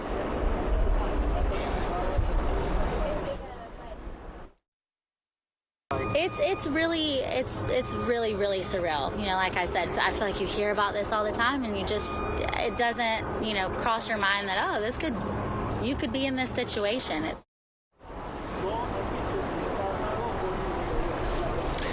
And a little while ago, you might have seen a moment ago, we saw investigators carrying out brown bags from the building, these brown paper bags typically used to carry forensic evidence. Again, the focus of investigators is on the 11th floor. That's where they believe the shooter began shooting and then fled, carjacked somebody, and then fled from this scene. Again, the search for that shooter is still on tonight. Back to you. Okay, looks like some activity going on behind you there, Rob. Investigators, police perhaps carrying some items out of that building. That might have been the case all day long as they collect evidence and try to gather information from the shooting scene. Yeah, and we just heard from Northside Medical Midtown alerting the public here that they will be closed tomorrow, Thursday, May 4th. They say all patient appointments are canceled, so they're asking people who may have had business there tomorrow appointments. We said this is a medical facility where there are multiple medical offices. You're to follow up with your respective provider to reschedule. So that kind of answers the question, how are they moving forward and going with business as usual? Well, tomorrow, Northside Hospital, Midtown is closed. Yeah, we're kind of right in the middle of the week here when business is very much active in that area, not only at the Northside Hospital building, but at the, the law firms and everything that surrounds that. That is a very, very busy area of Midtown Atlanta. So a lot of people, if they're headed back to work tomorrow, are still going to be on pins and needles after police say this man, 24-year-old Darren Pattinson, opened fire inside that building on the 11th floor and killed one woman and critically injured 4 others. We want to read you a statement now from Doug Shipman, who is the Atlanta City Council president. He writes, quote, "Atlanta is hurting again today. Gun violence has once again hurt our community. Sending prayers and strength to people and families impacted, medical staff tending to the victims, and police officers from around the metro working to apprehend the suspect." So we just saw video of the suspect's mother presumably working all day with police to track down her son, who police say carried out the shooting this afternoon. Our Eric Perry was right there on the scene as the mother was put into a police SUV. We don't know where she was being taken, Eric, but we presume that she has been providing critical information to police all day. Yeah, Tom, that's honestly what we can hope she was doing. We saw her inside that APD mobile command unit. It was actually right up here, West P Street and 14th Street. You can see, looks like a regular day. You would never know that tragedy reared its ugly head earlier as traffic is out here. But that APD mobile command center was there. Let's take you to some video. Very brief, very quick, but you can see what we believe is the mother of the shooting victim, shooting suspect, leaving that APD mobile command center, getting inside an APD SUV and being escorted by police to another location there. We believe she was in there for quite some time. We've kind of been in this area since about 12:45, and she's been inside that mobile police unit, hoping to help in this investigation to track down where her son is. We also have learned and confirmed with police that we are also near the area where their carjacking happened. It happened diagonal from me. So right now where I am is at 14th and Spring. Police said that it happened at 14th and Williams Road. That is actually back there earlier. That parking lot, which you can't see because of the moving cars, but on the other side of that one-way sign, that parking lot there was blocked off with crime scene tape for hours. That is believed to be where that incident happened. I checked with APD, and that is the location that they gave. We'll work to get you some more video of that later. But we've also just been talking with people who were inside that medical unit. They say it happened on that very top floor there, which is the 11th floor. And there were people we talked with underneath on that 10th floor. This one woman didn't want to go on camera and show her face, but told me that she heard the gunshots and hid for her life with her colleagues until SWAT came in and gave the okay there. We also talked to different physicians. One was in surgery, one was coming back from lunch. We want you to hear from them. 4 patients were transported by Grady EMS to our trauma center. At the present time, one is still in the operating room. The other patient is coming out of the operating room. We have one patient who had a procedure in interventional radiology, which was completed. They will have additional studies done, and one patient remains stable in the trauma center. I mean, first thing you do is you try to accomplish what I came for, which is just to do an operation. And then other than that, I just kind of thought, I could be in a shooting today. And I just kind of followed the directions of the officers, and they kept us safe, and it wasn't really an issue. So I just thank God that nothing more came of it up to this point. Hopefully they'll apprehend him pretty swiftly. I noticed that there was a car right in the loading dock area with the window shattered. And there was some piece of equipment next to it, and she had mentioned that when she came back out of the department, she saw that someone tried breaking into her car, and there was a stairwell, like a utility stairwell that none of us really use, right by the loading dock area that she thought was suspicious. So we think maybe the suspect was trying to make a getaway with her car. Her hazards were on. All right, breaking down what you heard there. That first doctor, that is Dr. Jansen, who is over Grady Memorial Hospital, who gave us an update on the patients that were taken to there. The second doctor you heard from was the one that was in surgery. He was performing an operation at the time of the shooting. He told me that he simply wanted to get home to his wife and to his family. That third doctor is the one who issued what's called a silver alert there. We're hearing some sirens, not sure exactly where it's coming from. It sounds up to where that focusing of the investigation is. We'll keep an eye out on that. But that third doctor up there that you heard from, he issued what's called a silver alert, and that is what really is an active shooter to alert the employees to escape if they can, to go to a safe location. He told me, breaking down, that the employee's car was found there with the window shattered. He believes that the suspect, the 24-year-old suspect, might have tried to get inside of that car here. So there's a lot of moving parts here. Still an active investigation. A lot of the streets are back open at this time, but you can still see Atlanta police and investigators working their way, snaking their way through this crime scene and through this area as the investigation and really the why to all of this. Why would he do such a thing at a medical facility? That question unanswered and probably will be unanswered for quite some time, Christine and Tom. Yeah, Eric, help people understand, because there's a lot of people watching who may not be familiar with that area and Northside Medical. This is not actually the hospital, correct? You were there with your mother at the building where this happened just days ago. Kind of help people understand the nature of this building and the people who worked in there. Yeah, Christine, given just a little color of this outline here, I'm going to move out the way. So this is a Farm Burger. Right above that is a Whole Food. A lot of people walk to that.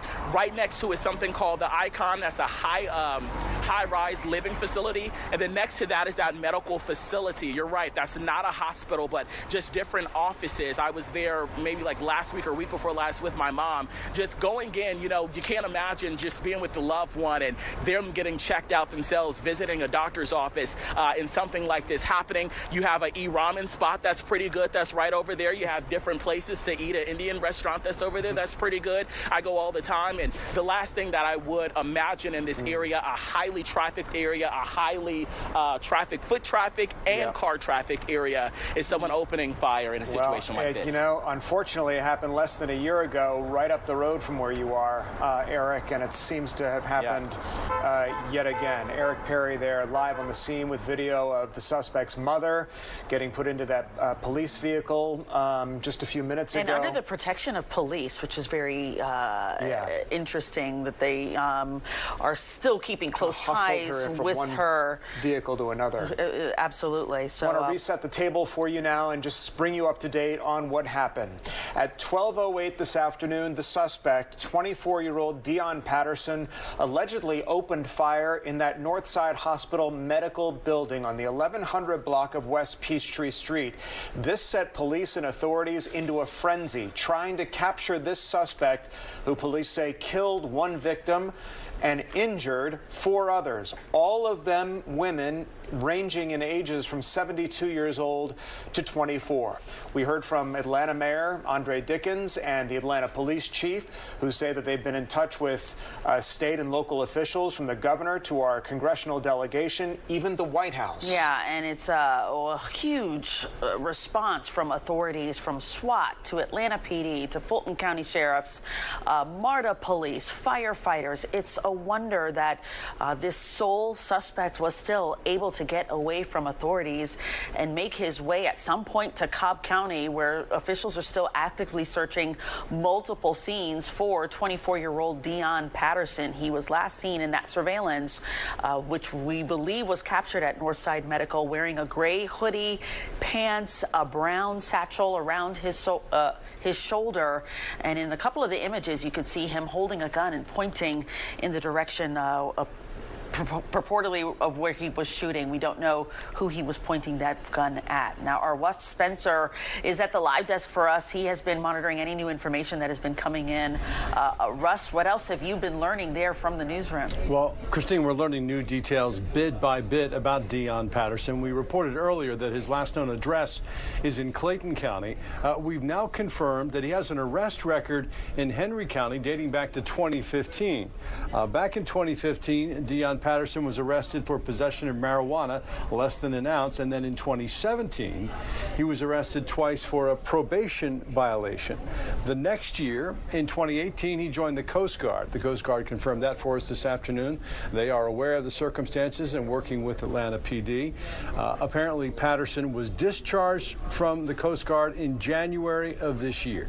So we still don't know a whole lot about this man who's still on the run, and according to Police Chief Darren Schierbaum, still has his weapon. At least it was not recovered at the scene. And we'll stay on top of this and be back with you as soon as we have more details. Russ, it's compelling to see how surveillance and cameras have played a huge role in giving us a look at who this suspect is, what he looks like, so the public can potentially help find him. Yeah, and as the two of you have pointed out, last August, cameras were very instrumental in the capture that same afternoon of Raisha Kenya at the Atlanta Hartsfield-Jackson International Airport. Of course, she shot and killed two people not far from this shooting scene, and cameras captured her getting into a taxi that ultimately took her to the airport where she was arrested. Yeah, those cameras critical in her capture, and presumably, Russ, they will be in this case too. And it's interesting to hear about his priors in Henry County, and as police try to build sort of a profile of who they're dealing with here. All right, Russ, thanks. The investigation has taken us to Cobb County, where our Morris Diggs has been reporting that the suspect might have carjacked a vehicle and headed up there in the area of Truist Park, the Cobb Galleria, and the Battery. Yeah, let's go to Morris Live with more details, or Kim Luffler, rather, who has been at the Edison Apartments in Cobb County. We've had multiple scenes in Cobb County. Morris is at one, our Kim Luffler is at another, and these are the Edison Apartments. What street is that on, Kim?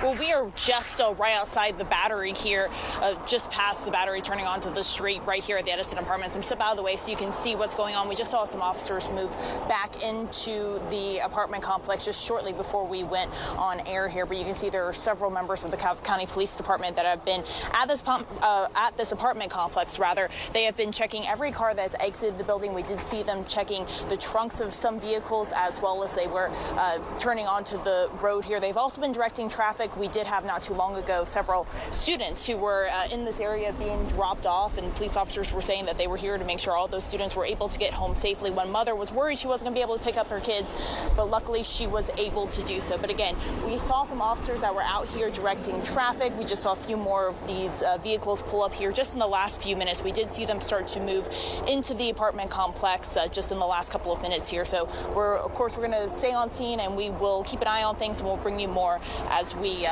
learn more about what is happening here. That's ladies from here, but for now we'll send it back to you. Kim, I'm just curious about that apartment complex behind you and the hyper focus among Cobb County Police of what's happening in there. I mean, are they letting residents in and out of the property?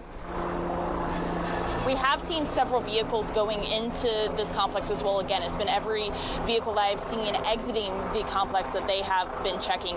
It is my understanding that this is right on the backside of another area where police were searching for this suspect a little bit earlier today. But again, people have been able to get in here. It has been the vehicles that have been leaving that we have seen police checking since we have been on scene here. We'll send it back to you now. Yeah, you mentioned that you're not too far from the Battery. We know the activity that happens out there. The Braves are not at home today, which is probably a good thing because it would add to the traffic and just the chaos that we've just seen today. But the Battery is still active with people going in and out to restaurants and such. So we'll keep watching that area to see if any activity unfolds elsewhere. We heard from Atlanta Mayor Andre Dickens today, who had to address the public again on yet another mass shooting in our city, and he gave his heartfelt thoughts for the victims and some other information about communicating with the White House and other officials. Let's listen in on what he had to say. All right, good afternoon. We are here, as you know, at the scene of a deadly situation. I'm thankful for Atlanta Police Department and other law enforcement agencies for their engagement on this situation. I've spoken to the governor, to our congressional delegation of senators and congresspeople, as well as my office has been in touch with the White House. And as soon as possible, I'll be in touch with the families of the victims that are here. As you know, one is deceased and 4 are fighting for their lives at Grady Hospital, and we're prayerful that they pull through. And as soon as possible, I will reach out to them and to their families. All are women. And I am also making sure that you know that we are dealing with someone that is armed and dangerous. This is a deadly situation. This individual has just indeed conducted an act that we want to make sure that you know that if you see him, do not approach, but you are to call 911. We are also making sure that you know that law enforcement agencies across this region are working together. Law enforcement agencies of Fulton County, of the City of Atlanta, of Cobb County, of our college campuses, our Atlanta Public Schools PD. A number of agencies are working in a concerted effort to work and to bring this suspect in and to make sure that we are all safe in the process. And so I ask that again, if you see the individual that you have seen his face, you've seen his photo and his clothing, please do not approach, but do call 911. So now I am very confident that the men and women of the Atlanta Police Department and the other local agencies are well trained to make sure that we bring this individual to justice for situations just like this. So now I'll turn it over to Chief Shearbaum to give you all the specific details about this incident and to let you know our pathway forward.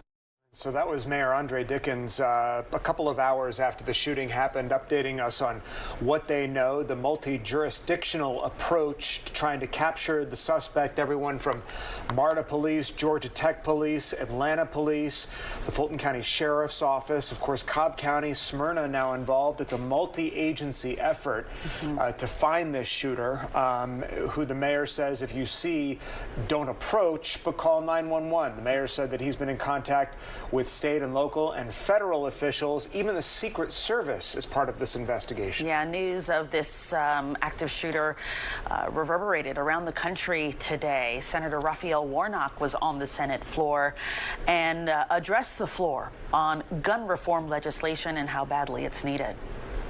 We must act. I'm proud of the fact that we did, after 30 years, pass some gun safety legislation here last Congress. It was a significant piece of legislation, but obviously it's not enough. Senator Warnock there on the floor earlier this afternoon talking about what happened here in Atlanta. And Mayor said he spoke to the White House this afternoon. The White House press secretary commenting on what happened today. Let's listen to what they had to say. I think we're all frustrated. I think there's parents out there who are frustrated. There are Americans out there who are frustrated and who want to see an assault weapons ban, which reduced mass shootings when something that the president led on in 1994. We want to see common sense gun law reform. Now, according to the Gun Violence Archives, 188 mass shootings in the United States, and I believe that is including the one that happened here hours ago in Atlanta. Yeah, now the search is on for the man who carried it out. According to police, 24-year-old Dion Patterson. This story reverberating across the nation, obviously up to the federal level in Washington, D.C. Remarkable to note that our Level 1 Trauma Center in Atlanta, Grady Memorial Hospital, was on alert and on standby, as they are 24/7, to receive the victims of these shootings. Our Claire Sims has been outside the hospital there at Grady. You were there for the press conference earlier, Claire. It was really impressive to hear how they were able to act at the trauma center today. Let's listen into what the doctors there are saying. 4 patients were transported by Grady EMS to our trauma center. At the present time, 1 is still in the operating room. The other patient is coming out of the operating room. We have 1 patient who had a procedure in interventional radiology, which was completed. They will have additional studies done, and 1 patient remains stable in the trauma center. That was Dr. Robert Jansen there at Grady Hospital talking about all the action they had to put in place to make sure they saved the lives of these 4 victims who made their way to the hospital. All the victims are women, we understand from authorities. Whether that was intentional or not, we simply don't know. We know the presence of the suspect's mother there on the scene may have played a factor in today's events. The woman who was shot fatally, we understand, was 39 years old. There were 4 other victims, as Grady Memorial Hospital just mentioned right now. One was still in surgery at the time of that news conference at around 5:30. One victim 71 years old, the other 56 years old, the other 39, and the other 25. It's interesting, the range of ages as well. Again, we don't know what office this took place inside the Northside Medical Center to know why there was this range of ages, and as you mentioned, why it was all females in this case. We do not know the significance of that just yet, but good to hear that 4 of the victims are getting the treatment they need. We've been with you since all of this unfolded at about 12:08 this afternoon, nonstop, bringing you the very latest on what happened and the search for the suspect. Our coverage continues now on Fox 5 News at 6. Fox 5 News at 6 starts right now. I am also making sure that you know that we are dealing with someone that is armed and dangerous. This is a deadly situation. This individual has just indeed conducted an act that we want to make sure that you know that if you see him, do not approach, but you are to call 911. And we begin at 6 with that breaking news that has rocked Atlanta all afternoon. Atlanta police are still searching for the man on your screen, 24-year-old Dion Patterson. Investigators say Patterson killed 1 woman and shot 4 others. This all happened inside the Northside Hospital Midtown on West Peachtree in the waiting room area on the 11th floor. Officers put the area, including surrounding schools, on lockdown as a safety precaution. All those lockdowns have since been lifted. Good evening, and thank you for joining us tonight. I'm Russ Spencer. I'm Christine Spiro in for Courtney Bryant tonight. Within the last 30 minutes, Northside Hospital confirmed their Midtown location will be closed tomorrow. All patient appointments are canceled. Tonight, we bring you team coverage as we follow the developments on the victims in this shooting and the search for the shooter tonight. We begin with Fox 5's Deidre Dukes. Deidre? Yeah, police still on scene at this hour, trying to piece together exactly what happened here. As an active search is currently underway for 24-year-old Dion Patterson. I'm going to step out of the way here so you can see the scene right now. Quite different from what we saw just within the past few hours here. The road out front of Northside Medical has reopened to traffic. We do still have Atlanta police officers on scene, but fewer patrol cars and support staff than we had here just an hour ago. We've also seen staff coming back and forth here, picking up their belongings as they're being escorted to the parking lot and allowed to leave the area. We were told by Atlanta Police Chief Shearbaum during a news conference at around 4 o'clock that at this point here at this scene, they're gathering evidence and they're also interviewing witnesses. Still a lot of questions that we have that they simply could not answer now, as it is so early in the investigation. Some of those questions being, why was this individual here at the hospital? All of the victims are female. Why were all of these victims women, and what was the motive of the shooting? We have since learned that that suspect did leave here, apparently carjacking someone and fleeing the area as police responded here on scene. Right now, an active search underway in Fulton County, also Cobb County, for this individual. We spoke to a man who was inside here on the 9th floor, telling me that he heard gunfire. What he first thought were, he said it sounded like firecrackers going off here this afternoon. What sounded like firecrackers or something. And then we heard fire engine trucks, so we didn't know what it was. And we just kind of kept going on about our business. And then suddenly we saw the lady come from behind the counter and start locking the door inside the medical facility where we were. We were on the 9th floor. And as we heard more and saw it on television, they said the shooter was on the 11th floor. We were on the 9th floor. So they asked us to move to the back, and we moved to a room in the back. and they secured us all in the back, just waiting for someone to kind of come and get us, and they asked us to shelter in place. So we just sheltered in place and followed directions. And when I was in the waiting area, so when we heard the popping, it was really nothing until we saw everyone locking doors and scurrying through the doctor's office. Then they put the television on, and we saw the breaking news on the television, and they mentioned that it was that address. So it was surprising that it was in the same building that we were in. Right. And some terrifying moments for that man on the 9th floor and those that he was sheltering in place with. As they said at one point, they saw the elevator moving towards their floor.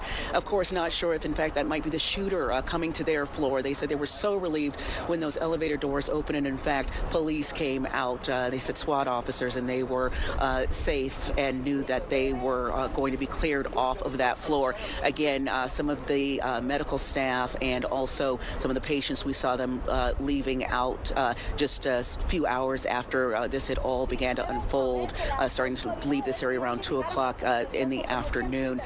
We do understand that a $10,000 reward is being offered in this case as an active search continues for this individual. Chief Shearbaum saying that they are getting some good solid leads from the public, and that the shooter's family also cooperating with police this afternoon. That's the latest here in Midtown. Deidre Dukes, Fox 5 News. Yeah, frightening moments being recalled by that one witness. Thanks so much, Deidre. We have several other crews in the Midtown area as well. Fox 5's Eric Perry has been on the scene all afternoon. He joins us now live. Eric, you spoke with doctors who tended to victims right after those shots were fired after noontime today. Yeah, Christine, Russ, good evening to you. I've talked with physicians, I talked with nurses who were inside, but I also want to pick up on what Deidre Dukes just said, the family cooperating. I believe we have some video to show you. I was actually by the Atlanta Police Command Center when we saw what is believed to be the shooter's mother leaving from inside that mobile command unit inside of a SUV by Atlanta Police and being taken away from the scene. It was very quick. They had her face shielded by some sort of jacket, but she was able to go from inside that police command center where we believe she was giving information, possibly the whereabouts of where her son could be as the search continues, and then leaving the scene with a police escort. But we've been really all day at the intersection of Spring Street, 14th Street here, just a short distance away, and we've been seeing a lot of people leaving the scenes. In fact, we saw this one woman who told me she was on the 10th floor, so she was right under. She heard the gunshots. I also talked to two doctors as well who were inside. One was doing surgery. The other one was helping his employees stay safe. Take a listen to what they told us. I mean, the first thing you do is you try to accomplish what I came for, which is just to do an operation. And then other than that, I just kind of thought, I could be in a shooting today. And I just kind of followed the directions of the officers, and they kept us safe, and it wasn't really an issue. So I just thank God that nothing more came of it up to this point. Hopefully they'll apprehend him pretty swiftly. All right, we want to get you to a Cobb County presser. Police are updating us on information, so we want to take you live and to get the most updated scene from Cobb County. This area. Images of the vehicle. There were images of him that were seen or recorded at 12:30. And where is that? I don't know the exact area, the exact location, but it is in this area. Yes. It's been a lot of time since 12:30. That's the last visual confirmation we have from video. We haven't had any confirmed eyewitness sightings. We've had calls come in, but we have not been able to confirm those eyewitness calls. When it was carjacking, did he assault the owner of the vehicle that was stolen? That carjacking happened in Atlanta, so I don't know. Can you tell us why you cordoned off that area? I'm forgetting the street name. Windy Ridge is right near where the vehicle was located. Okay, it wasn't because you believed that he was still... And that was the area that he was spotted. Okay. Or on camera. We saw him on camera. So you're able to confirm the vehicle that you found and was captured in the flock license plate existed was in fact one was stolen? I would defer to Atlanta because I don't know if they have. They actually have possession of the vehicle right now. Any reports of another vehicle being stolen or seen leaving that area? We don't have any reports of another vehicle being stolen in the area. Wayne, any reports of shots being fired in Cobb County? We had a false alarm call in earlier. I believe it was at 200 Galleria Parkway, but that turned out not to be the case. There were no shots fired. What was the incident at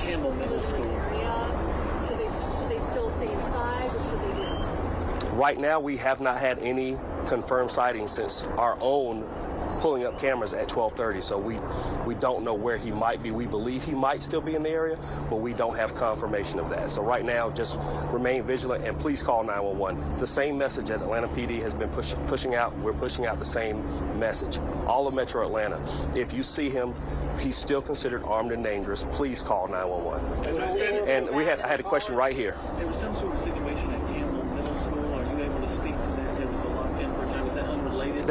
That incident at Campbell was totally unrelated to this. I'm not 100% sure on the color. And there was a question right here. I understand that you have not caught the suspect, but given the fact that the victims were 4 women, 1 dead, is there any motive? Is there any kind of a hint at a motive? I can't respond to an incident that happened in Atlanta's jurisdiction. I don't know anything about that incident other than what's been reported. Was anything found in the car? Once again, the vehicle was turned over to Atlanta Police. Sir, did you get any reports of any carjacking since the carjacking in Midtown in this area? No, I think that was a miscommunication that went out earlier. We did not have a carjacking here. Here. No. To clarify, you said that the flock cameras, is it accurate to call those traffic cameras? No, they're license plate recognition cameras, but our real-time crime center doesn't just rely on those cameras. The cameras that we actually saw the suspect with were Department of Transportation, DOT cameras, which are part of our real-time crime center. Flock cameras, they notify you that they picked up on a license? Only if the information is input into the system. Like I said, we were actually alerted to this 2 hours after it was actually occurred, so we were a little bit behind because that's when we got the alert. Alerted to it 2 hours after. Yes. The footage saw him around 12:30. Yes. He was picked up on camera around 12:30, but we didn't see it until 2:30. Is that with the GOT camera? Yes, that's through our real-time crime center. Yes. I'm sorry, could you tell us where that DOT camera was? Do you know? I don't know which camera it was now. Was he actually seen on camera? We saw it. We don't have an individual verification from an eyewitness, but he is on camera, yes. Is there vehicle and him. Is there a shelter-in-place order in effect in any parts of Colorado right now? We have not issued any shelter-in-place orders, but we have, when following up and thinking that he might be in a certain location, we've exercised exceptional due caution, and we sent in a lot of officers. I think there's been several videos around where a lot of officers have been responding to locations. That's because we've had unverified accounts that he might be at the location, and of course, when we arrive, he's not there, and we find out it was not that person. We've had several calls come in already, but we still want the public to call in if they do believe that they see him. Was the image clear enough, Sergeant, that you could see whether this guy changed clothing, if it was wearing a brown hoodie? I don't have any specific information about the image other than our investigators believe that it is him. So I don't know about clothing details. I think, Denise, you had a question? There's still a huge police presence over near the Battery at that apartment. You guys have been in and out of that building, but you're still at that location. Is there a reason for that? The last known location on video for him is in that area.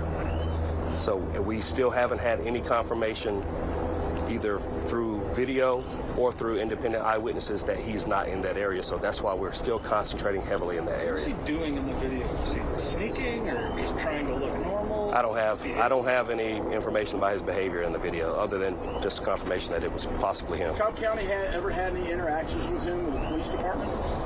I don't know about his history, and even if I had criminal history, I wouldn't be able to discuss that with you.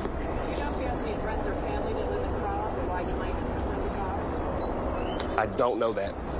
Don't know. Do you know the name of that apartment building? The Edison? Is that the name? I don't have the name of the apartment. There have been several. I know there's several apartment complexes around here that are close enough to the area where the camera picked him up. So that's why we've been concentrating in the area. So I think there are a couple of different complexes in the area. The model of the car. The model of the vehicle. Check with Atlanta Police regarding the vehicle. Do you know where the camera was located? Was it on a street light? Was it on a pole? Where? Most of our DOT cameras are on the traffic light level. They're up in that area. So, but I don't know where this particular camera was. You said no visual confirmation since like 12:30. Do you have any indication that you're closing in on him? got everything that I've got. That's all I got. But the last visual confirmation we have was 12:30. Last confirmed visual confirmation or visual image we had was 12:30. Guys, that's all I have. One more time, where was that? Sorry, I missed the top. Where was that image taken? That was taken from a DOT camera. That's the last known image was at 12:30. So we had here in Cobb County? Here in Cobb County, yes. Any other specifics on where that was? Yes, in the area it was near, give me the street name again. Ridge Parkway and Heritage Court, is that it? Yes, it's in the vicinity of Windy Ridge Parkway and Heritage Court. Could it be on foot? I can't speculate. I don't know. All right, guys, that's all I got for you.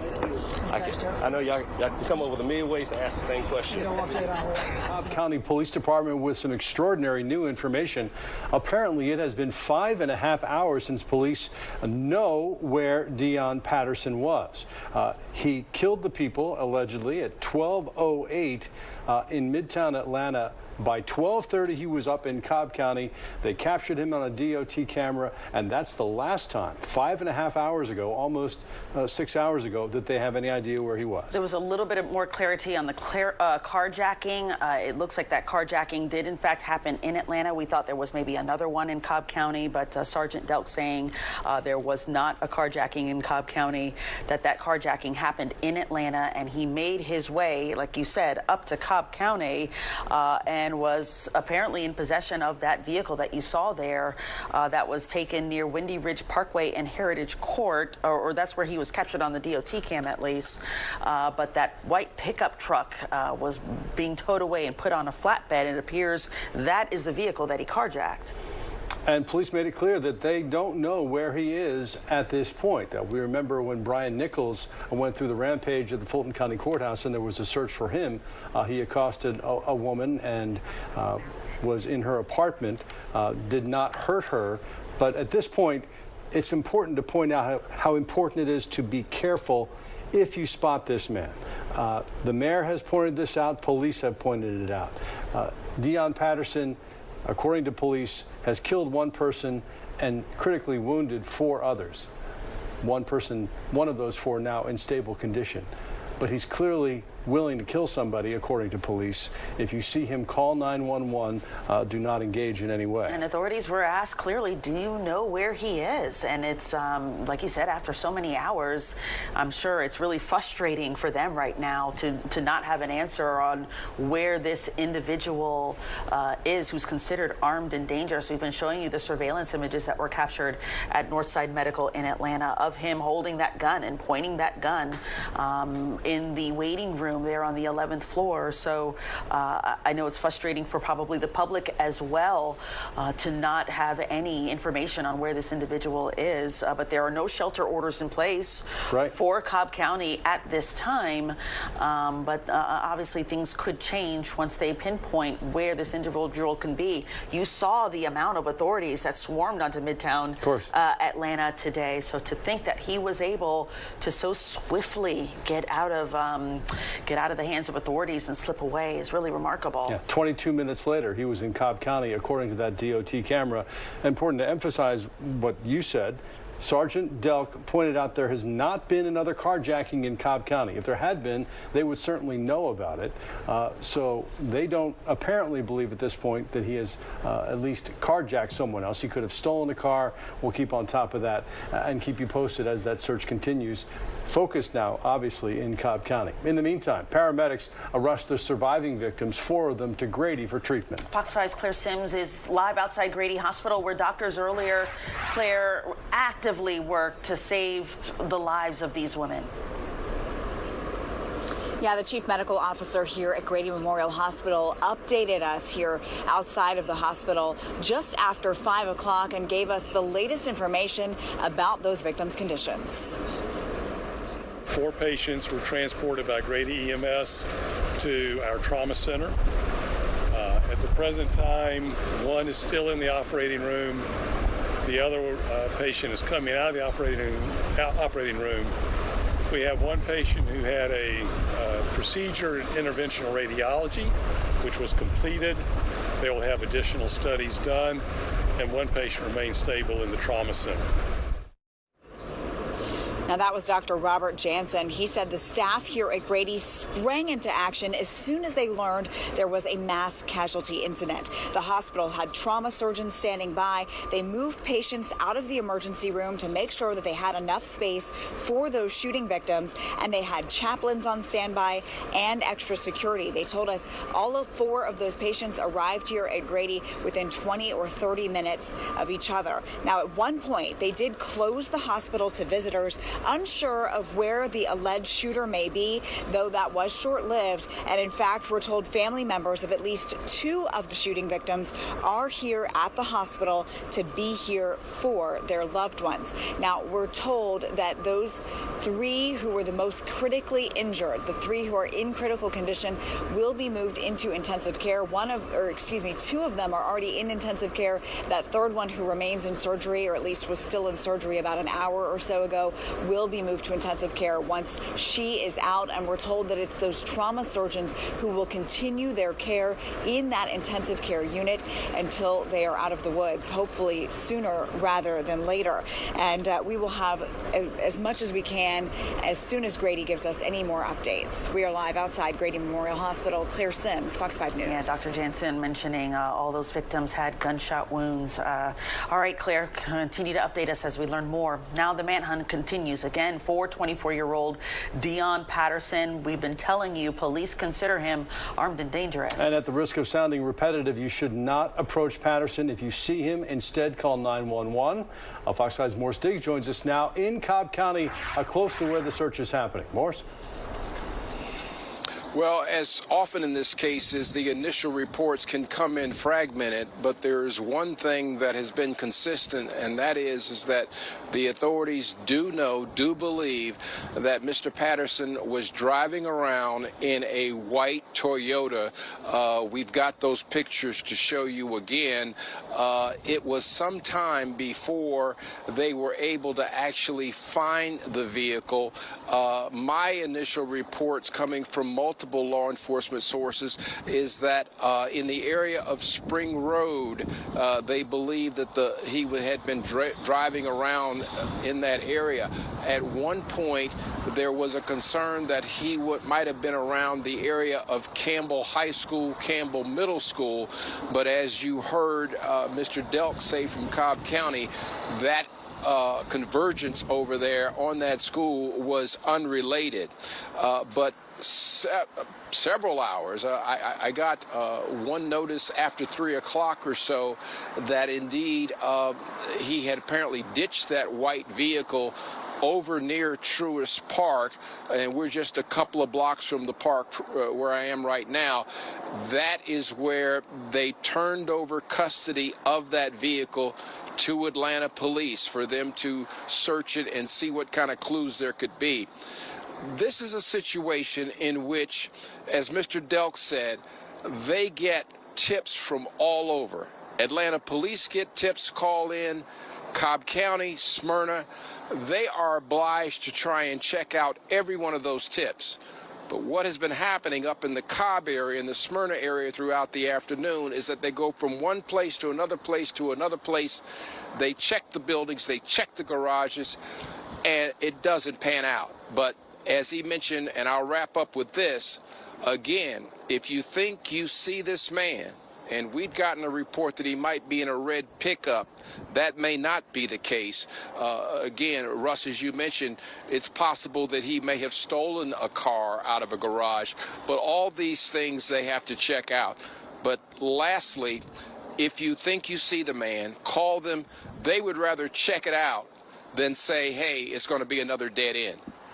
From Smyrna, I'm Morris Diggs, Fox 5 News. Yeah, and all the information you're getting from your source has been really helpful, Morris. Thanks so much. It's clear that where Morris is, that's the focus of the search, even though they haven't seen this gentleman in almost 6 hours at this point. A much different scene now in Midtown, where there was so much frenzied activity this afternoon, and now traffic is flowing again. We join our Rob DiRienzo, who's been on the scene all afternoon, although no one's going to breathe easy in all of Metro Atlanta until Deion Patterson is caught.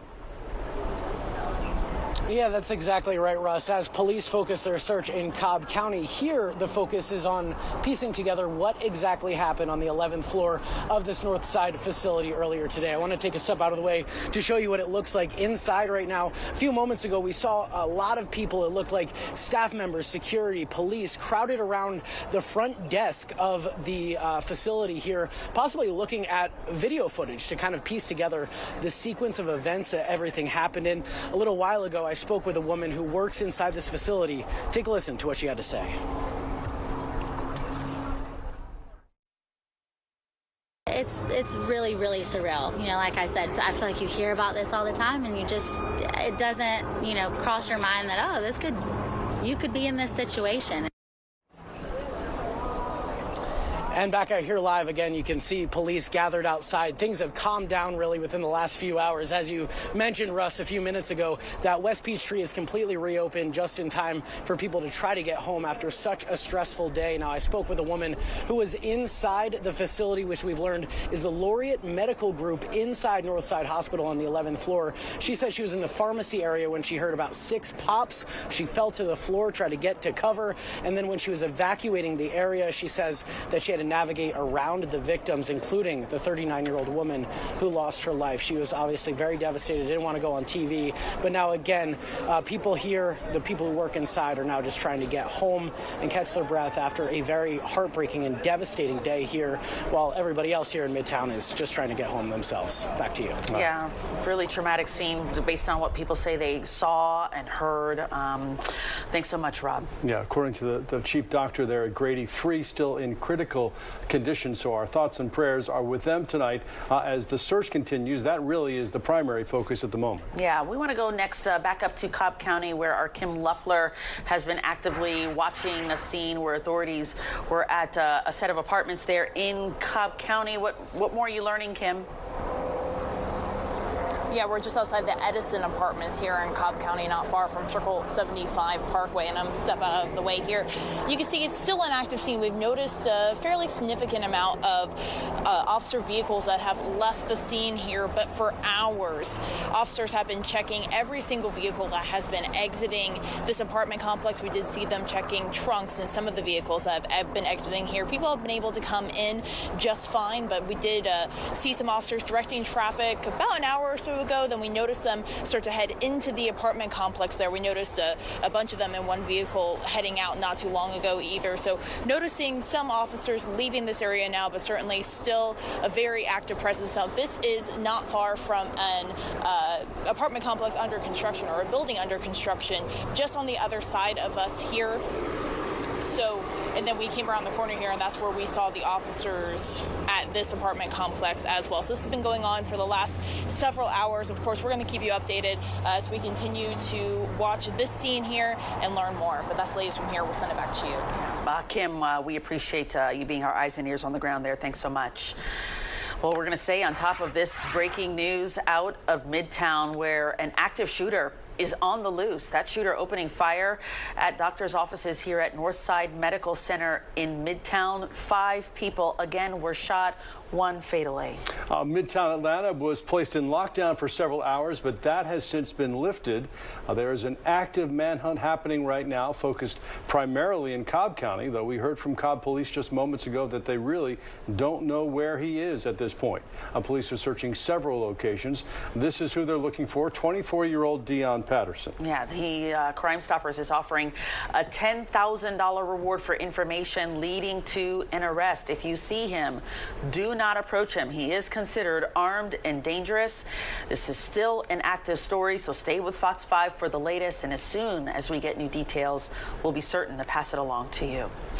Now, reaction to today's shooting coming in from Washington, D.C. And Fox 5's Alex Whitler is at the live desk tonight with what the White House and Georgia U.S. Senator Warnock are saying about what happened today.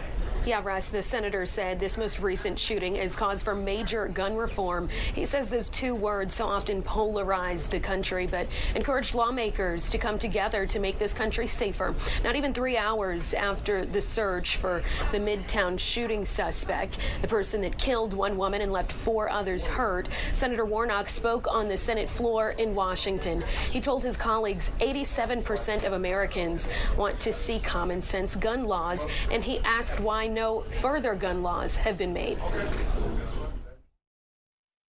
We must act.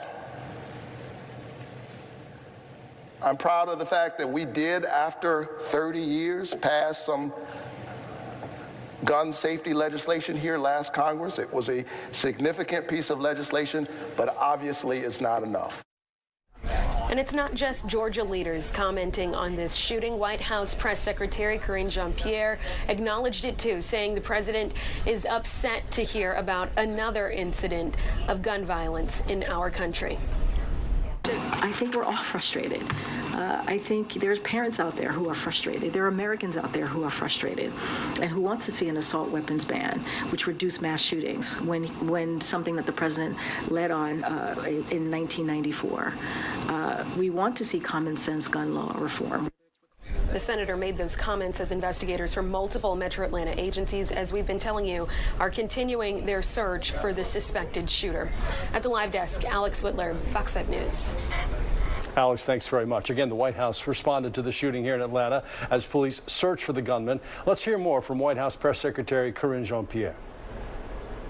Look, is the president frustrated about what we're seeing in our communities, in our schools, in our churches, in this epidemic that we've seen, this gun violence epidemic?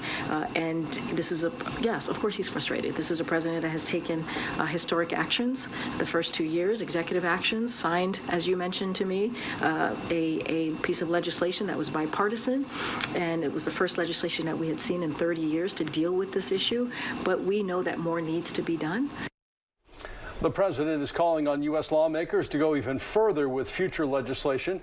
Atlanta police have lifted the shelter-in-place advisory, saying they believe the gunman is not in Midtown Atlanta anymore. Authorities have not released what type of weapon was used, but they made it clear that they think he still has that weapon with him. Yeah, and police have also confirmed with us that all the victims are women and that a 39-year-old woman lost her life in that shooting. Police say the oldest victim was 71 years of age and the youngest was 26.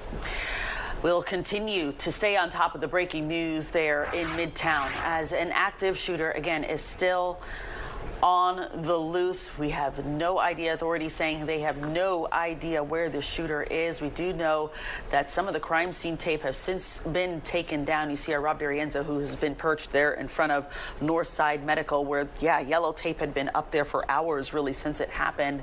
And just now, 5.5 hours later, it's finally down. And the new information since 6 o'clock came out of Cobb County that this happened at 12:08 in Midtown Atlanta, and by 12:30, they captured this man, Deon Patterson, on camera on a DOT camera in the area of Windy Ridge Parkway and Heritage Court at 12:30, 22 minutes later, and they have no idea where he has been since. That's his picture right there. Deon Patterson, 24 years old, last known address in Clayton County. We uncovered this afternoon. They had 2 arrests in Henry County in the last decade. 2015, arrested for marijuana possession, and then 2017, he was arrested twice for violating probation. Then in 2018, he joined the Coast Guard and was a member of the Coast Guard for 4.5 years before his discharge earlier this year in January of 2023. Let's go back to Midtown Atlanta and Rob D'Arienzo for the latest on the circumstances there. Rob? Hey there, guys. Yeah, as I was jumping in the shot earlier, you could see police taking down the police tape around here. They're wrapping up their work, at least on the outside of the hospital. And as we mentioned earlier, West Peachtree is now completely reopened for the rush hour commute. I want to take a step out of the way again just to show you what things are looking like. You can see homicide detectives along with Atlanta police officers outside of the facility right now. Inside, their work is still very much underway. We do know that crime scene investigators are still on scene, focusing their attention on the 11th floor, the Laureate Medical Group inside Northside Hospital on the 11th floor is where we're hearing this shooting happen. So again, that police tape is coming down. Police are starting to leave. Employees who were stuck here all day since the shooting happened around noon are also starting to leave now. So things are starting to slow down and calm down again outside of here. But in Cobb County and elsewhere, the search is still very much underway for the killer today. Back to you. And Northside Medical saying they are closed tomorrow. They have canceled all the appointments there at the building. They're asking you to contact your provider if you did have an appointment set up for tomorrow. Okay, let's get the perspective from Deidre Dukes, also in Midtown. Deidre, for several hours, there was some concern that perhaps Patterson was in Midtown. Obviously, the focus now is further north in Cobb County. That's right. And of course, Russ, because there was that concern that he was still in the area, people were told to shelter in place. And of course, the hospital itself was on a full lockdown, even after it was determined that that suspect was no longer physically in the building, because it was believed that there was at that time a likelihood that they thought he was possibly on foot and that he could still be a threat to people in the surrounding area. So they did tell everybody to shelter in place. Of course, at some point they did realize, come to learn, that the suspect had in fact carjacked a vehicle, had left this immediate area. They now say they believe that that suspect left the immediate area, was leaving, as responding officers were reporting here to Northside Medical. So they do know that at some point he carjacked a vehicle and made his way out of this area. And then the investigation, of course, making its way out of Fulton County, in addition to Fulton County, now in Cobb County, as the active search continues for this subject. We are also told that at this point, police are releasing little information, and they're saying in part because, of course, we are very early into this investigation. We do not yet know why this suspect was here at this location on the 11th floor, what he was doing there, and why the shooting occurred. Why were all of the victims women? Was it simply because of the location of the shooting, or was it, in fact, did it have something to do with the motive for the attack? So still a lot of questions there. Also, we learned from my colleague Eric Perry, and we're told by police, in fact, that the suspect's family was cooperating, that his mother is cooperating with police. We did learn from my colleague Eric Perry that his mother was, in fact, in the area here, the immediate area, meeting with law enforcement, doing what she could, assisting them in this investigation.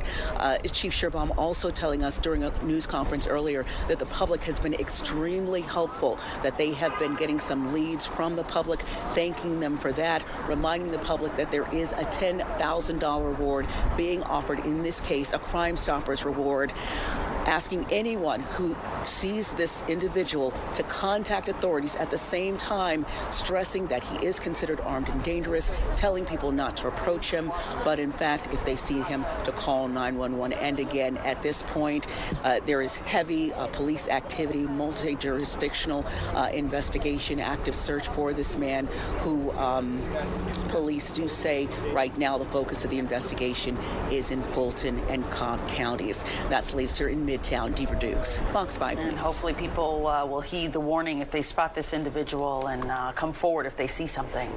Well, Fox 5's Eric Perry is on Midtown as well. You've been talking this afternoon, Eric, to several of the people who worked in that medical office building, that Northside Medical building, about the trauma, about how they tried to take care of each other in the midst of all this. Yeah, Russ, you know, hearing from officials, police, that gives one perspective, but hearing from those everyday citizens, those doctors, those nurses, those staffers that were actually inside, heard the gunshots on several different floors inside there, saw the debris, saw the blood, it puts it in a whole different perspective. It humanizes it, and it really shouldn't, because we shouldn't have to humanize a mass shooting like this, but it gives a whole different viewpoint and vantage point. I had that job of talking with those, still trying to process of what happened, of what they got through. If we can cue up some of this sound, I know we had to go to a press conference in Cobb County, but I would like for you to hear from those physicians that we talked to. We spoke to two of them. One of them was in surgery at the time.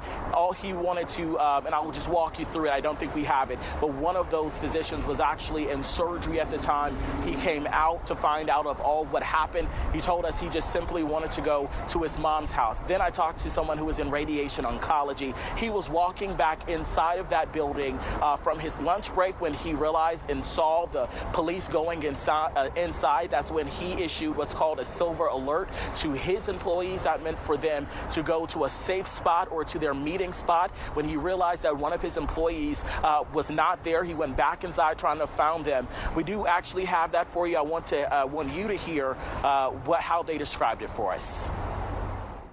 I mean, first thing you do is you try to accomplish what I came for, which is just to do an operation. And then other than that, I just kind of thought, I could be in a shooting today. And I just kind of followed the directions of the officers, and they kept us safe, and it wasn't really an issue. So I just thank God that nothing more came of it up to this point. Hopefully they'll apprehend him pretty swiftly. I was on lunch break, so I was taking a walk around the building on a work call, and I noticed a bunch of just APD, Atlanta police officers, running into the front lobby of the building, and they were drawing their pistols. So I started walking towards that area to see what was going on, and as I was walking up, a whole slew of officers and police cars pulled up, and more officers started running in with pulled AR-51s, and I then was worried about what was happening in my building. Yeah, Dr. Ahmed Ali, the second physician you heard from, is the one whose employee walked down to the garage area, I believe, and found that her car had been riddled with gunshots. The windshield was busted out. She believes that the suspect tried to get inside of her car but was unsuccessful as well. So that just kind of humanizes the people that were inside. I talked to one woman who was a floor below. So this all happened on the 11th floor, and then she was on the 10th floor when she heard the gunshots. She told me that, she's used to dealing with people who are irate. She's used to dealing with people who aren't the nicest in customer service, but she's never had to deal with something like this. She hid for safety until the SWAT team was able to come in and police were able to escort her out. So those are just some of those human stories, those inside stories from people who are trying to help others in the medical profession, and turned out that they needed the saving themselves today. Russ? Yeah, Eric, and you spoke to some of those folks who were so eloquent in explaining what exactly happened after seeing something so traumatic. And on the other side of the coin, you saw some folks out there who were visibly shaken, could barely really speak about what happened. Yeah, and I think, Christine, a lot of people, just like we are, just like many of you at home watching, we're still trying to process just what happened. Talking with a lot of those physicians, Tom Haynes described them as stoic, and I think that's how it is. They were so eloquent in just how they were talking and describing the situation. I don't think that the gravitas and the magnitude of what happened and what they went through really sinking in. And I asked one of those questions to one of them, just how would you get through this? How does your team come through this? And they hadn't even started to process, and it hadn't even started to come in. I do want to mention before we go, I was outside that mobile command unit with Atlanta police that they had set up since the shooting happened just after noon today. And at the last hour, right before it pulled off, we believe that the suspect's mother was inside. I believe we have some video that we can show you. It's very quick. She was shielded, but we believe this was her cooperating with police. They've said that she has been cooperating in this investigation. We can only assume and hope that she is providing some sort of element as to where her 24-year-old son might be, or trying to get in the mindset, if that's even a thing at this hour. But we were able to catch a quick glimpse of what we believe to be the suspect's mother leaving the Atlanta Police Command Center, getting into an SUV with Atlanta police, and being escorted away from the scene. Eric Perry reporting live from Midtown. Eric, we appreciate all the information you've been able to gather from down there. Yeah, Atlanta Police Chief Schierbaum made it clear that the family was cooperating, and it certainly looks as though the mother was part of that this afternoon. You can imagine that she's in shock. The doctors who are in that facility, they must literally be in shock tonight, having witnessed that. No one expects to see that at their place of business. And as Eric mentioned, it probably for a lot of people just hasn't sunk in yet what exactly happened. They're going to need time for sure to process this.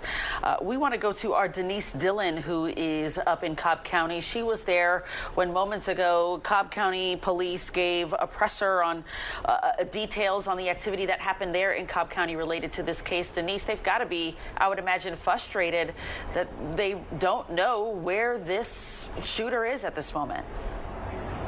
That's right. They have been searching all over Cobb County, really, for 4 hours now, looking for Deion Patterson, specifically near Truist Park and the Battery. Now, this is what police just told us. They said that at 12:30, Patterson and the vehicle that he carjacked, that white pickup, was seen on a DOT camera. That was at 12:30 when those images were seen. But police didn't know about it until 2:30 when they went back and started looking through all of the video and started tracking that vehicle from DOT camera to DOT camera, and they finally spotted it. But at that point, the truck had already been ditched in a parking deck. So that was, again, near the Battery.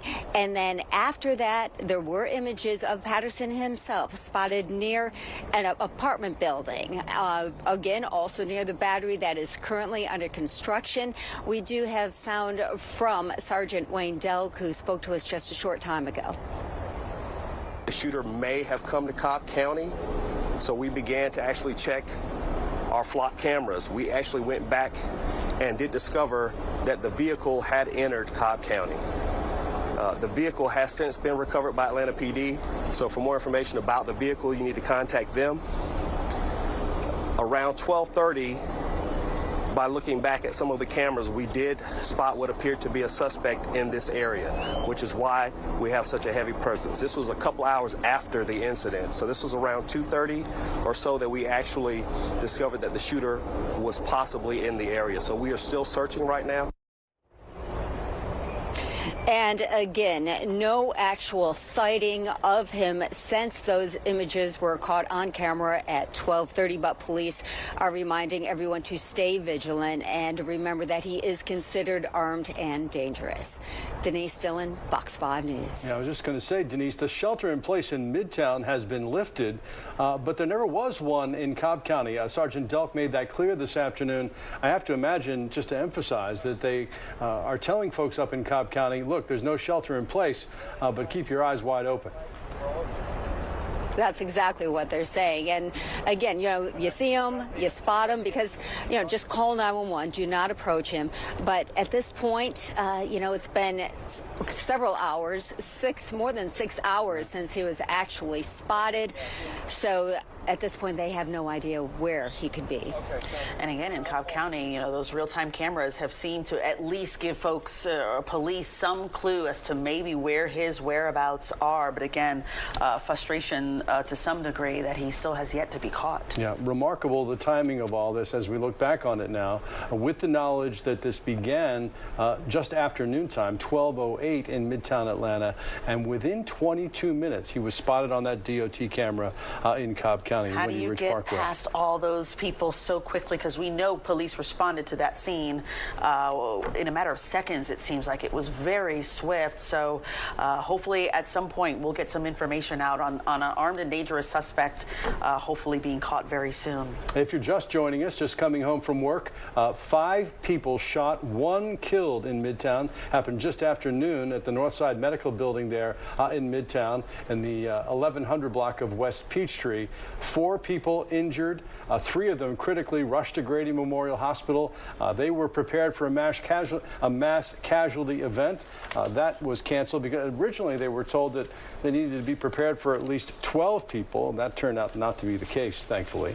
But the Marcus Trauma Center, of course, is prepared for this sort of thing. And now that Atlanta Medical Center has closed, Grady is the only level 1 trauma center left in Metro Atlanta, and that is why, or in Atlanta proper, and that is why all of the victims went there. The victims, all women, what we are being told by authorities. The victim who died was a 39-year-old female. The other victims' ages are 71, 56, 39, and 25. So a range of ages of these victims. We do not know if there's any significant relation to the fact that these were all women, but that is the case here as you're looking at all the ages listed on your screen right now. And we heard from Dr. Robert Jansen, the chief physician at Grady, that when the patients arrived, 3 of them were in critical condition. 2 went into the operating room. 1 stayed in for several hours. Another came out. Another person was in stable condition. And then 1 other patient in what they called interventional radiology. These people brought from what we now know was the Laureate Medical Group. I looked at that online, Christine. It looks like it was at one point a small medical practice, a family practice that has grown and now occupies a part of the 11th floor there on that North Side Medical Building. Of course, the people who went there today for whatever purpose had no thought in their mind that they would be confronted with a weapon. Yeah, we don't have any more details on the victims, their names in particular. They have not released that information to us, or we would certainly share it with you, but I would imagine family has to be notified, at least for the victim who is deceased, before they can release that information to the public. And as we learn more details about who these women were, we'll certainly be happy to share it with you publicly at home as well. In the meantime, let's go back to Fox 5's Claire Sims, who has been at Grady all afternoon with the latest information about what's happening. What do we know now at this point, Claire? Well, in just the last half hour, officials here at Grady gave us more information. They said that final victim who had been in surgery all afternoon is finally out of surgery and now in the intensive care unit. So let me walk you back through this. Again, we understand from Atlanta police that there were 5 shooting victims. 1 of them died at the scene. The 4 others were transported here by Grady EMS to Grady Memorial Hospital. Once Grady found out that there was a mass casualty incident, they were prepared. They had trauma surgeons on standby. They cleared space in the emergency room. As you mentioned, Russ, they had initial information there may be as many as 12 victims. We later learned that was only 4 who were transported here. We're told that as soon as those victims arrived, 3 of them were discovered to be in critical condition. Those 3 were taken upstairs to be treated. 2 of them went into surgery. A 3rd went into that interventional radiology, as you mentioned, which is just sort of a different type of approach to dealing with cardiovascular injuries or vascular injuries. They said blood vessels specifically. That 4th victim, we're told, was stable when she arrived. She is still in the emergency room at this hour being treated. So according, again, to the folks here at Grady, 3 people now in intensive care. That 4th stable in the emergency room, still being tended to. Of course, they say those 3 who are in intensive care, they're going to be continued to care for by those trauma surgeons who are the ones who were ready as soon as they got the information about this incident. Dr. Robert Jansen, who's the chief medical officer here at Grady, he said he could not be more proud of his team and how they sprung into action. He said they had, again, trauma surgeons on standby, all their trauma staff ready to go. They also had chaplains here ready to help the victims and their family members as they arrived, and extra security. There was a point at which Grady shut down for visitors. The hospital was not on lockdown, but they said they didn't want any visitors to come into the hospital because they just weren't sure at that point where the shooter might be. They wanted to make sure that they didn't have that person walk into the hospital and cause any issues here. But that was lifted pretty shortly after. Earlier this afternoon, Dr. Jansen told us that there were the family members of at least 2 of the victims here on the scene to be here with their family members as they recover. He said at the last update around 5 o'clock, he was hopeful that family members of those other 2 victims had already arrived as well, but he just could not confirm that at this point. So again, 4 victims from that Midtown office building shooting here at Grady at this hour, still recovering. Back to you. And the doctor had to be really sensitive about the information that he had to give out, Claire, but he did mention that these victims suffered gunshot wounds, correct? Yes, all 4 of them suffered gunshot wounds. And as far as the extent, we obviously couldn't go into that. There are health privacy laws here that are in effect. And so he said he couldn't really say where they were shot, the extent of their injuries. But again, 3 critical and 1 stable, if that gives you sort of any indication as to what may have happened here. And to be operated on for hours in one case, the injuries clearly were critical. Thanks so much, Claire. Yeah, and not to put too fine a point on it, but the doctors at Grady Hospital are some of the best in the world at treating people with gunshot wounds.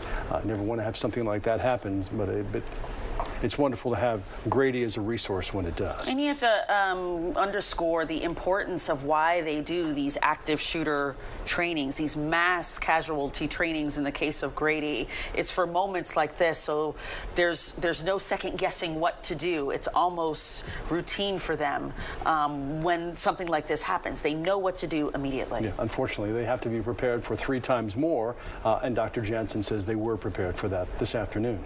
Thankfully, that's not what happened. So where we are now is it's been more than 6 hours, as Denise Dillon pointed out, since police have spotted this man, Deion Patterson, on camera in Cobb County.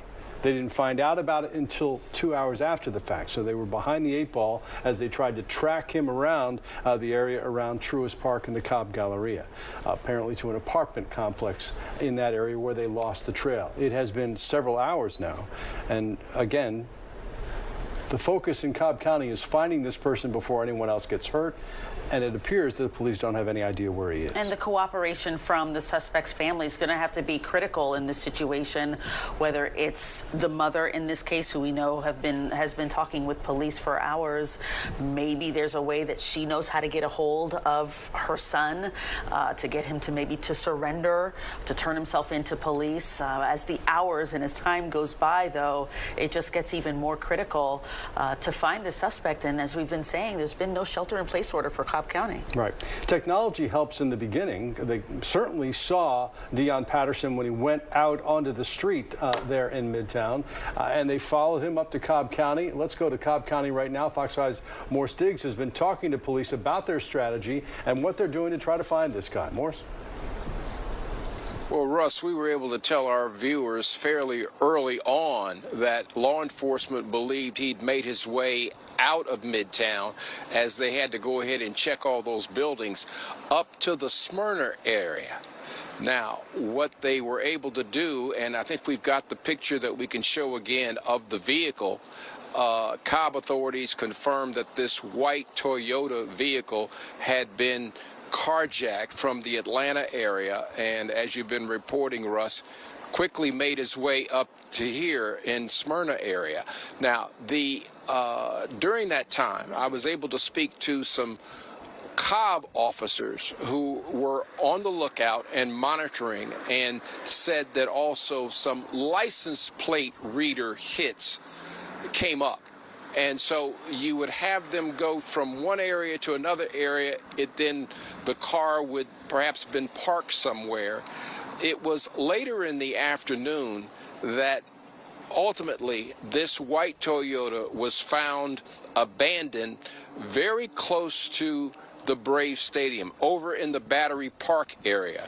So they were able to, at that point, take custody of that car, turn it over to APD. I will tell you, in the afternoon, I also saw Atlanta police cruisers in the Smyrna area. We reported that one place where Atlanta and Cobb County converged on was the area where Campbell High School and Campbell Middle School are located, very close together.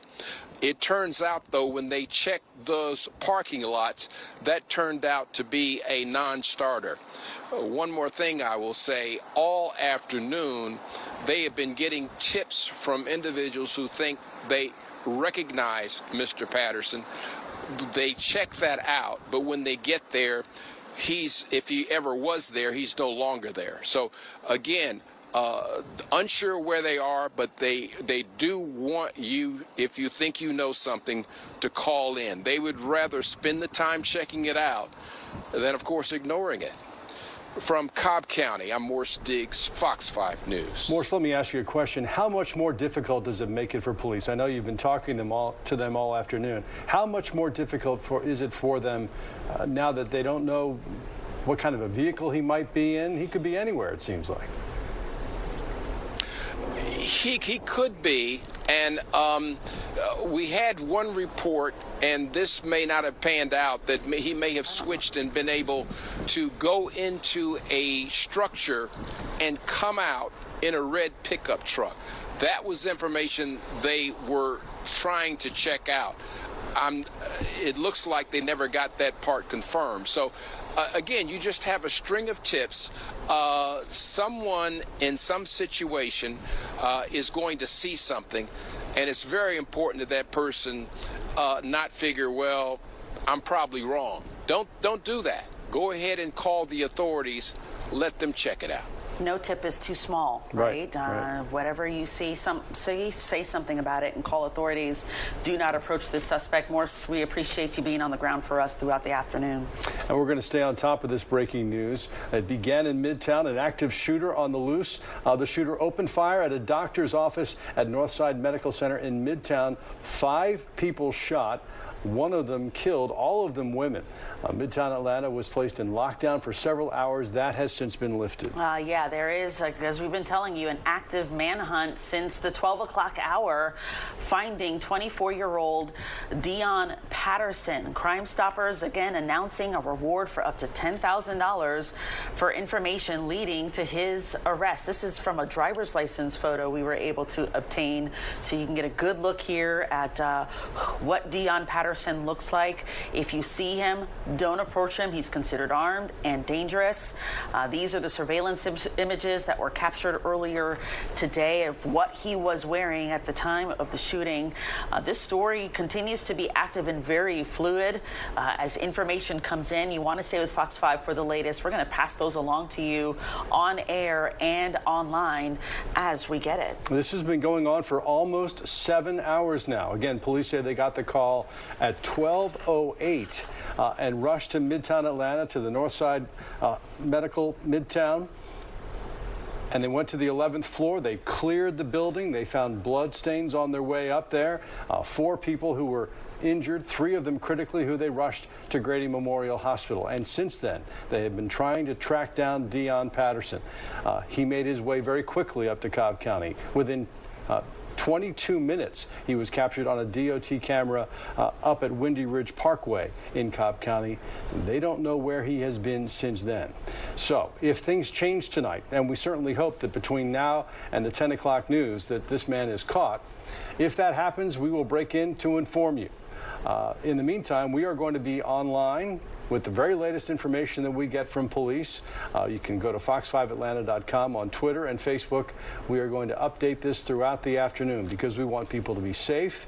And as long as a man accused of murder who has nothing to lose is on the loose, we're not entirely safe. Yeah, and we just do want to also remember the victims in this case. A 39-year-old has died, lost her life.